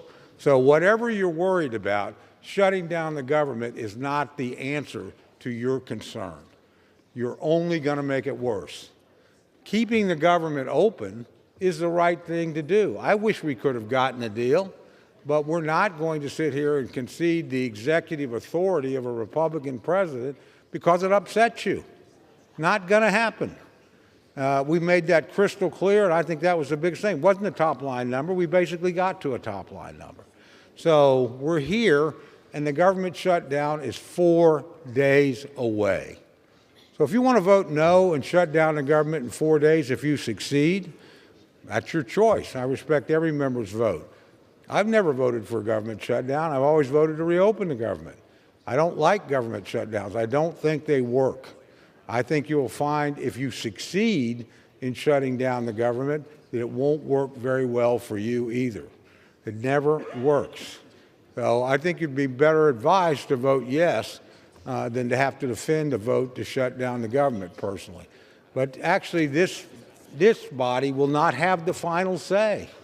It's going to go to the United States Senate, and you have the power in the Senate to shut down the government if you choose, because they have a filibuster over there. They have 60 votes. So if you're worried about it, just let it go over there. You've got the power in that body to do it. So if you want to shut down the government, your choice. But Mr. Speaker, I think the choice is crystal clear. If we took a poll on it, the American people were asked, do you want to shut down the government? The overwhelming answer would be no. Do you think you should keep the government open and keep working on our problems? That would be an overwhelming yes. So I choose to do what the American people want to do, keep the government open. That's what my constituents want. Maybe yours want to shut it down. Mine don't, and I suspect yours don't either. So with that, Mr. Speaker, I would just suggest we set aside the rhetoric and the intense feelings and just do the right thing. And the right thing is to vote yes and keep the government open. So, Mr. Speaker, I urge my colleagues to support this bill. I urge them not to vote to shut down the government, and I yield back the balance of my time. The gentleman yields. All time for debate has expired. Pursuant to House Resolution 211, the previous question is ordered on the bill as amended. The question is on engrossment and third reading of the bill. The those in favor say aye. Aye. Those opposed say no. No. The ayes have it. Third reading. A bill making further continuing appropriations and other extensions for the fiscal year ending September 30th, 2025, and for other purposes. For what purpose does the gentlewoman from New York seek recognition? Mr. Speaker, I have a motion to recommit at the desk. Clerk will read the motion.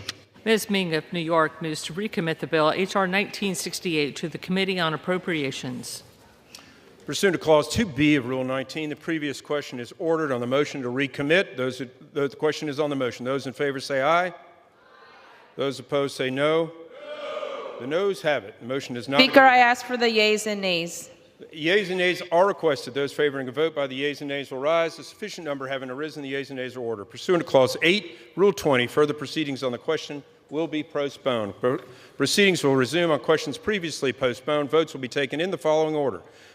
Passage of H.R. 1156, the motion to recommit on H.R. 1968, and passage of H.R. 1968 if ordered, as well as passes on House Joint Resolution 25. First vote will be a 15-minute vote.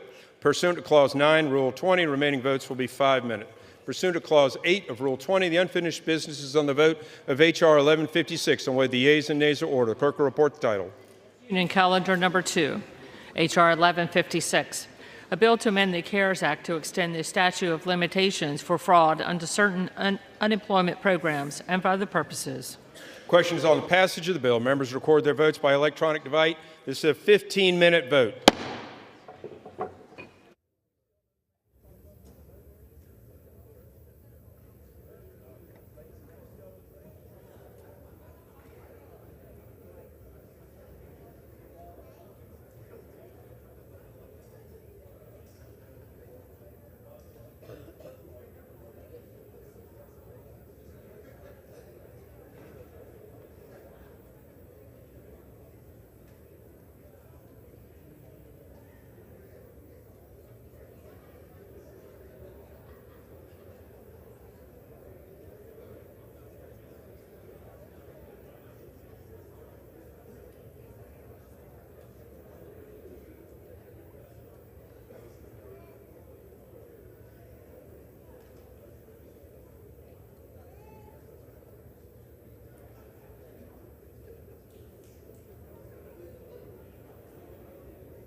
any member wish to change your vote?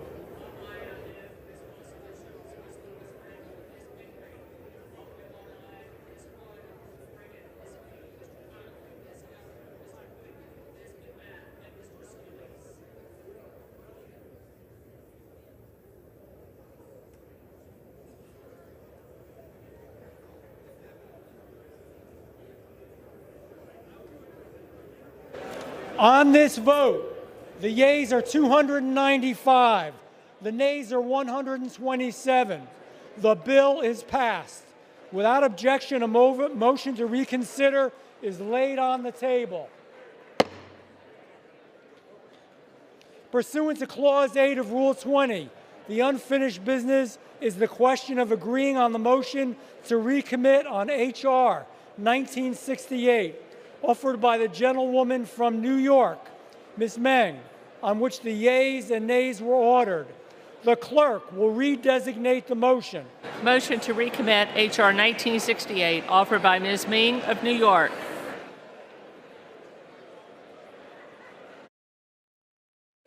The question is on agreeing to the motion to recommit.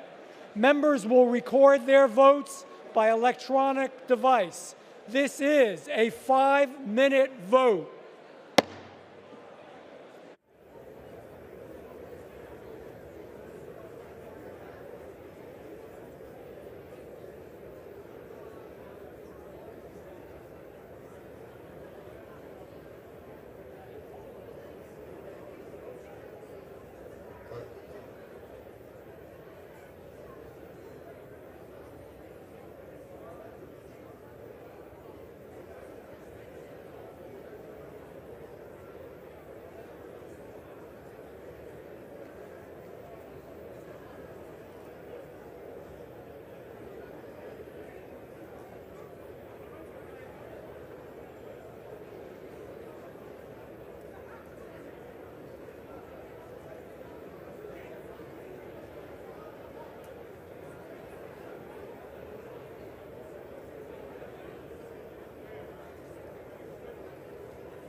all members voted? Does any member wish to change their vote?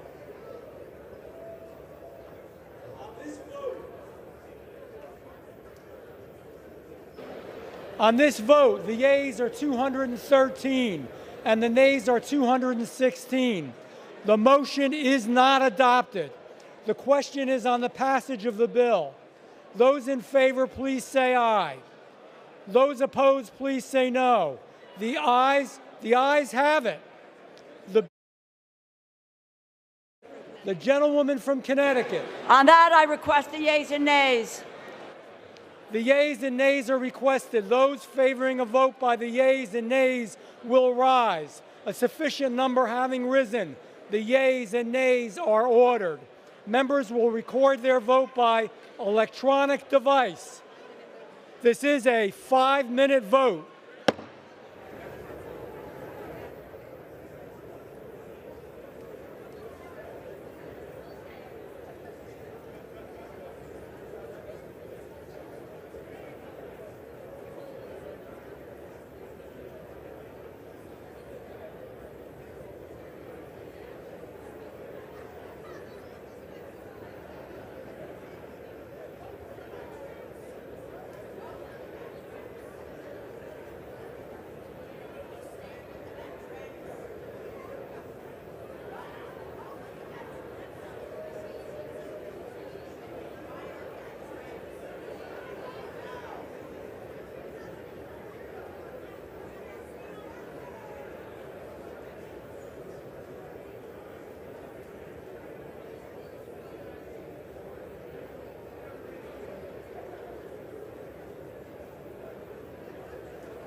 On this vote, the yeas are 217, the nays are 213.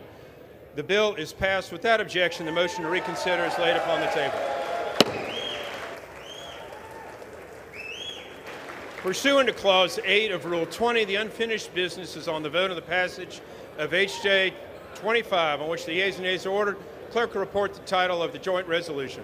Union Calendar Number 3, House Joint Resolution 25, Joint Resolution providing for congressional disapproval under Chapter 8 of Title 5 United States Code of the rules submitted by the Internal Revenue Service relating to gross proceeds reporting by brokers that regularly provide services effectuating digital asset sales. The question is on passage of the joint resolution. Members record their vote by electronic device. It's a 5-minute vote.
On this vote, the yeas are 292, the nays are 132, one vote present.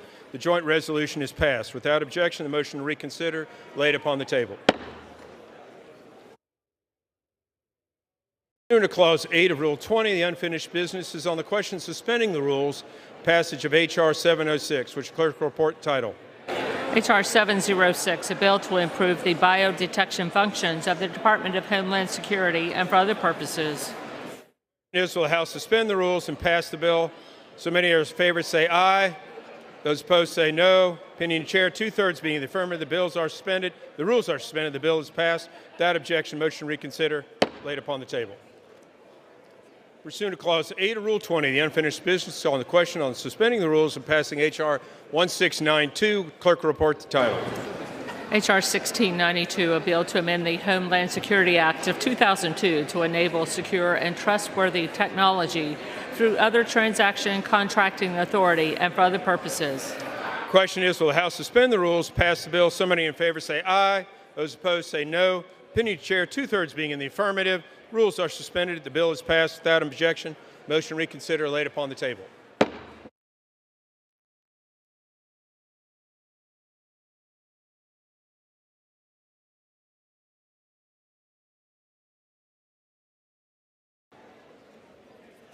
Pennsylvania.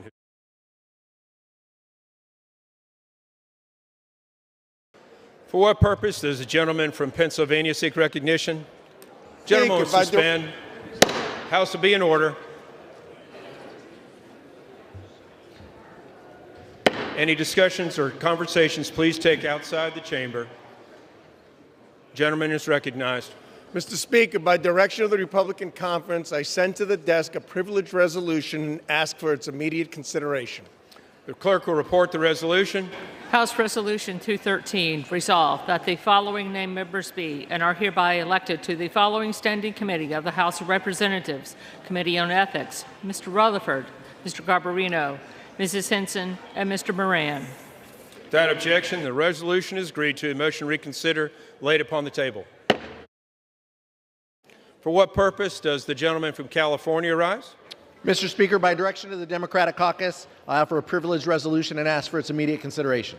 Clerk will report the resolution. House Resolution 214, resolved. Unanimous consent that the resolution be considered as read. Without objection, the resolution is agreed to. The motion to reconsider laid upon the table.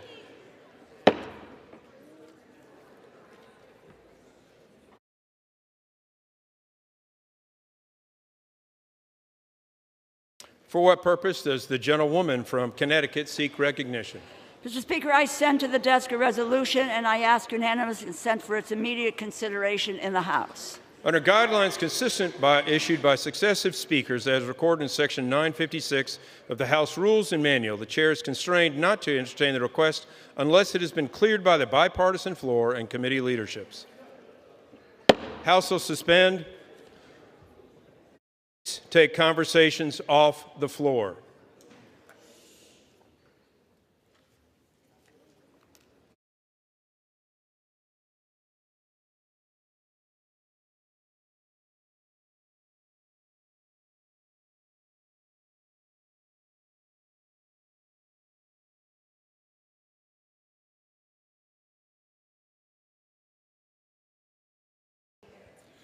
The chair will now entertain requests for 1-minute speeches.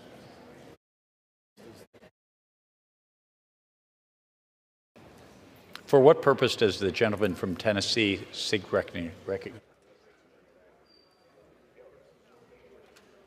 What purpose does the gentleman from Georgia seek recognition? Ask unanimous consent to address the House for 1 minute, to revise and extend my remarks. Without objection, the gentleman is recognized. The gentleman is correct. The House will return to order.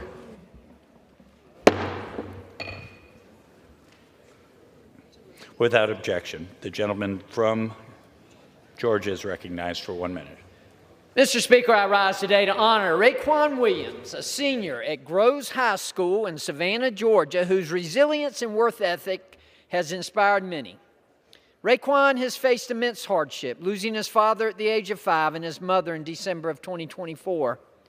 Throughout these hardships, he has excelled academically, participating in dual enrollment studies at Savannah Technical College, never letting his circumstances define him. As a two-way lineman from the Groves High School football team, Raekwon demonstrated exceptional work ethic and dedication, earning the respect of his coaches and teammates.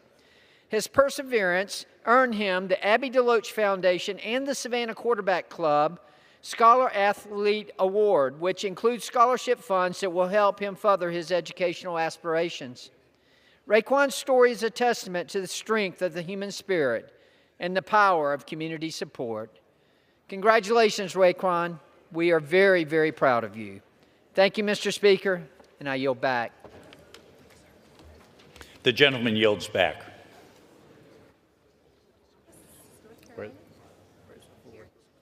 For what purpose does the gentleman from North Carolina seek recognition? Mr. Speaker, I ask for unanimous consent to address the House for 1 minute without any statement. Without objection, the gentleman is recognized for 1 minute.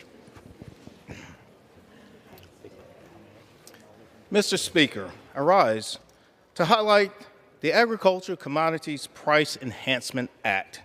Input costs for our farmers are astronomically high right now, whether it be fertilizer, seeds, or labor, not to mention the volatility of the current world food market. On top of this, the past year was one of the worst years for farmers in North Carolina between the impacts of drought and Hurricane Helene and other factors beyond their control. Our farmers need some certainty that they will be able to farm next year if their crops are not bringing in enough income to provide for their families. The Agricultural Commodities Price Enhancement Act directly addresses this by increasing reference prices for key commodities grown in eastern North Carolina and across the United States. Thank you so much, Mr. Speaker, and I yield back.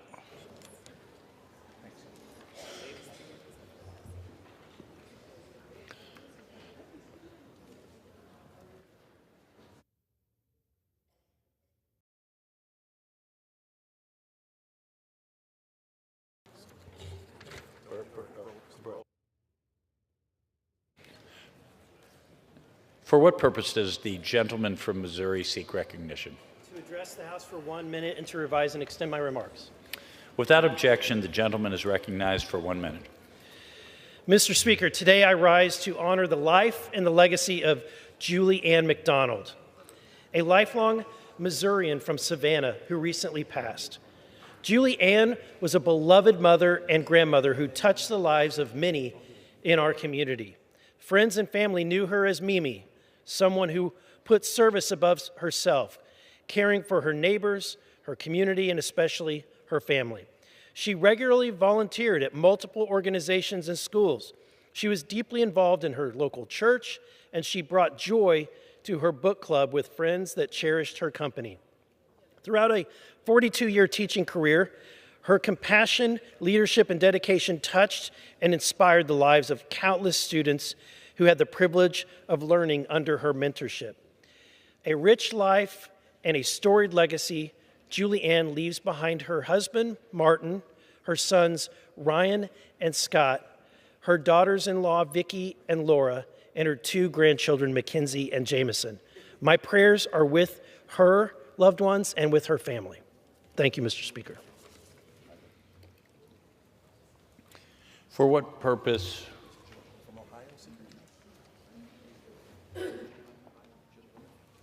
For what purpose does the gentlewoman from Ohio seek recognition? I ask unanimous consent to address the House for 1 minute, to revise and extend my Without objection, the gentlewoman is recognized for 1 minute.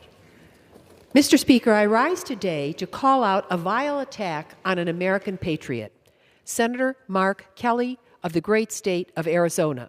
Yesterday, unelected billionaire Elon Musk, who has never served this nation a day in uniform, called Senator Kelly a traitor for visiting our nation's ally, Ukraine. A traitor is one who commits treason. That consists of giving aid and comfort to an enemy. Ukraine is not our enemy. Ukraine is our ally. Mark Kelly has served our nation honorably from 1986 to 2011 in the United States Navy, rising to the rank of captain, having served 39 combat missions during the Gulf War. During his naval career, He was awarded 2 Defense Superior Service Medals, 1 Legion of Merit, 2 Distinguished Flying Crosses, 4 Air Medals with Combat 5V, 2 Navy Commendation Medals, 1 Navy Achievement Medal, 2 Southwest Asia Service Medals, 1 Navy Expeditionary Medal, a NASA Distinguished Service Medal, and an Overseas Service Ribbon. He only resigned his commission to help provide care and assistance to his beloved wife, who had served here formerly, Congresswoman Gabby Giffords, following an assassination attempt on her in Tucson in 2011. Words and statements have meaning. Elon Musk needs to be held accountable for his. And today, world leaders have resoundingly stood tall aside the nation of Ukraine in agreeing to a 1-month ceasefire. The United States has also agreed to lift the embargo on armaments and will be sending 1 month of armaments to Ukraine as the rest of the world looks to Russia to be cooperative in our effort to stop the killing in Central Europe. I yield back. For what purpose does the gentleman from Tennessee seek recognition? Thank you, Mr. Speaker. I seek unanimous consent to address the House for 1 minute and to revise and extend my remarks. Without objection, the gentleman is recognized for 1 minute. Thank you, Mr. Speaker. I rise today to bring much-needed attention to an extraordinary ball player and young man and a ball hopeful. His name is Alberto Osuna. He was born in America, and he's affectionately known as Berto. He transferred to the University of Tennessee in January after an impressive career at North Carolina and Walter State Community College, where he knocked out 45 home runs and knocked in 140 runs over 3 seasons. Despite following all the necessary steps to secure eligibility to play for the University of Tennessee, the NCAA, in their infinite wisdom, has blocked his opportunity. Students at UT have painted the rock to my left here to show their support for Berto in hopes that he might play his final season with the Vols at Lindsey Nelson Stadium. He wants to do something for his family. This is what this is all about. And over a minute, I don't have time to explain it all, but this situation just isn't about Berto. It's about ensuring that student athletes are on a level playing field, Mr. Speaker, against a bureaucratic machine and nightmare that the NCAA has become and seemingly continues to let down student athletes they claim to serve. Just follow the dollars, Mr. Speaker. I urge the NCAA to take some serious action and grant Alberto the immediate eligibility he deserves and take the necessary steps to prioritize the well-being of their student athletes, ensuring that opportunities for success are not blocked by unnecessary red tape. Osuna left his whole life in Tampa to come to Knoxville and play for Coach Tony Vitello and the Vols. The NCAA needs to do the right thing, free Berto, give him the time he deserves. The Vols are stacked again this year, Mr. Speaker. They're coming off a national championship. They're winning again. It's not imperative that he gets on the team for them to win. It's just the right thing. NCAA, do the right dadgum thing. And I yield the remainder of my time. For what purpose does the gentleman from Ohio seek recognition? Without objection, the gentleman is recognized for 1 minute. Mr. Speaker, I rise today to honor the extraordinary life of Gwen Robinson, a dear friend of mine, an incredible leader, an incredible human being. She was one of the first people I met when I got to Cincinnati, and she welcomed me in the way she did with almost everyone, immediately kind and immediately generous. There's a real argument to be made that much of what I've accomplished, what so many of us accomplished in Southwest Ohio, wouldn't have happened without her. She fought so hard for the children in the Bond Hill Head Start program that she helped lead, making sure each one of them had the highest quality preschool. It was part of what convinced me that every child in Cincinnati deserved 2 years of quality preschool. And when we said we wanted to do that, she was there every step of the way. She poured everything into helping us get the preschool promise passed. She did the same with the public transit levy a few years later. There aren't enough words to capture her impact. Gwen was a be missed by all of us. Thank you, and I yield back. For what purpose does the gentleman from Pennsylvania seek recognition? Mr. Speaker, I seek unanimous consent to address the House for 1 minute and to revise and extend my remarks. Without objection, the gentleman is recognized for 1 minute. Mr. Speaker, here's some truth. Despite many false claims, the continuing resolution we just passed does not cut Medicaid, Medicare, Social Security, or veterans benefits, or any health care benefits at all. In reality, the CR was almost entirely the Democrats' budget bill last year. So the opposition today and their vote to shut down the government is a little perplexing. Mr. Speaker, here's what this bill actually offers. It gives our troops a 10% raise, provides $6 billion for veterans' health care, invests $7.6 billion into WIC for women and infants, $425 million for food delivery programs for seniors, among other things.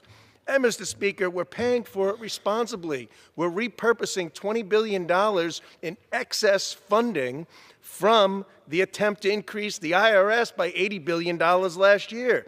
And we're redirecting $10 billion from the Commerce Department's slush fund, funds that were not used and need to be repurposed.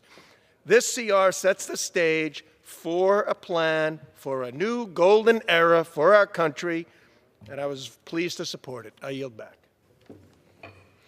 For what purpose does the gentleman from Illinois seek recognition? Mr. Speaker, I seek unanimous consent to adjust the House for 1 minute to revise and extend my remarks. Without objection, the gentleman is recognized for 1 minute. Thank you, Mr. Speaker. I rise today to honor Neighborhood Housing Services of Chicago on their 50th anniversary and to recognize the enduring legacy of Gail Sankara, a fearless leader for housing justice. Gail understood that owning a home was not just about having a place to live, it was about stability, opportunity, and the chance to build a future, a better future. She took on fighting the banks against redlining and was a champion of the Community Reinvestment Act and never backed down in her pursuit of fairness for working families. During the early 1980s, I had the privilege of working at NHS to see how access to affordable housing could change lives. I saw struggling families become thriving homeowners. I saw struggling neighborhoods revitalized into thriving communities. NHS has shaped many lives. It certainly played a pivotal role early in my own formation. Our work is far from over. Families are still being priced out. Displacement and gentrification are still impacting families, and the access to these programs is under attack. So today, we celebrate NHS on 50 incredible years, but also recommit the fight to housing justice. I yield back. For what purpose does the gentleman from Wisconsin seek recognition? I'd like to ask unanimous consent to speak for a minute and to revise and extend my remarks. Without objection, the gentleman is recognized for 1 minute. Last weekend when I was home, I saw a very good guy who was recently married. He already has 2 children. And he was all happy because he was buying a new house. He had to save up money for a down payment to do it. The thing I noticed, though, is that during the 2 or 3 years that it took to save for the down payment, he had to live with his in-laws, which was fine because he had a strong family, and that's the way it took to buy the house. It bothered me knowing that in other places in this country, people are just given housing.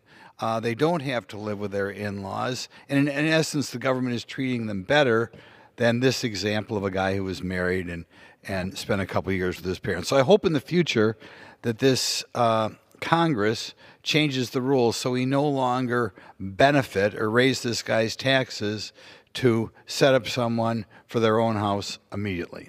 Thank you. For what purposes the gentlewoman from California seek recognition? Mr. Speaker, I ask unanimous consent to address the House for 1 minute in order to revise and extend my remarks. Without objection, the gentlewoman is recognized for 1 minute. Thank you, colleagues. The power of the purse belongs to Congress, not to the president. And this has nothing to do with our current president, Donald Trump. This is in the Constitution, and it's clear as day, and it's been affirmed over and over again by the Supreme Court. Unfortunately, our colleagues on the other side of the aisle want to have it both ways. They want to let Elon Musk, an unelected billionaire, wreck our government with illegal cuts, but they seem to lack the courage of their convictions to actually vote on these cuts. They lack that courage because they know how toxic these cuts are. Deep cuts to health care, cuts to child care, cuts that help the most vulnerable amongst us. They won't even allow a vote on my amendment, when all it would do is to force the president to follow the Constitution. I am here with a simple request from my Republican colleagues. Abide by your oath. Stand up for the Constitution. Allow a vote on this amendment. Stand up for your own constituents and stand up for your own constitutional authority. That is what we are elected to do. That is why we are here. It is one of the main reasons we are here. Do not give our authority as Congress away to an unelected bureaucrat. Thank you. For what purpose does the gentleman from North Carolina seek recognition? Mr. Speaker, I seek unanimous consent to address the House chamber for 1 minute to revise and extend my remarks. Without objection, the gentleman is recognized for 1 minute. Thank you, Mr. Speaker. I rise today to honor the great people of Youngsville, North Carolina, ahead of their 150th anniversary on celebration of March 17th. Originally a railroad town and a community along U.S. Highway 1, Youngsville played a pivotal role in the growth of North Carolina's agricultural and rail industries, and in turn helped develop the economy of our state and our region together. Today, Youngsville mirrors her residents. It is a vibrant, a proudly patriotic community with robust growth across the board. And yet somehow, despite this growth, Youngsville has retained its character and heart while reimagining its downtown to meet the demands of an active community. It is no wonder that young families from across North Carolina and the region have flocked to this area. As its residents know, Youngsville is a truly special place and a treasure for the great state of North Carolina. Congratulations on this anniversary, and I wish you all the best in the next 150 years. Thank you, Mr. Speaker. I yield back. For what purpose does the gentlewoman from New York seek recognition? Mr. Speaker, I request unanimous consent to address the House for 1 minute to revise and extend my remarks. Without objection, the gentlewoman is recognized for 1 minute. Thank you, Mr. Speaker. Hazel Dukes was a lifelong champion for families and children in New York and across the country. Through her decades of civil rights activism, including as president of the NAACP, Dr. Dukes fought tirelessly to build a more perfect union. Dr. Dukes broke barriers as the first Black American to work for the Nassau County District Attorney's Office, where she stood up for Long Island communities that had been long ignored or underserved. As we mourn her tremendous loss, we take comfort in the fact that Dr. Dukes' legacy will continue to live on in those that she mentored and the countless Americans who have been impacted by her life's work. May she rest in peace. With that, I yield back. For what purpose does the gentlewoman from Minnesota seek recognition? Ask for unanimous consent to address the House for 1 minute, extend and revise my remarks. Without objection, the gentlewoman is recognized for 1 minute. Mr. Speaker, I rise today to honor the life of Jeremy Zivitz, a beloved father, husband, and a member of our community and a teacher at De La Salle High School in Minneapolis.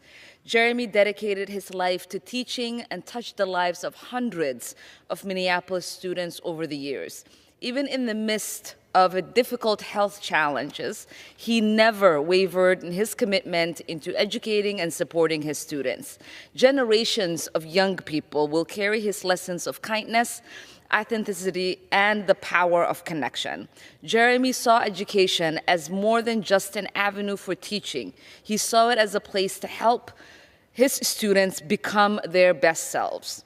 His students and colleagues alike remember him as a teacher who led with authenticity and heart. Our community will miss him dearly, and his legacy will live on. Thank you, and I yield back. For what purpose does the gentlewoman from Oregon seek recognition? Mr. Speaker, I request unanimous consent to address the House for 1 minute and to revise and expand my remarks. Without objection, the gentlewoman is recognized for 1 minute. Thank you.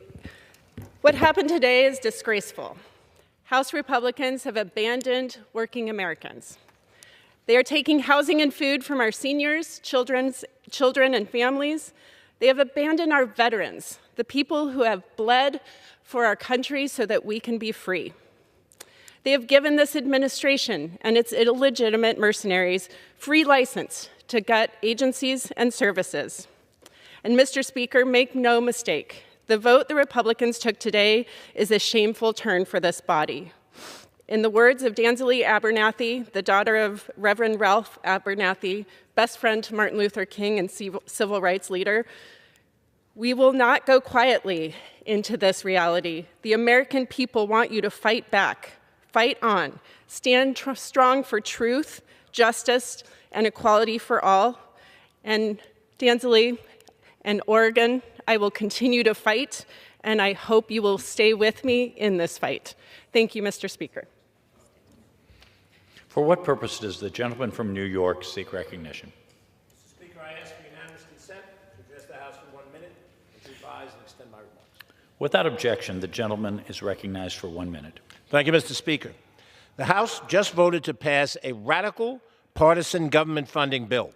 I voted no because it lets Elon Musk decide how this money is going to be spent by federal agencies. There is a lot wrong with this bill. This bill fails to lower the cost of housing and instead cuts rent subsidies for low-income Americans, including seniors and domestic violence survivors, by $700 million. This enables President Trump and Elon Musk to cancel transportation infrastructure projects already underway. These projects are reducing traffic congestion and improving subway systems. This reduces the emergency food program by $20 million at a time when food prices are on the rise. This allows Musk and Trump to fire thousands of employees at the Social Security Administration, and it cuts funding for health care for veterans who are exposed to toxins and so much more that is worse. We needed a bill that protects the middle class and makes life less expensive for residents in Westchester and the Bronx. This continuing resolution is the opposite of that. Remember, I told you so. Thank you, Mr. Speaker. For what purpose does the gentleman from Indiana seek recognition? I ask unanimous consent to address the House for 1 minute. Without objection, the gentleman is recognized for 1 minute. Mr. Speaker, I rise today to state that should now the House-approved full-year continued resolution become law, it will be a legislative tragedy for Northwest Indiana that will strip away specific funding for public safety and economic development. By not including community project funding requests approved by this institution in the House Appropriations Committee just last year, Indiana's 1st Congressional District loses $4 million in approved funds to support equipment and resources for law enforcement agencies, and $7 million in approved economic development projects, and reducing health benefits for veterans and putting at risk health care for seniors and children with complex medical conditions. The House majority has made Northwest Indiana less safe and jeopardizes our potential for economic growth and the ability to create more work and wealth, and put veteran health care and those veterans who were exposed to toxic burn pits, Agent Orange, and radiation health care at risk. It is shameful that we have misled our local law enforcement agencies, local units of government, and veterans and seniors. I encourage my Senate colleagues to reject this harmful measure, and with that, I yield back. For what purpose does the gentlewoman from New York seek recognition? I have consent to address the House for 1 minute. I extend my remarks. Without objection, the gentlewoman is recognized for 1 minute. Thank you, Mr. Speaker. Today I rise in honor of Dr. Hazel Dukes, a lifelong activist, a champion for civil rights, and the president of the NAACP New York State Conference. Her fierce commitment to fighting for equality and justice is simply unmatched. She was a trailblazer in New York State and across the country, a renowned community organizer and a leading voice at the NAACP for nearly 40 years. She worked tirelessly for equity in housing, healthcare, and education. I remember sitting next to Dr. Dukes at a long meeting where we were standing for hours, clapping and cheering. I was so tired and kept trying to sit down, but she reminded me that it was a privilege to be there and to remind me to stand right back up. Her strength came from her compassion and love for our communities. The legacy that she leaves behind will inspire women, girls, and advocates across New York for generations to come. It was an honor to have known you, Dr. Dukes. May you rest in power. I yield back. For what purpose does the gentlewoman from Connecticut seek recognition? I request unanimous consent to address the House for 1 minute and to revise and extend my remarks. Without objection, the gentlewoman is recognized for 1 minute. Thank you. In recognition of National Nutrition Month, I introduced the Feed Hungry Veterans Act, legislation to permanently remove barriers to SNAP, often faced by veterans with work-limiting disabilities. According to the 2023 RAND report, 1.4 million veterans are food insecure. That is in part because many disabled veterans do not meet all of the qualifications for federal nutrition programs like SNAP. My legislation amends the definition of elderly or disabled for SNAP to include veterans with one service-connected disability rated at 60% or higher, or 2 or more service-connected disabilities, at least one of which is rated 40% or higher. With more than 1/3 of disabled veterans in the United States facing food insecurity, we must do more to support those who have honorably served our nation. The Feed Hungry Veterans Act is a critical step to ensuring veterans have long-term access to critical food assistance. With that, I yield back.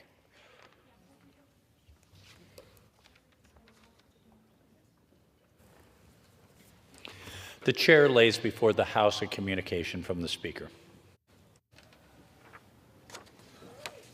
The Speaker's Rooms, Washington, D.C., March 11th, 2025. I hereby designate the period from Tuesday, March 11th, 2025 through Sunday, March 23rd, 2025 as a district work period under Clause 13 of Rule 1. Signed, Mike Johnson, Speaker of the House of Representatives.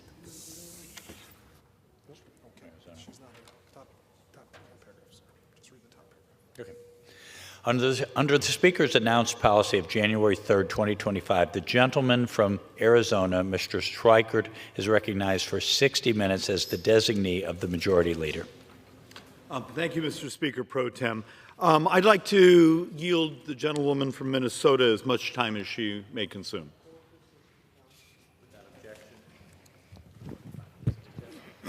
Thank you, Mr. Speaker. And I would also like to thank the gentleman and my fellow member of Ways and Means, the gentleman from Arizona, for yielding me the time. Mr. Speaker, I rise to congratulate the Moorhead boys hockey team on their first state championship, defeating Stillwater 7-6 at the Excel Center over the weekend. The 2A championship win was led by this year's Mr. Hockey, Mason Kraft. The team dedicated the game to their teammate Ethan, who passed away unexpectedly last year at the age of 16.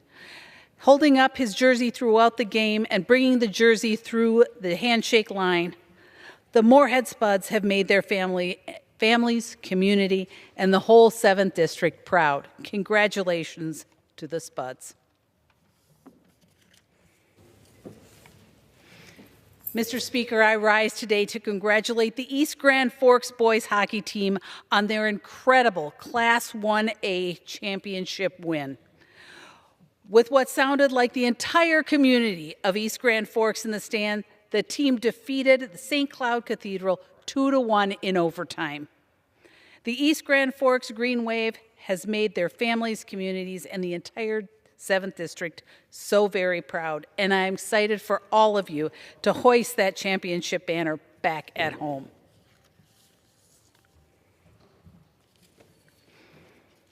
Mr. Speaker, I rise to congratulate the Warroad girls hockey team, the Lady Warriors, on their 10-year streak as section champions.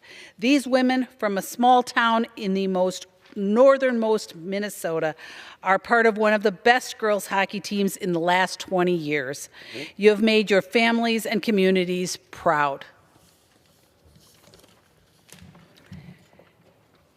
Mr. Speaker, I rise today to congratulate Praise Live in Osakis, Minnesota, on 40 wonderful years of broadcasting. For 40 years, Praise Live has been bringing hope and faith to people across central and western Minnesota. They have even partnered with stations in Guyana and Uganda and as far-reaching as war-torn Sudan to spread the gospel and its message of encouragement, faith, and hope across Africa. Thank you, Praise Live, for connecting with, praying for, and strengthening the Christian communities you are committed to serving. I pray for a successful next 40 years. And with that, I yield back. Thank you, Mr. Speaker.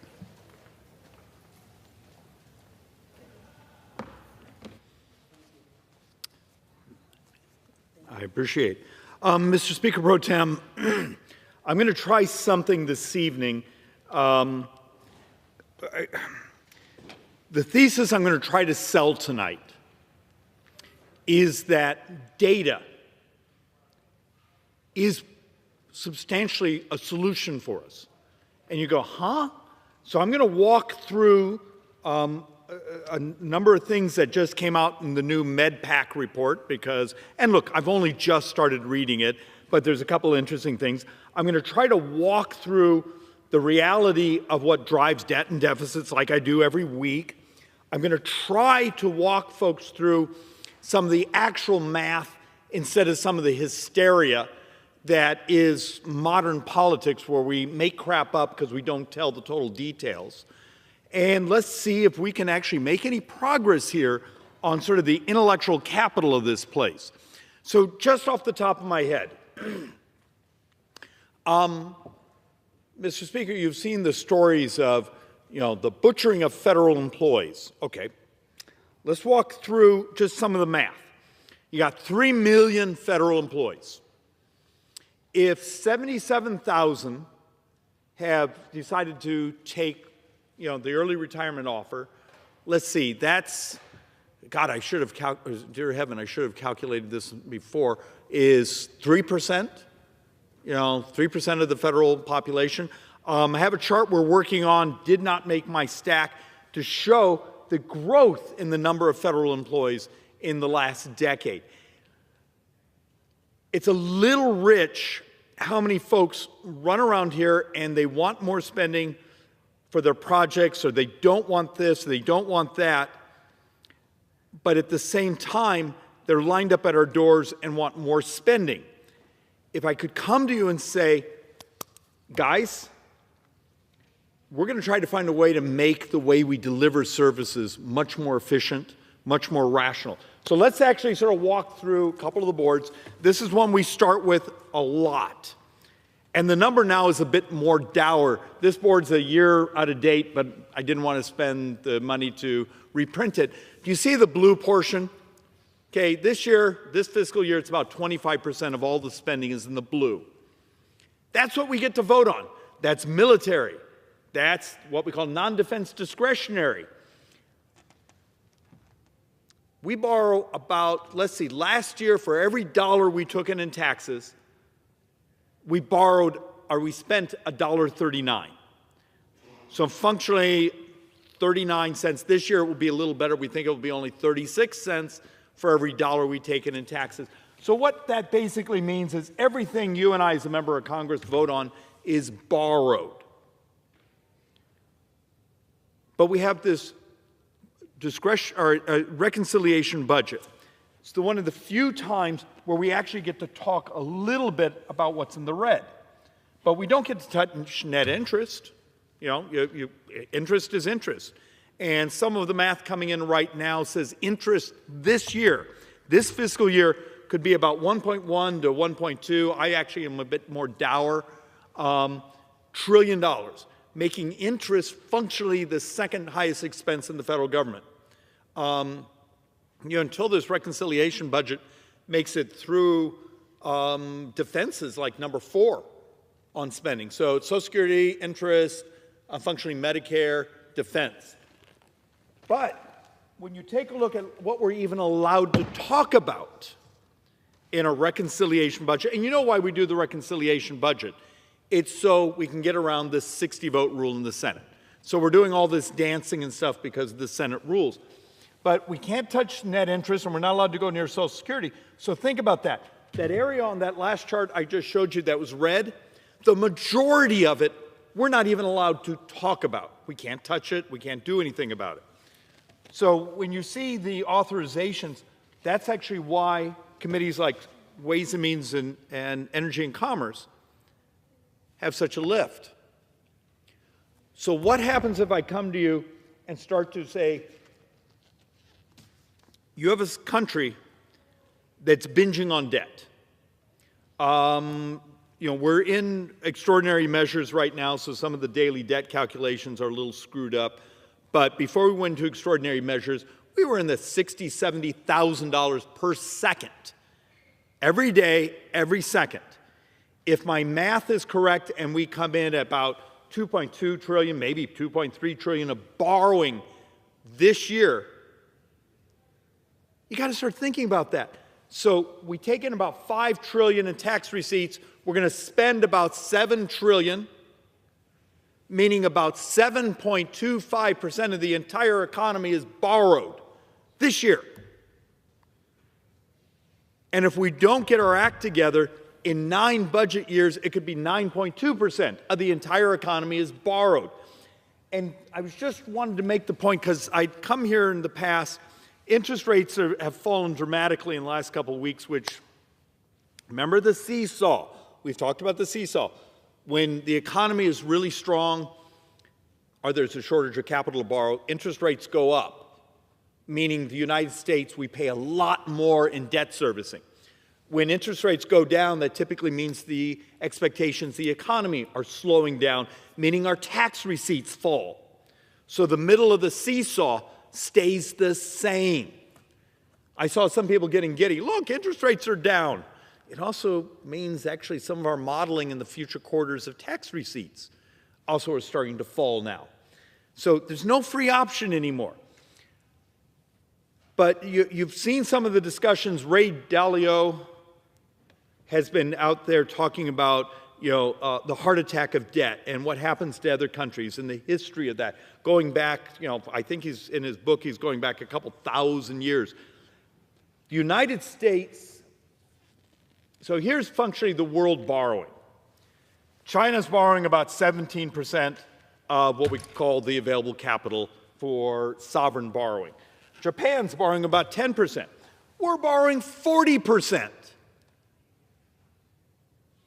So we're about 25% of the world's GDP, but we're borrowing 40% of the money that goes to sovereigns. You got to understand the scale, the binging on debt. And when I get to the very last board, I'm going to show again the chart that just seems to upset people, but it's math. From today through the next 30 years, discretionary spending actually, according to CBO's 30-year model, actually ends up with it grows slower than tax receipts. But it's Social Security and Medicare. It's demographics. It's not Republican, it's not Democrat, it's demographics. Where it becomes partisan is the unwillingness to tell truth about the math, and then actually the creativity of how we disrupt the cost. So how do you actually find some of these things? This chart's a little awkward. I would have designed it a little different, but sometimes you're running around. The point we're trying to make is, here was the effective interest in 2014 to the United States. Now, all of a sudden, we're up here, and the actual market rate we expect in the future to actually continue to consume, meaning interest is our great fragility in this country. I've told the comment many times, at our current rate of borrowing, we've almost put the bond market in charge of this country. Because if you have to bring hundreds and hundreds and hundreds of billions of dollars to market every month, you screw with your banker. And in many ways, that bond market now is our banker. For my brothers and sisters on the left, who often want to attack the tax reform of 2017, attack tax receipts, I've done presentation after presentation behind this microphone using the stuff from the Manhattan Institute that basically shows if we do all the Democrats' tax hikes and then do the economic adjustments, often from Democrat groups, you get about 1.5% of GDP in new tax receipts. Okay, maybe we're going to be pushed against the wall and have to do that, but we're borrowing over 7% of GDP. So it's like on Social Security. It's common that the reframe is, well, just raise the cap. Okay. In 2033, Social Security Trust Fund is empty. Our brothers and sisters on Social Security will take 17 to 20% cut. We double senior poverty in America. And when someone says, well, just raise the cap, our model is in that next year, 2034, raising the cap only covers about 38% of the shortfall, and you've wiped out the cash and the other things you actually need to also save Medicare, which actually that trust fund runs out like 3 years later. So one of the reasons for this chart is trying to demonstrate something very simple, that back when, before TCJA, the 2017 tax reform, the actual projection of what tax receipts would be, so before the tax changes, we're right on track. You see the weird blip there? That was the remarkable amount of spending that happened during the pandemic. We actually just went back to nominal. So what happens here? What happens when there's this intense hunger to play this weird blame game instead of being willing to tell our voters the truth? The vast majority of debt this decade will be interest and healthcare costs, mostly Medicare. So one more contributions to the increase in spending from 2024 to 2035. Interest. So remember, why this chart is important. Let's put it in perspective. Baseline. This is actually with the taxes going up at the end of this year, just baseline. So following current law, not the clowns that actually run around saying, let's just avoid the law and just let's pretend what we spend, we spend. The law says we're going to borrow $22 trillion over the next 10 years.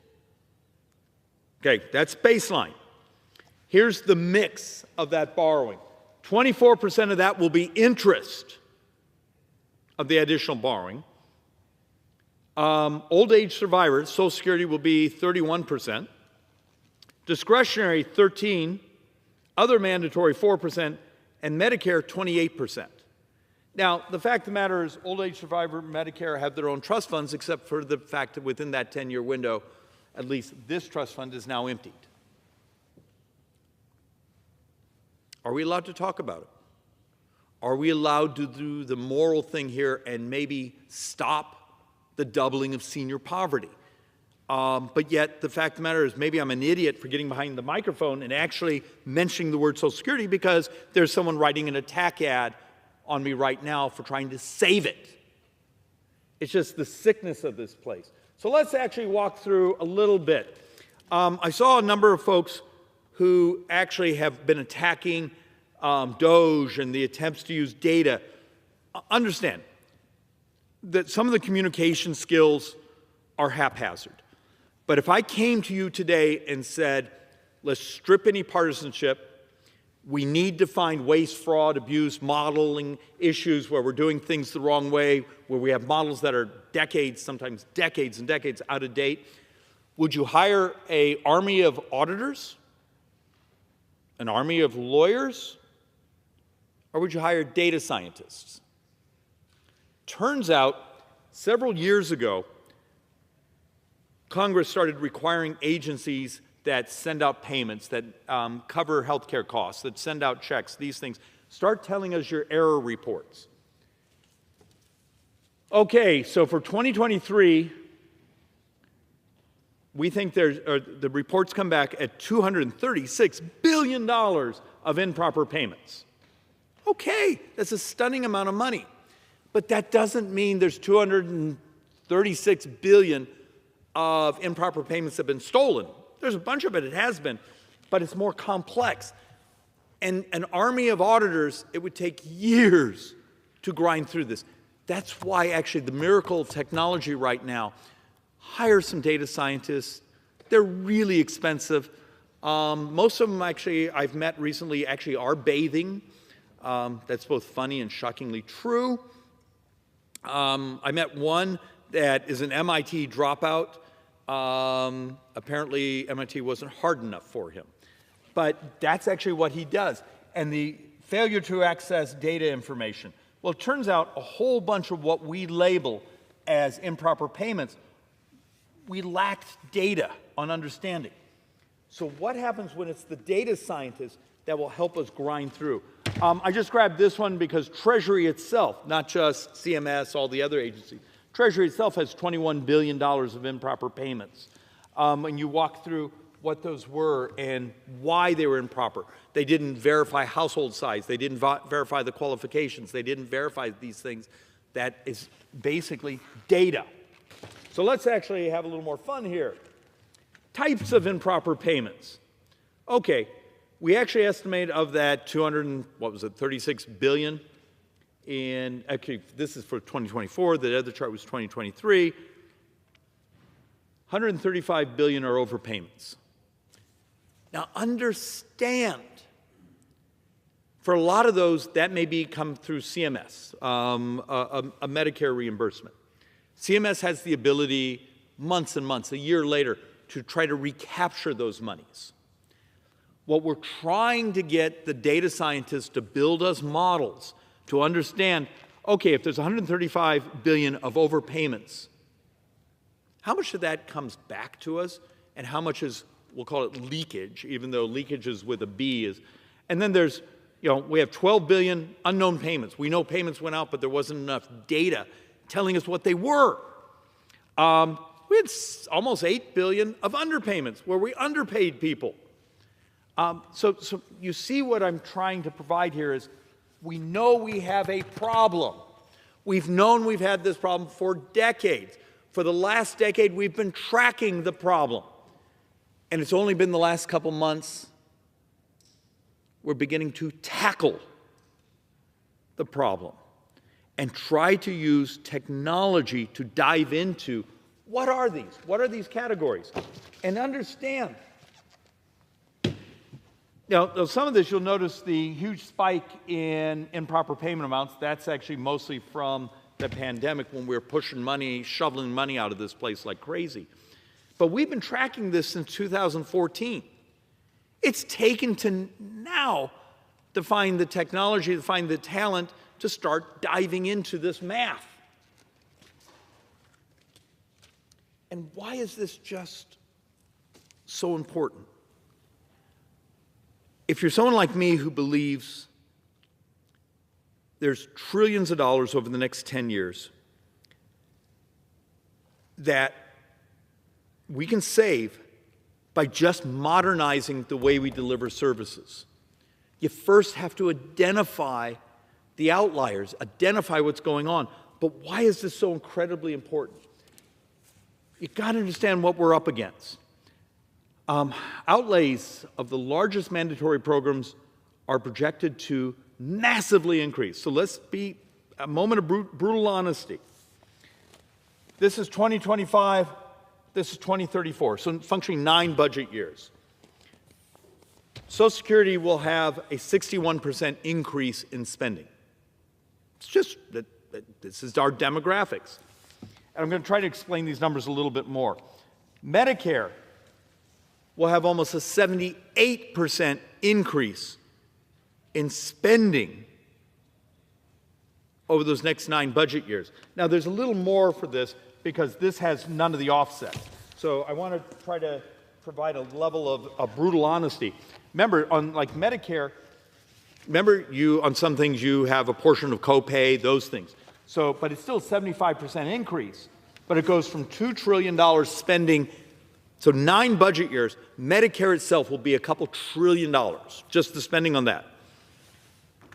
If you do the offset, the payments the senior makes, okay, that's about $400 billion. It's still a 75% increase in spending. What would happen if I could come to you and say, if we would use technology, if we'd modernize? So here's the MedPAC report that came out in the last couple days. Haven't read the whole thing, read part of it. Here's last year's MedPAC report. We read all of it, highlighted it, and we actually make our staff read it. Well, it turns out around here, actually reading the actual math and the concepts. So if I came to you right now and said, like in here, there's a whole paragraph that's saying there's something wrong in Medicare Advantage data. Now, MedPAC report says Medicare Advantage, really important program. We need to keep it. But we're going to have to dive in on how to modernize how it works. Because here, Coding intensity, they made the adjustments for coding intensity, but it basically says, translates into a projected $84 billion, or 17% of total payments, meaning Medicare Advantage coming at $84 billion this year, more than fee-for-service. And that's with the adjustments for, renal failure and other things. Look, and I've already started to have the MedPAC report fall apart, so if any of you talk to the MedPAC folks, ask them for better binding on their reports.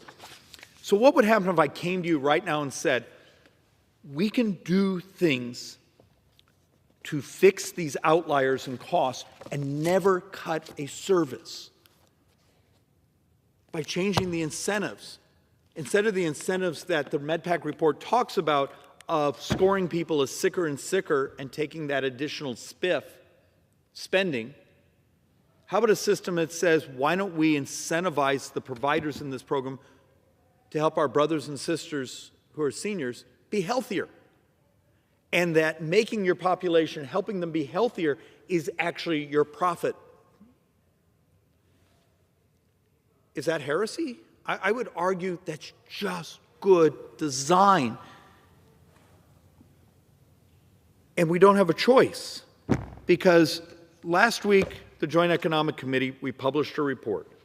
And I chair the Joint Economic Committee, and I appreciate we have remarkably hardworking economists, and we're trying very hard, but we're willing to go to places that are politically dangerous but mathematically honest, which is something that rarely happens around here. But we tried to touch on things like how fragile is U.S. debt to higher interest rates.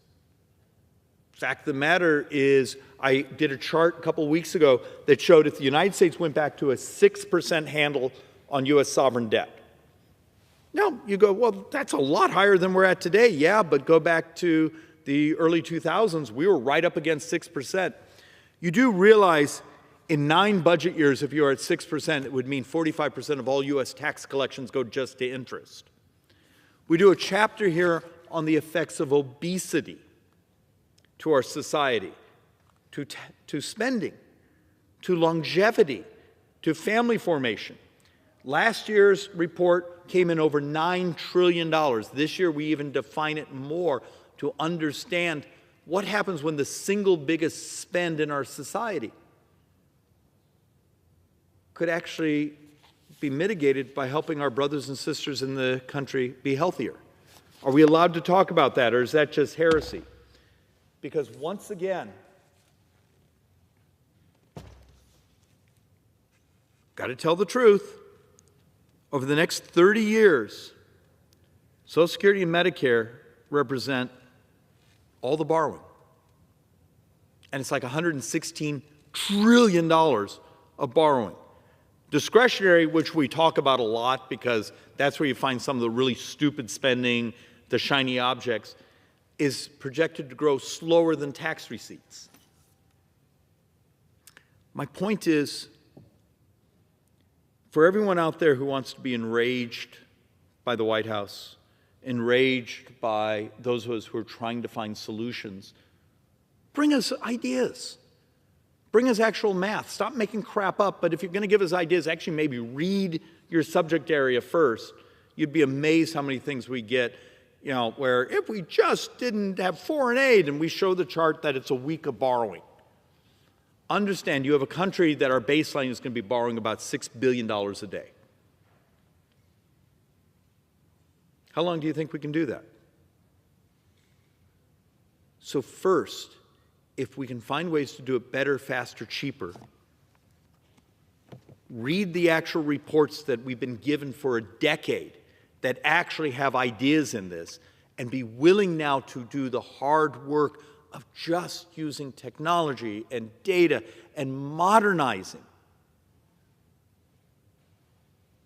And Mr. Speaker, one of the insane things around here, when you meet many of the folks who are in our hallways demanding more spending, demanding more regulations, demanding more barriers to entry to protect their business model of their bureaucracy.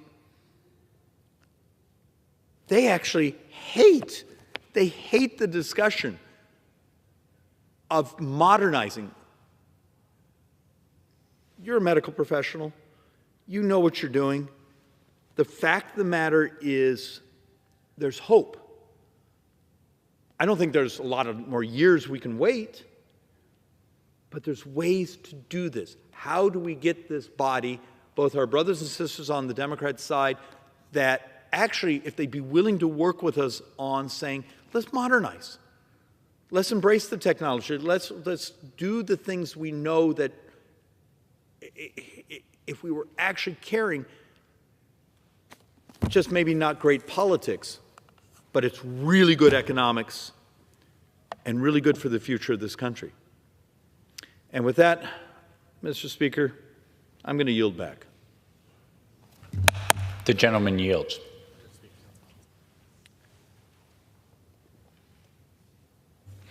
Under the Speaker's announced policy of January 3rd, 2025, the gentleman from Illinois, Mr. Foster, is recognized for 60 minutes as the designee of the Minority Leader. Thank you. Mr. Speaker, I ask for unanimous consent that all members have 5 legislative days in which to revise and extend their remarks and to submit extraneous material for the record. Without objection. Thank you, Mr. Speaker. First, I'd like to thank my colleagues in the Democratic Litigation and Response Task Force for helping us with this various special order hours, discussing the Trump administration's various reckless actions. And tonight, I rise to bring attention to an issue that really should have all Americans on alert, which are President Trump's tariff policies. Since the beginning of this administration, American businesses, manufacturers, and families have been stuck in limbo as the Trump administration has repeatedly threatened, then implemented, then paused, then restarted tariffs, creating uncertainty and instability. The most recent policy shift, a 25% tariff on goods from Canada and Mexico, has been fraught with delays and exemptions, leaving American businesses, manufacturers, and consumers just stuck in limbo, not knowing how to react and how to make their plans. In fact, just this morning, Trump doubled planned tariffs on steel and aluminum from Canada to 50%. And then a mere couple hours ago, a spokesman from the White House said that the tariffs on Canada were back down to 25%. You know, who knows? In true Trump administration fashion, this is complete and utter chaos. But the truth is, these tariffs, no matter if and when they go into full effect, whether it's this week or next month, they'll all ultimately have the same result: higher prices for everyday goods and a less competitive U.S. manufacturing sector. In fact, a business in my district just let me know that it's a business that makes precision formed steel tubing components. And they told me that the price of hot rolled steel is up 33% since Trump's inauguration in anticipation of these tariffs. And there is just no way that they're going to be able to avoid passing these inflationary price increases onto their customers. According to an analysis from the Yale Budget Lab, if implemented fully, these tariffs would cost the average American family between $1,600 and $2,000 a year, with working-class families who can least afford it being hit the hardest. Prices would spike across the board. Electronics like computers, phones, and TVs could rise by 11%. Clothing up by 7.5%. Cars and auto parts up by 6%. Groceries up 2%, and with fresh produce rising nearly 3%. Oil and other energy costs will rise over 1.6%, making it more expensive for families to fill up their gas tanks and heat their homes. Now, Trump is trying to spin these tariffs as something that is solely a tax on foreign companies, but history and macroeconomic facts tell us otherwise. When Trump first imposed tariffs during his first administration, it was not other countries that paid, it was American consumers and businesses. Importers passed these cost increases onto their consumers, and domestic producers hiked their own prices in response. This made U.S. manufacturers less competitive worldwide. In fact, in the last administration, Trump's policies put us into a manufacturing recession well before COVID hit. And beyond hurting hard-working American families, these tariffs threaten the stability of our economy. Analysts from across the political spectrum warn that they could slash 2.3% from GDP by 2026, wiping out a lot of projected growth. Markets also reacted with great uncertainty, as they should. Stocks have dropped and consumer confidence is cratering. And for American farmers, many of whom are already facing mounting economic challenges, the situation is even more dire. The cost of critical supplies, such as fertilizer, fuel, and equipment, will skyrocket, making it harder for farmers to maintain their operations. You know, I was just at an event earlier today with corn farmers from the Midwest. And for example, according to the U.S. Geological Survey, Canada supplies over 80% of our potash imports, which are an essential component for agricultural fertilizer. Now, guess who the next leading producers are after Canada? Russia, China, and Belarus. Now, wouldn't it be better if we could import from our friends in Canada instead of Russia, China, and Belarus? Or does our president feel differently? In any case, with increased costs, farmers will be forced to either raise prices or absorb the losses, neither of which is sustainable in the long run. And besides rising costs, farmers are already facing devastating losses in international markets. China, the largest export market for U.S. food products, has already announced retaliatory tariffs on key American agricultural goods, including wheat, corn, soybeans, pork, and dairy products. Mexico, our largest corn export market, well, they know what they'll be doing because they did it last time. When Trump did various things to insult the people of Mexico and assault their economy, they simply stopped buying corn from the United States and began borrowing it from Brazil, buying it from Brazil.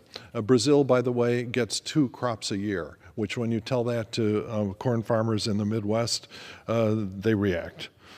So we're in danger of losing these markets permanently if Trump continues what he did in his last go-around on tariffs.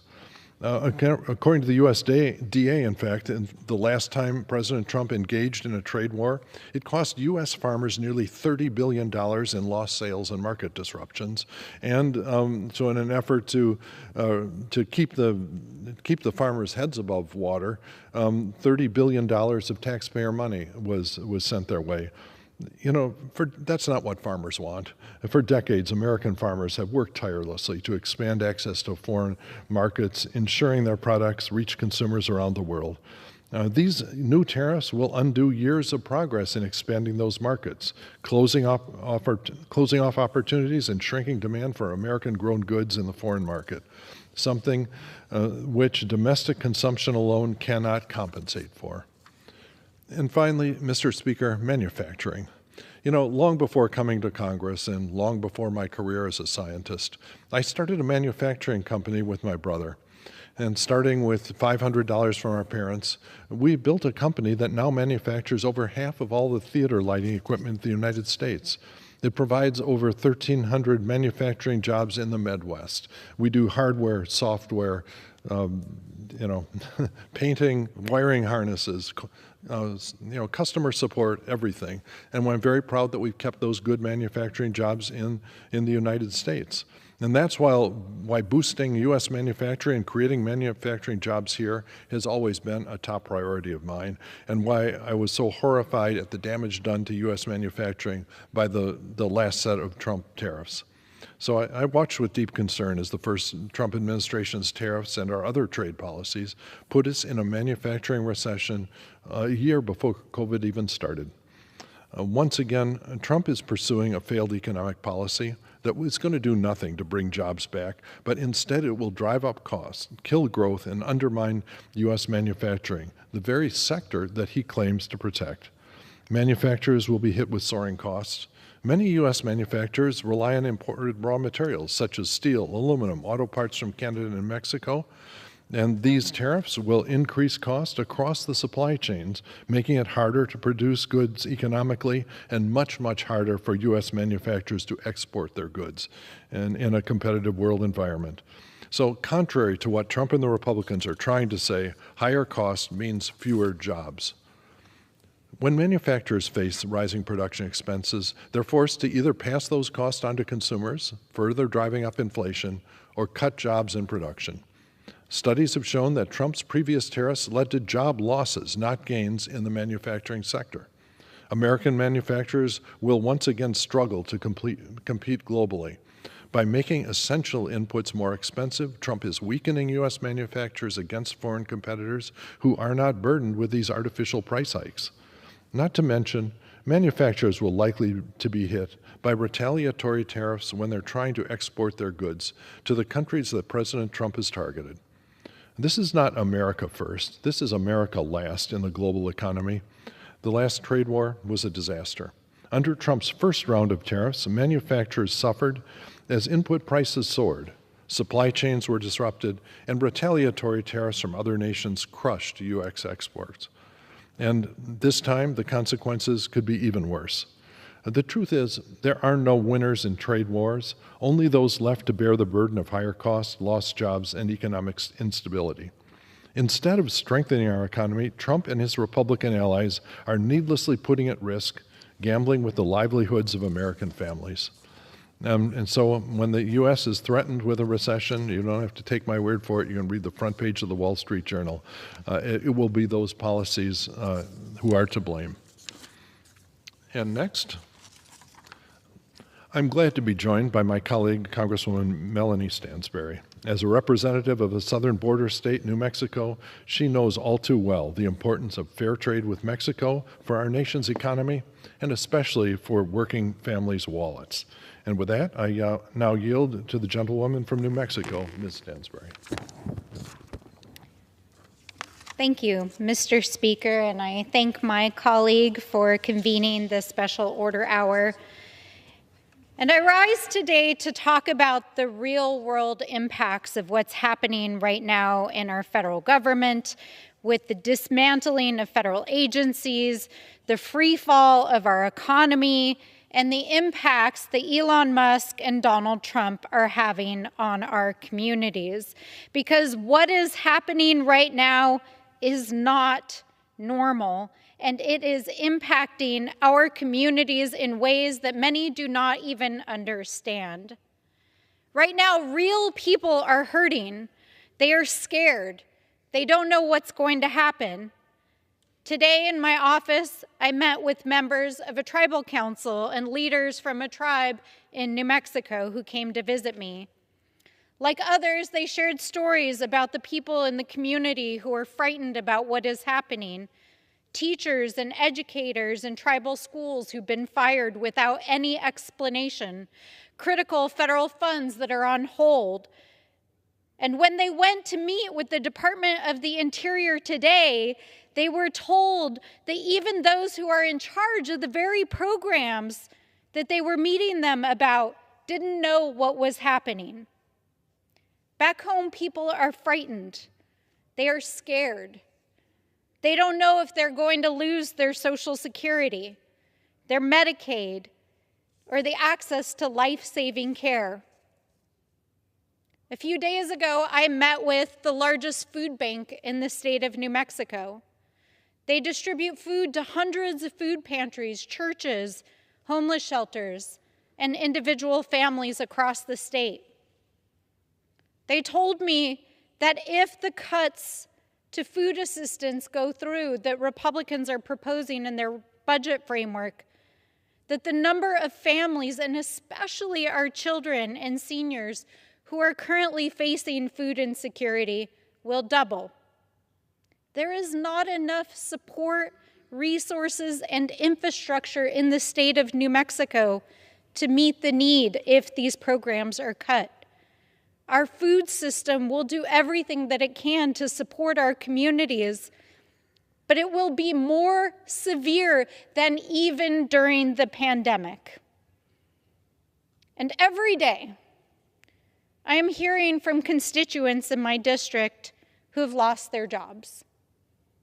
These are real people, real New Mexicans, thousands of Americans who are being fired every single day by this administration for no reason.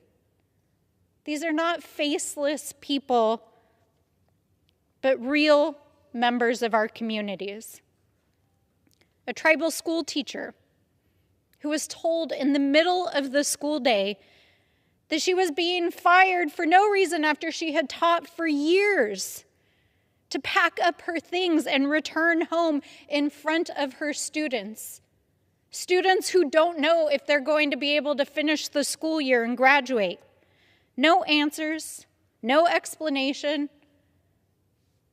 no follow-up for how she's going to support her son and her disabled mother at home.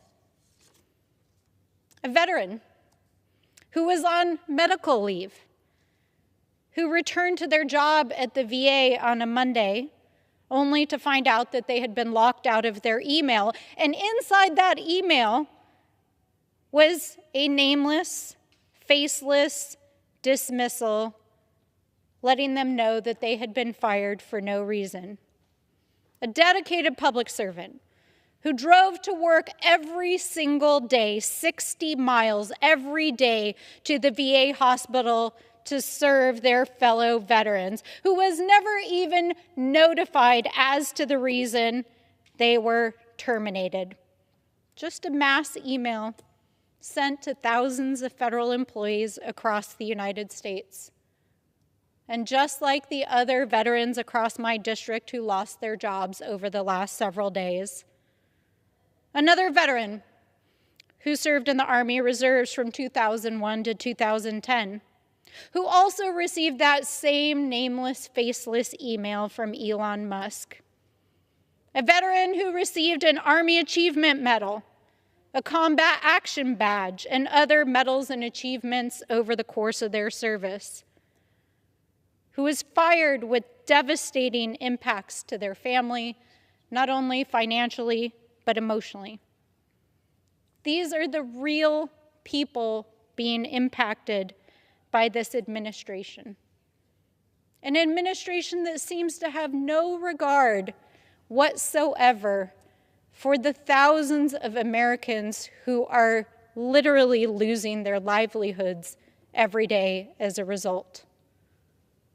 And while they take on these actions, while they dismantle these federal agencies, while they withhold the funds that literally thousands of organizations across the country depend upon to provide vital services across our communities, while they fire these thousands of federal public servants who have dedicated their life to service, including our veterans and members of the military, they are giving themselves contracts to replace the very programs and create new services that will give them more wealth, like Elon Musk at the FAA.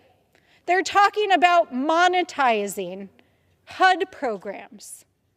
That's right, voucher programs that our lowest income family members and members of our communities depend on. They want to turn it into a monetary program that makes private companies money. They want to turn over mortgage markets to their crypto buddies. Well, that sounds like a good idea, right? And they're doing all of this against the backdrop of trade wars that are not only endangering the American economy, but endangering the lives of millions of Americans and making it more expensive. Now, the thing I ask myself is, what is the end goal of all of this? I mean, seriously, what is the end goal? Donald Trump campaigned for the last 2 years on lowering costs. He told the American people, if you elect me, I will make it cheaper and easier to live in America. And so I want to ask my fellow Americans, is it cheaper than it was 6 weeks ago in America? If you've been grocery shopping over the last several weeks, you are seeing that prices are higher than they have ever been. We're not just talking about the price of eggs and meat, it's everything. The price of housing, the price of groceries, the price of energy. Not only have prices not gone down, they've gone up. And now, because of these tariffs and trade wars, we know that everything is going to get exponentially more expensive. The raw materials that fuel American manufacturing and construction, more expensive. Produce and food, more expensive. Energy, more expensive. What are they doing? Why are they doing this?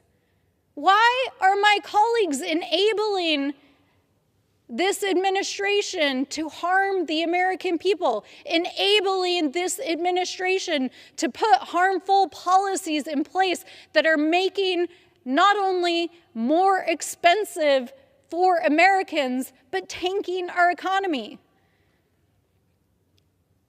What is this all about? To what end? I ask my colleagues honestly, Mr. Speaker, to what end is all of this? What is the point of hurting real Americans? These policies are not making life better for real Americans. It is really about stealing from the working people of this country to make the wealthier more wealthy. And if you need any more evidence of that, then all you have to do is look at the budget framework that they passed here in this chamber 2 weeks ago. Now, a couple of weeks ago when they passed this budget, they pretended like we're just trying to root out waste, fraud, and abuse. And we're going to take those savings and reinvest it into tax breaks and help the American people. But as has passed over the last couple of weeks, they're not even trying to hide it anymore. Over the weekend, Republicans were on a blitz across the news media saying that they were going to gut Medicaid. They're talking about it openly now. They're going to cut hundreds of millions of dollars from the basic programs that sustain Americans. Over the weekend, Elon Musk talked openly about gutting Social Security. This is their plan. And what are they going to do with all of that saving? Quote unquote savings? They're going to use it to give permanent tax breaks to billionaires. That's it. That is what all of this is in service to. Taking from the people who have spent their lives serving this country, proudly serving this nation, proudly working to put food on the table and a roof over their head for their families. And they're going to give that money to billionaires. That's what this is all about. It hurts my heart. My colleagues passed their budget resolution, their budget CR this afternoon, and the vast majority of them are on planes back to their districts, where they are not going to hold town halls. Their leadership told them not to, because they don't want to hear from the people who are unhappy and being hurt by these harms to our communities. So I have to ask my colleagues, why are you even here? What is this all in service of?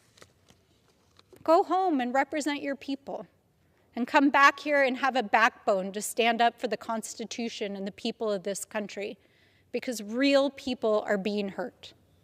And with that, I yield back. Thank you, Representative Sainsbury, for speaking today and to share how some of Trump's policies are going to harm your constituents. You know, in your state and near your district are national security workers, atomic scientists at Sandia and Los Alamos labs, who were fired and then unfired and are still being threatened with being fired. And I'm a scientist. I know a lot of people that are in that situation. And the damage that's done to our national security when you tell people that working at a national lab, especially a national security lab, is not a safe place in terms of being able to depend on an income to raise your family. that it does damage to our national security that can never be undone. It is not a small deal, and the fact that some 23-year-old kid with a software background is deciding they know more about the workforce that we need to make sure our nuclear weapons are safe and effective is about as bad government as you could even ever imagine. And so that's, and I'd also like to echo your questions about why does Trump do this? Why does he actually do this? The president's reputation, it's based on, as a great businessman, it's based on making a series of one-off deals.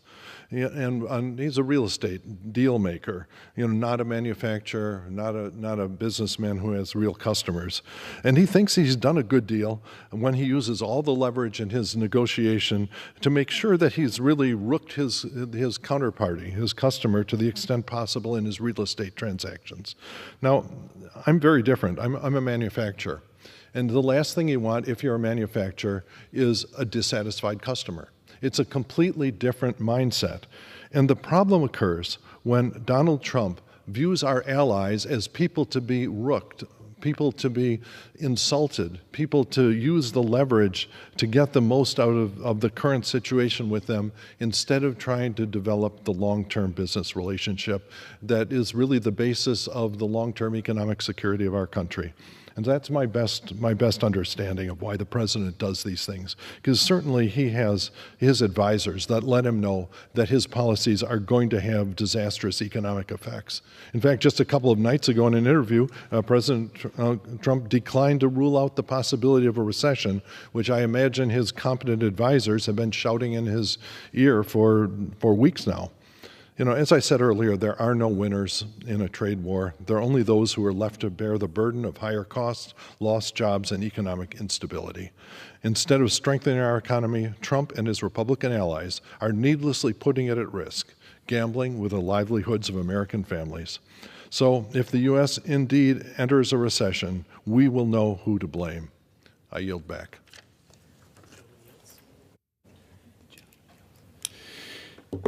The gentleman yields. Under the Speaker's announced policy of January 3rd, 2025, the Chair recognizes the gentleman from Arizona, Mr. Biggs, for 30 minutes. I ask unanimous consent that all members may have 5 legislative days in which to revise and extend their remarks and include extraneous material on the topic of this special order. Without objection. Thank you so much. It's my pleasure to be here tonight. I appreciate my colleagues who are also members of the Border Security Caucus. For 4 years, we've stood here and exposed the open border policies of the Biden-Harris administration. For 4 years, we've seen what happens when the America First border security policies that President Trump had put in place were thrown out. And in just over 1 month, we've seen what happens when those policies are put back in place. Since President Trump took office, ICE agents have arrested more than 20,000 illegal aliens. That's just in 1 month. By comparison, Joe Biden only had 33,000 at-large arrests for the entire year of 2024. And when Joe Biden was in charge, over 300,000 illegal aliens crossed the border in just 1 month. In President Trump's first month, illegal crossings did not even reach 10,000. The actual number was 8,400. And whereas Biden let all of those people into the country without proper vetting, some of which were known criminals and terrorists that we're now trying to find, under President Trump, people who illegally cross the border are stopped and immediately detained or removed. Because of President Biden's catch and release policies, every state had the pathologies of a border state. Because of this, immediately after taking office, President Trump charged ICE officers with cleaning up streets across the country by detaining the illegal aliens that Joe Biden had released into the country. And while they were attempting to prosecute him, President Trump, for bogus charges in multiple jurisdictions, the Biden regime was releasing actual criminals into every city in America. Tonight, we're going to be exposing the Biden-Harris administration's open border policies and President Trump's work to remove them. We'll highlight the tireless work of ICE agents tasked with arresting some of the worst individuals who have invaded our country, despite being demonized by the mainstream media and organized campaigns to interfere with and prevent arrests, including by exposing personal information of agents. In just 1 month, those agents have taken thousands of violent and malevolent offenders off of our streets. In just 1 month, President Trump has put an end to the endless invasion of our communities by illegal aliens. It's my pleasure now to yield to my co-chairman of the Border Security Caucus 3 minutes to the gentleman, Mr. Babin. Thank you to my good friend, Andy Biggs from Arizona, and my co-chair. Really appreciate you having tonight's very important special order. Well, the truth is simple. The Biden administration threw open the floodgates, allowing murderers, rapists, and chaos to pour into our communities, all in pursuit of political power. They knew exactly what they were doing. Securing the border was never an impossibility, as they let the nation and us believe. It was always a choice. And for the last 4 years, the wrong choice was deliberately made. We were told that enforcement wouldn't work, that the crisis was simply too big to fix. But those were lies. Lies meant to cover up the fact that an open border was exactly what they wanted to do. They dismantled every tool that worked, inviting criminals to walk right in. And we saw the consequences play out in the most destructive ways imaginable. 15 million illegals entered under the Biden administration's watch. Tonight, you will hear about the evils that were unleashed onto our neighborhoods by the Biden administration, resulting in death and destruction of innocent American lives. How many more lives must be lost? How many more families must grieve before they admit their open border agenda is destroying this country? 100,000 Americans per year dying of deadly Mexican cartel and Chinese drugs that have come in over our open border. Hundreds of thousands of lost children from the child sex trade and human trafficking, murders, rapes, and pillaging from illegal alien gangs, swamped public schools, hospitals, and public services. But here's the good news, folks. The days of lawlessness are over, because on day one of the Donald Trump administration, we finally have a strong leader in the White House. And just like that, the border was shut down. All it took was that leadership and the will to enforce the law. The message was sent loud and clear. America is not open for lawbreakers anymore. Illegal crossings have plummeted. Deportations are back in full force. And as co-chair of the Border Security Caucus, I'm committed to keeping these dangerous criminals off of our streets. Working hand in hand with President Trump, with Vice President Vance, and leaders like Tom Homan, we're making sure that child traffickers, drug smugglers, and gang members are rounded up and sent packing back these last 4 years. This is how you put America first, folks. You don't make excuses, you act. You don't let criminals run free. You lock them up or send them home. You don't leave the border wide open. You shut it down and you take control. The American people deserve safety, not suffering. They deserve law and order, not chaos. They deserve leadership that protects them, not one that absolutely betrays them. And that's what Donald Trump and Tom Homan are delivering to us right now, and they are just getting started. And with that, I yield back. I thank the gentleman who's seen in his own district time and time again the abuse caused by this out-of-control illegal aliens. Man. And now it's my pleasure to yield to my friend from Wisconsin, also in the Border Security Caucus, the gentleman, Tom Tiffany, for 3 minutes. Mr. Speaker, first of all, I want to say thank you to the gentlemen that have led the Border Caucus, Mr. Babin and Mr. Biggs. Thank you so much for your leadership on this issue.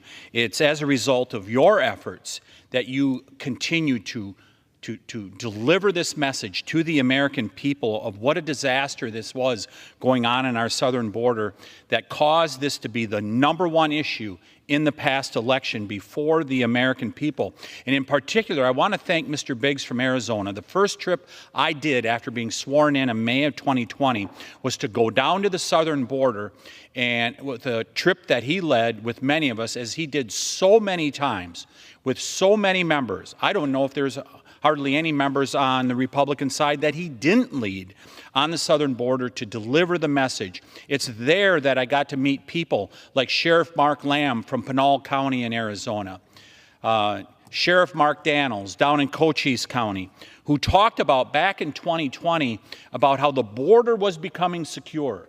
At the end of the Trump administration's first term, the border was becoming more secure. You visited them a year later, and they told you it was all deteriorating, simply because there was a change in the presidency. So I want to thank them for their leadership in regards to this. You have done a service to the American people, and hopefully we can fix this for the future. We just had a hearing this morning with a sheriff from one of the counties in Texas, a border county there, as well as one of the leaders of the Border Patrol Union. And they told us it is night and day since January 20th. Thank God we have new leadership in the White House, because the border is once again secure. So I would just say, remember when the media and Democrats told us that President Biden needed a bill to fix the border? That was a lie. As President Trump said last week in his joint address, all we really needed was a new president. If there's one thing that's been proven over the last month, it's that the Democrats' border invasion was intentional. President Trump announced illegal border crossings in February were the lowest in decades. February 2024 under Biden, nearly 190,000. 2025 under Trump, a little over 8,000. That's a 96% decrease without a single new law from Congress.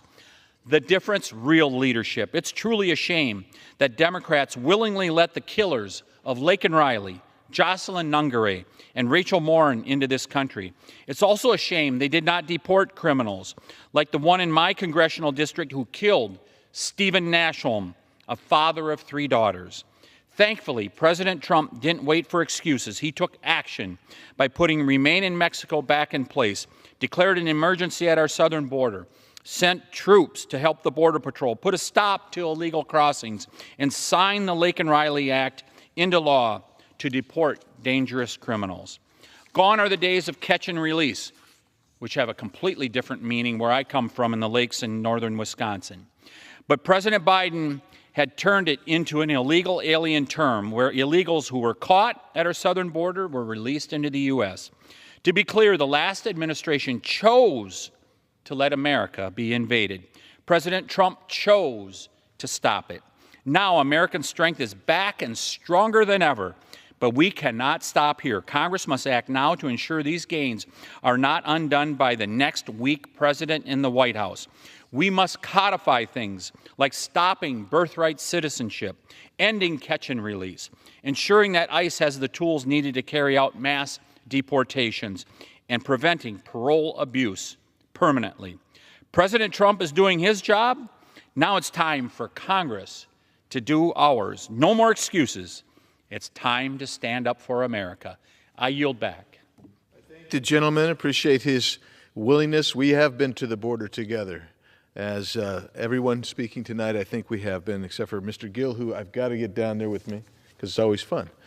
Anyway, I'm pleased to yield 3 minutes to my good friend from Georgia, Mr. Clyde. Thank you to my friend Congressman Biggs for holding tonight's special order and leading on this critical border issue. Since day one, President Trump has taken incredible steps to secure our border and protect the American people. These measures include ending catch and release, reinstating Remain in Mexico, restarting construction of the border wall, and cracking down on sanctuary cities. Recently, the Trump administration ended the taxpayer subsidization of open borders, meaning Americans' hard-earned tax dollars will no longer be used to support or incentivize illegal immigration. Additionally, the Trump administration has made great progress in carrying out its mass deportation operation. You know, what used to be called the CBP-1 app to allow illegals to more easily come into the country is now the CBP Home app. And you know why it's called the Home app? Because it's good for a one-way ticket home for illegal aliens so they can self-deport. President Trump is emptying our country of illegal aliens. Promises made, promises kept. Border Czar Tom Homan and DHS Secretary Kristi Noem are tirelessly working to detain and deport illegal aliens.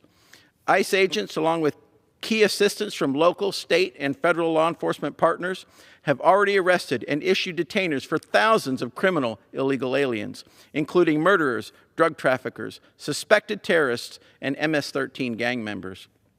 For example, ICE recently arrested an illegal alien in Atlanta, in my home state of Georgia, whose criminal history includes a conviction of 4 counts of indecent liberty with a child. 4 counts. This heinous criminal illegal has no place in the Peach State, or anywhere else in our great country for that matter. I'm deeply appreciative of the Trump administration for taking criminal illegals off of our streets. My Northeast Georgia district has seen the devastating impact of criminal illegal alien crime up close and personal. Last year, Maria Gomez Perez, a 12-year-old girl, was abducted in Gainesville, Georgia by an illegal alien. Thankfully, she was rescued and found in Ohio. Days before the 2024 election, Mimi Rodriguez Ramirez, a 25-year-old mother, was murdered by an illegal alien from Mexico, and that happened in Habersham County. And just outside my district, Laken Riley, the 22-year-old nursing student, was brutally murdered by an illegal alien in Athens, Georgia. President Trump is working to prevent these tragedies from devastating additional families and communities across our country. I applaud his work to make America secure, safe, and great once again. Thank you, and I yield back to my friend from Arizona. I thank my friend, the gentleman from Georgia. And now I am privileged to yield 3 minutes to my friend from Indiana, who I took, and I'll always remember him going off with Art Del Cueto and leaving the rest of us in a car stuck with a bad tire and stuck in the dirt as we were down on the border. But it's good to see that you made it, Jim. So I yield 3 minutes to Mr. Baird. I thank my good friend from Arizona. I'm also see that you got back, and I appreciate that. But anyway, Mr. Speaker, under the Biden administration, our borders were wide open, with record numbers of illegal immigrants and deadly drugs flooding across our border.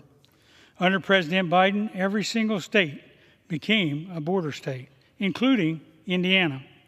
These include dangerous criminals that ties to gangs such as the Tres de Argo and the MS-13, who have committed horrific crimes and vicious attacks against innocent Americans. Last year, an illegal immigrant with ties to MS-13 stabbed a teenage girl in the hand at a baseball game in Lowell, Indiana. After an extensive search, the culprit was found and arrested. I thank law enforcement officers for their hard work to find and arrest this criminal. Under President Trump, we have swiftly returned to common sense border policies, and illegal border crossings have plunged to a record low. In January 2025, there were 61,465 illegal border crossings, down from 176,000 in January of 24. Just last month, illegal crossings at our southern border plummeted to the lowest level on record. President Trump has sent a message loud and clear: the border is closed, and his strong border security policies are working. House Republicans are working with the President to implement his agenda to secure our border and keep Americans safe. I yield back. I thank the gentleman who's also a member of the Border Security Caucus. Thank you for being with us tonight. And now it's my pleasure to yield 3 minutes to the gentleman from Texas, another border state, a newcomer who's setting the world on fire, Mr. Gill. Thank you, and thank you, Mr. Speaker. Over the past 4 years, Joe Biden and the Democrats have inundated American communities with massive numbers of violent illegal aliens who are murdering and raping and torturing and pillaging our people on our soil. And the entire time they did it not by accident, but as a deliberate policy decision to open up our borders and flood our country with people that they believed would be future Democrat voters for life. It was also, we have to remember, a part of a policy that was done with the approbation of a cheap labor lobby who wanted to import millions of people who would act as a virtual new serf class of laborers to reduce American working class wages in this country. The consequences of this were absolutely catastrophic for the American people. Almost 15 million illegal aliens, perhaps more, depending on what estimates we use, have come into this country. Thankfully, this nightmare is finally over because we have a president who actually cares about the American people. We have a president who doesn't make excuses, a president who doesn't tell us lies like the executive needs to rely on new laws to enforce our border, a president who actually just gets the job done. His border enforcement efforts have caused known gotaways to fall by 93%, with an average of just 132 a day right now. And even as this nightmare in our country is finally coming to a close, we've got colleagues on the other side of the aisle right now who are facilitating this invasion as best they can and going back to their districts and helping protect illegal aliens who have no business being here in the first place and teaching them how to evade ICE detection. Absolutely disgusting, Mr. Speaker. We have got to codify President Trump's border policies into law so that we cannot let the other side of the aisle unleash the same kind of hell on our country that they did over the past 4 years. We've got to codify every single executive order, including his Remain in Mexico policy. I've got a bill, the Remain in Mexico Act, that would do precisely that. We've got over 100 co-sponsors. Mr. Speaker, I think we need to bring this bill to the floor. This is what the American people want. This is what the president wants. And I think we need to act fast. So with that, I yield back and thank you guys very much. I thank the gentleman. I thank him for his passion and he's right. We do need to codify President Trump's policies because we cannot ever go back to a period of time like we just experienced under the Biden regime. So the Trump policies are a product of understanding what needs to happen. The mere fact that Donald Trump was elected almost immediately terminated the onslaught of people crossing our border. Let me give you an example. When I was meeting with the new Border Patrol chief, Chief Banks, and I asked him what's going on. He said, Andy, 3 caravans turned back yesterday. That is what happens when you enforce the law. People who are going to break the law, they stop breaking the law. So when I was down at the border just a few weeks back, I wanted to compare. So I went to a place where I knew we had regular flow of illegal aliens crossing the border. It was eerily quiet when I was there. The only thing that we saw and noticed on the southern side of the border were the watchers, the scouts. All of a sudden, they saw us, they came out, they were watching and observing us. But let's talk about some of the people that have come in under the Biden administration's terrible, terrible, and dangerous anti-American policy. First is Eduardo Domingo Renault Matu. Some call him Turco. In the sanctuary city of Los Angeles, federal agents arrested Eduardo Domingo Renault Matu, also known as Turco, who's charged with running one of the largest human smuggling organizations in the country, spanning 5 years and smuggling in around 20,000 illegal aliens, largely between LA and Phoenix. And just so you know, the last number was about $10,000 per person that he was smuggling. A co-defendant of his was also charged with threatening to behead a Homeland Security investigations agent and his family while authorities were conducting a search of his home. Charges against them, he and his co-defendant, include hostage-taking, transporting aliens into the U.S., and transporting aliens for private financial gain and resulting in death. Illegal aliens were charged, in some instances, more than $15,000 for transportation, and if they couldn't make the payment, they were held as hostages in stash houses in L.A. and Phoenix. So let's take a look at someone else. Let's see if we can find Wilmer Giovanni Fuentes Benitez. On February 2nd, ICE officers in Philadelphia arrested Honduran national Wilmer Giovanni Fuentes Benitez, who was previously deported 3 times. This time he was also arrested for resisting arrest and battery of a police officer.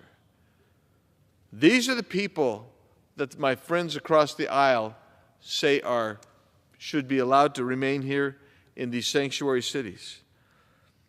ICE agents in Omaha arrested a member of Tren de Aragua who had spent 7 years in a Venezuela prison for robbery, resisting arrest, and unlawfully discharging a firearm.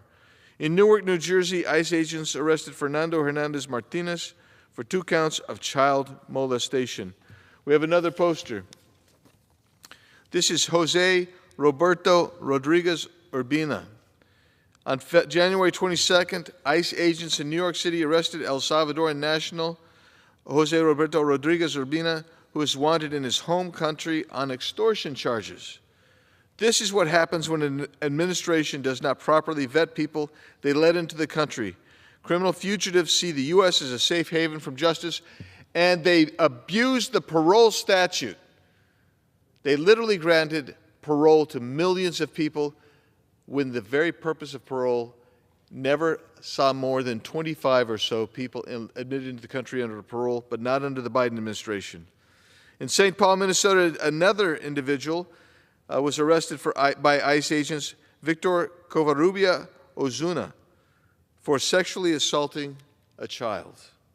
Another, in San Francisco, California, ICE agents arrested Edwin Davila Galvan for lewd acts with a minor.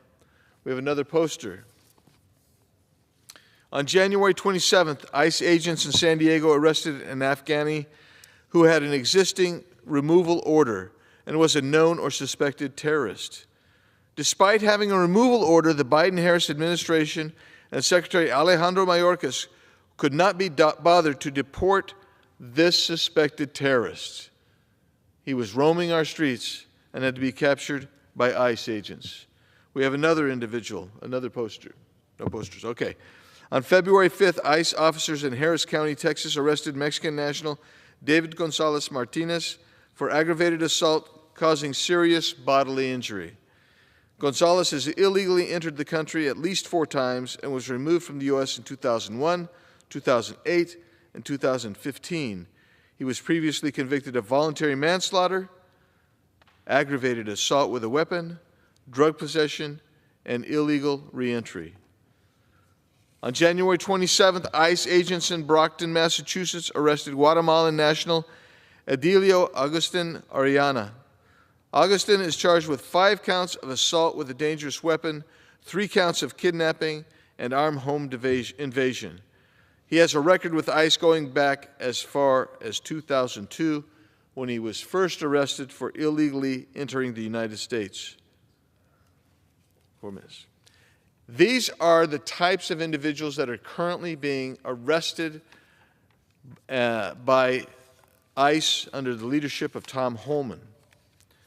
These are the types of individuals that are being protected by sanctuary cities. When we had recently a hearing, we had the mayors of 4 of these sanctuary cities in. All of them said, but we cooperate with ICE.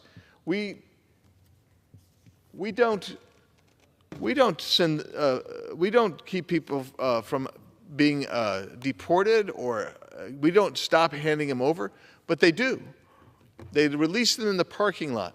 Let me read you the statutes that they're violating. Here's one. 8 U.S.C. 1373A, notwithstanding any other provision of federal, state, or local law, or federal, state, or local government entity or entity may not prohibit or any way restrict any government entity or official from sending to or receiving from the Immigration and Naturalization Service information regarding the citizenship or immigration status, lawful or unlawful, of any individual. You cannot do it. There's not even a culpable mental state required. You simply can't restrict it.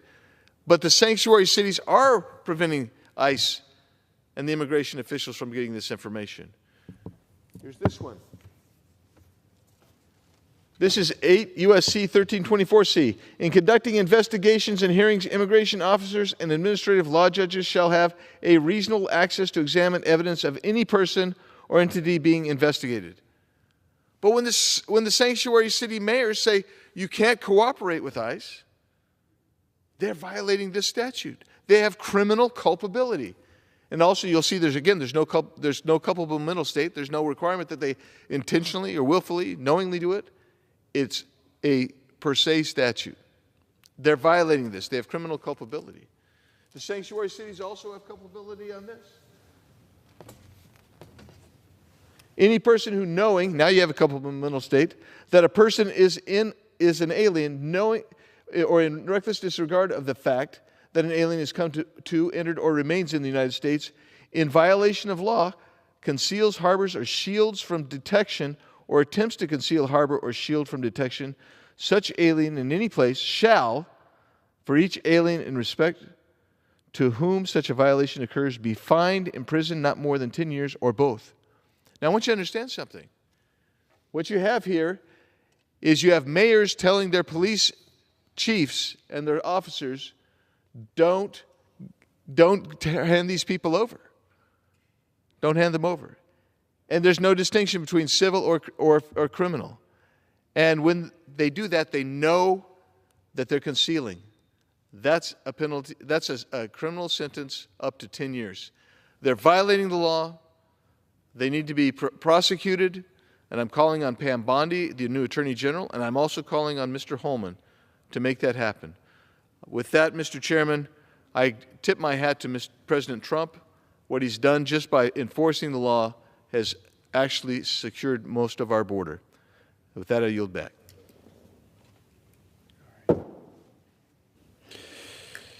Pursuant to Clause 13 of Rule 1, the House stands adjourned until 9 a.m. Friday, March 14th, 2025.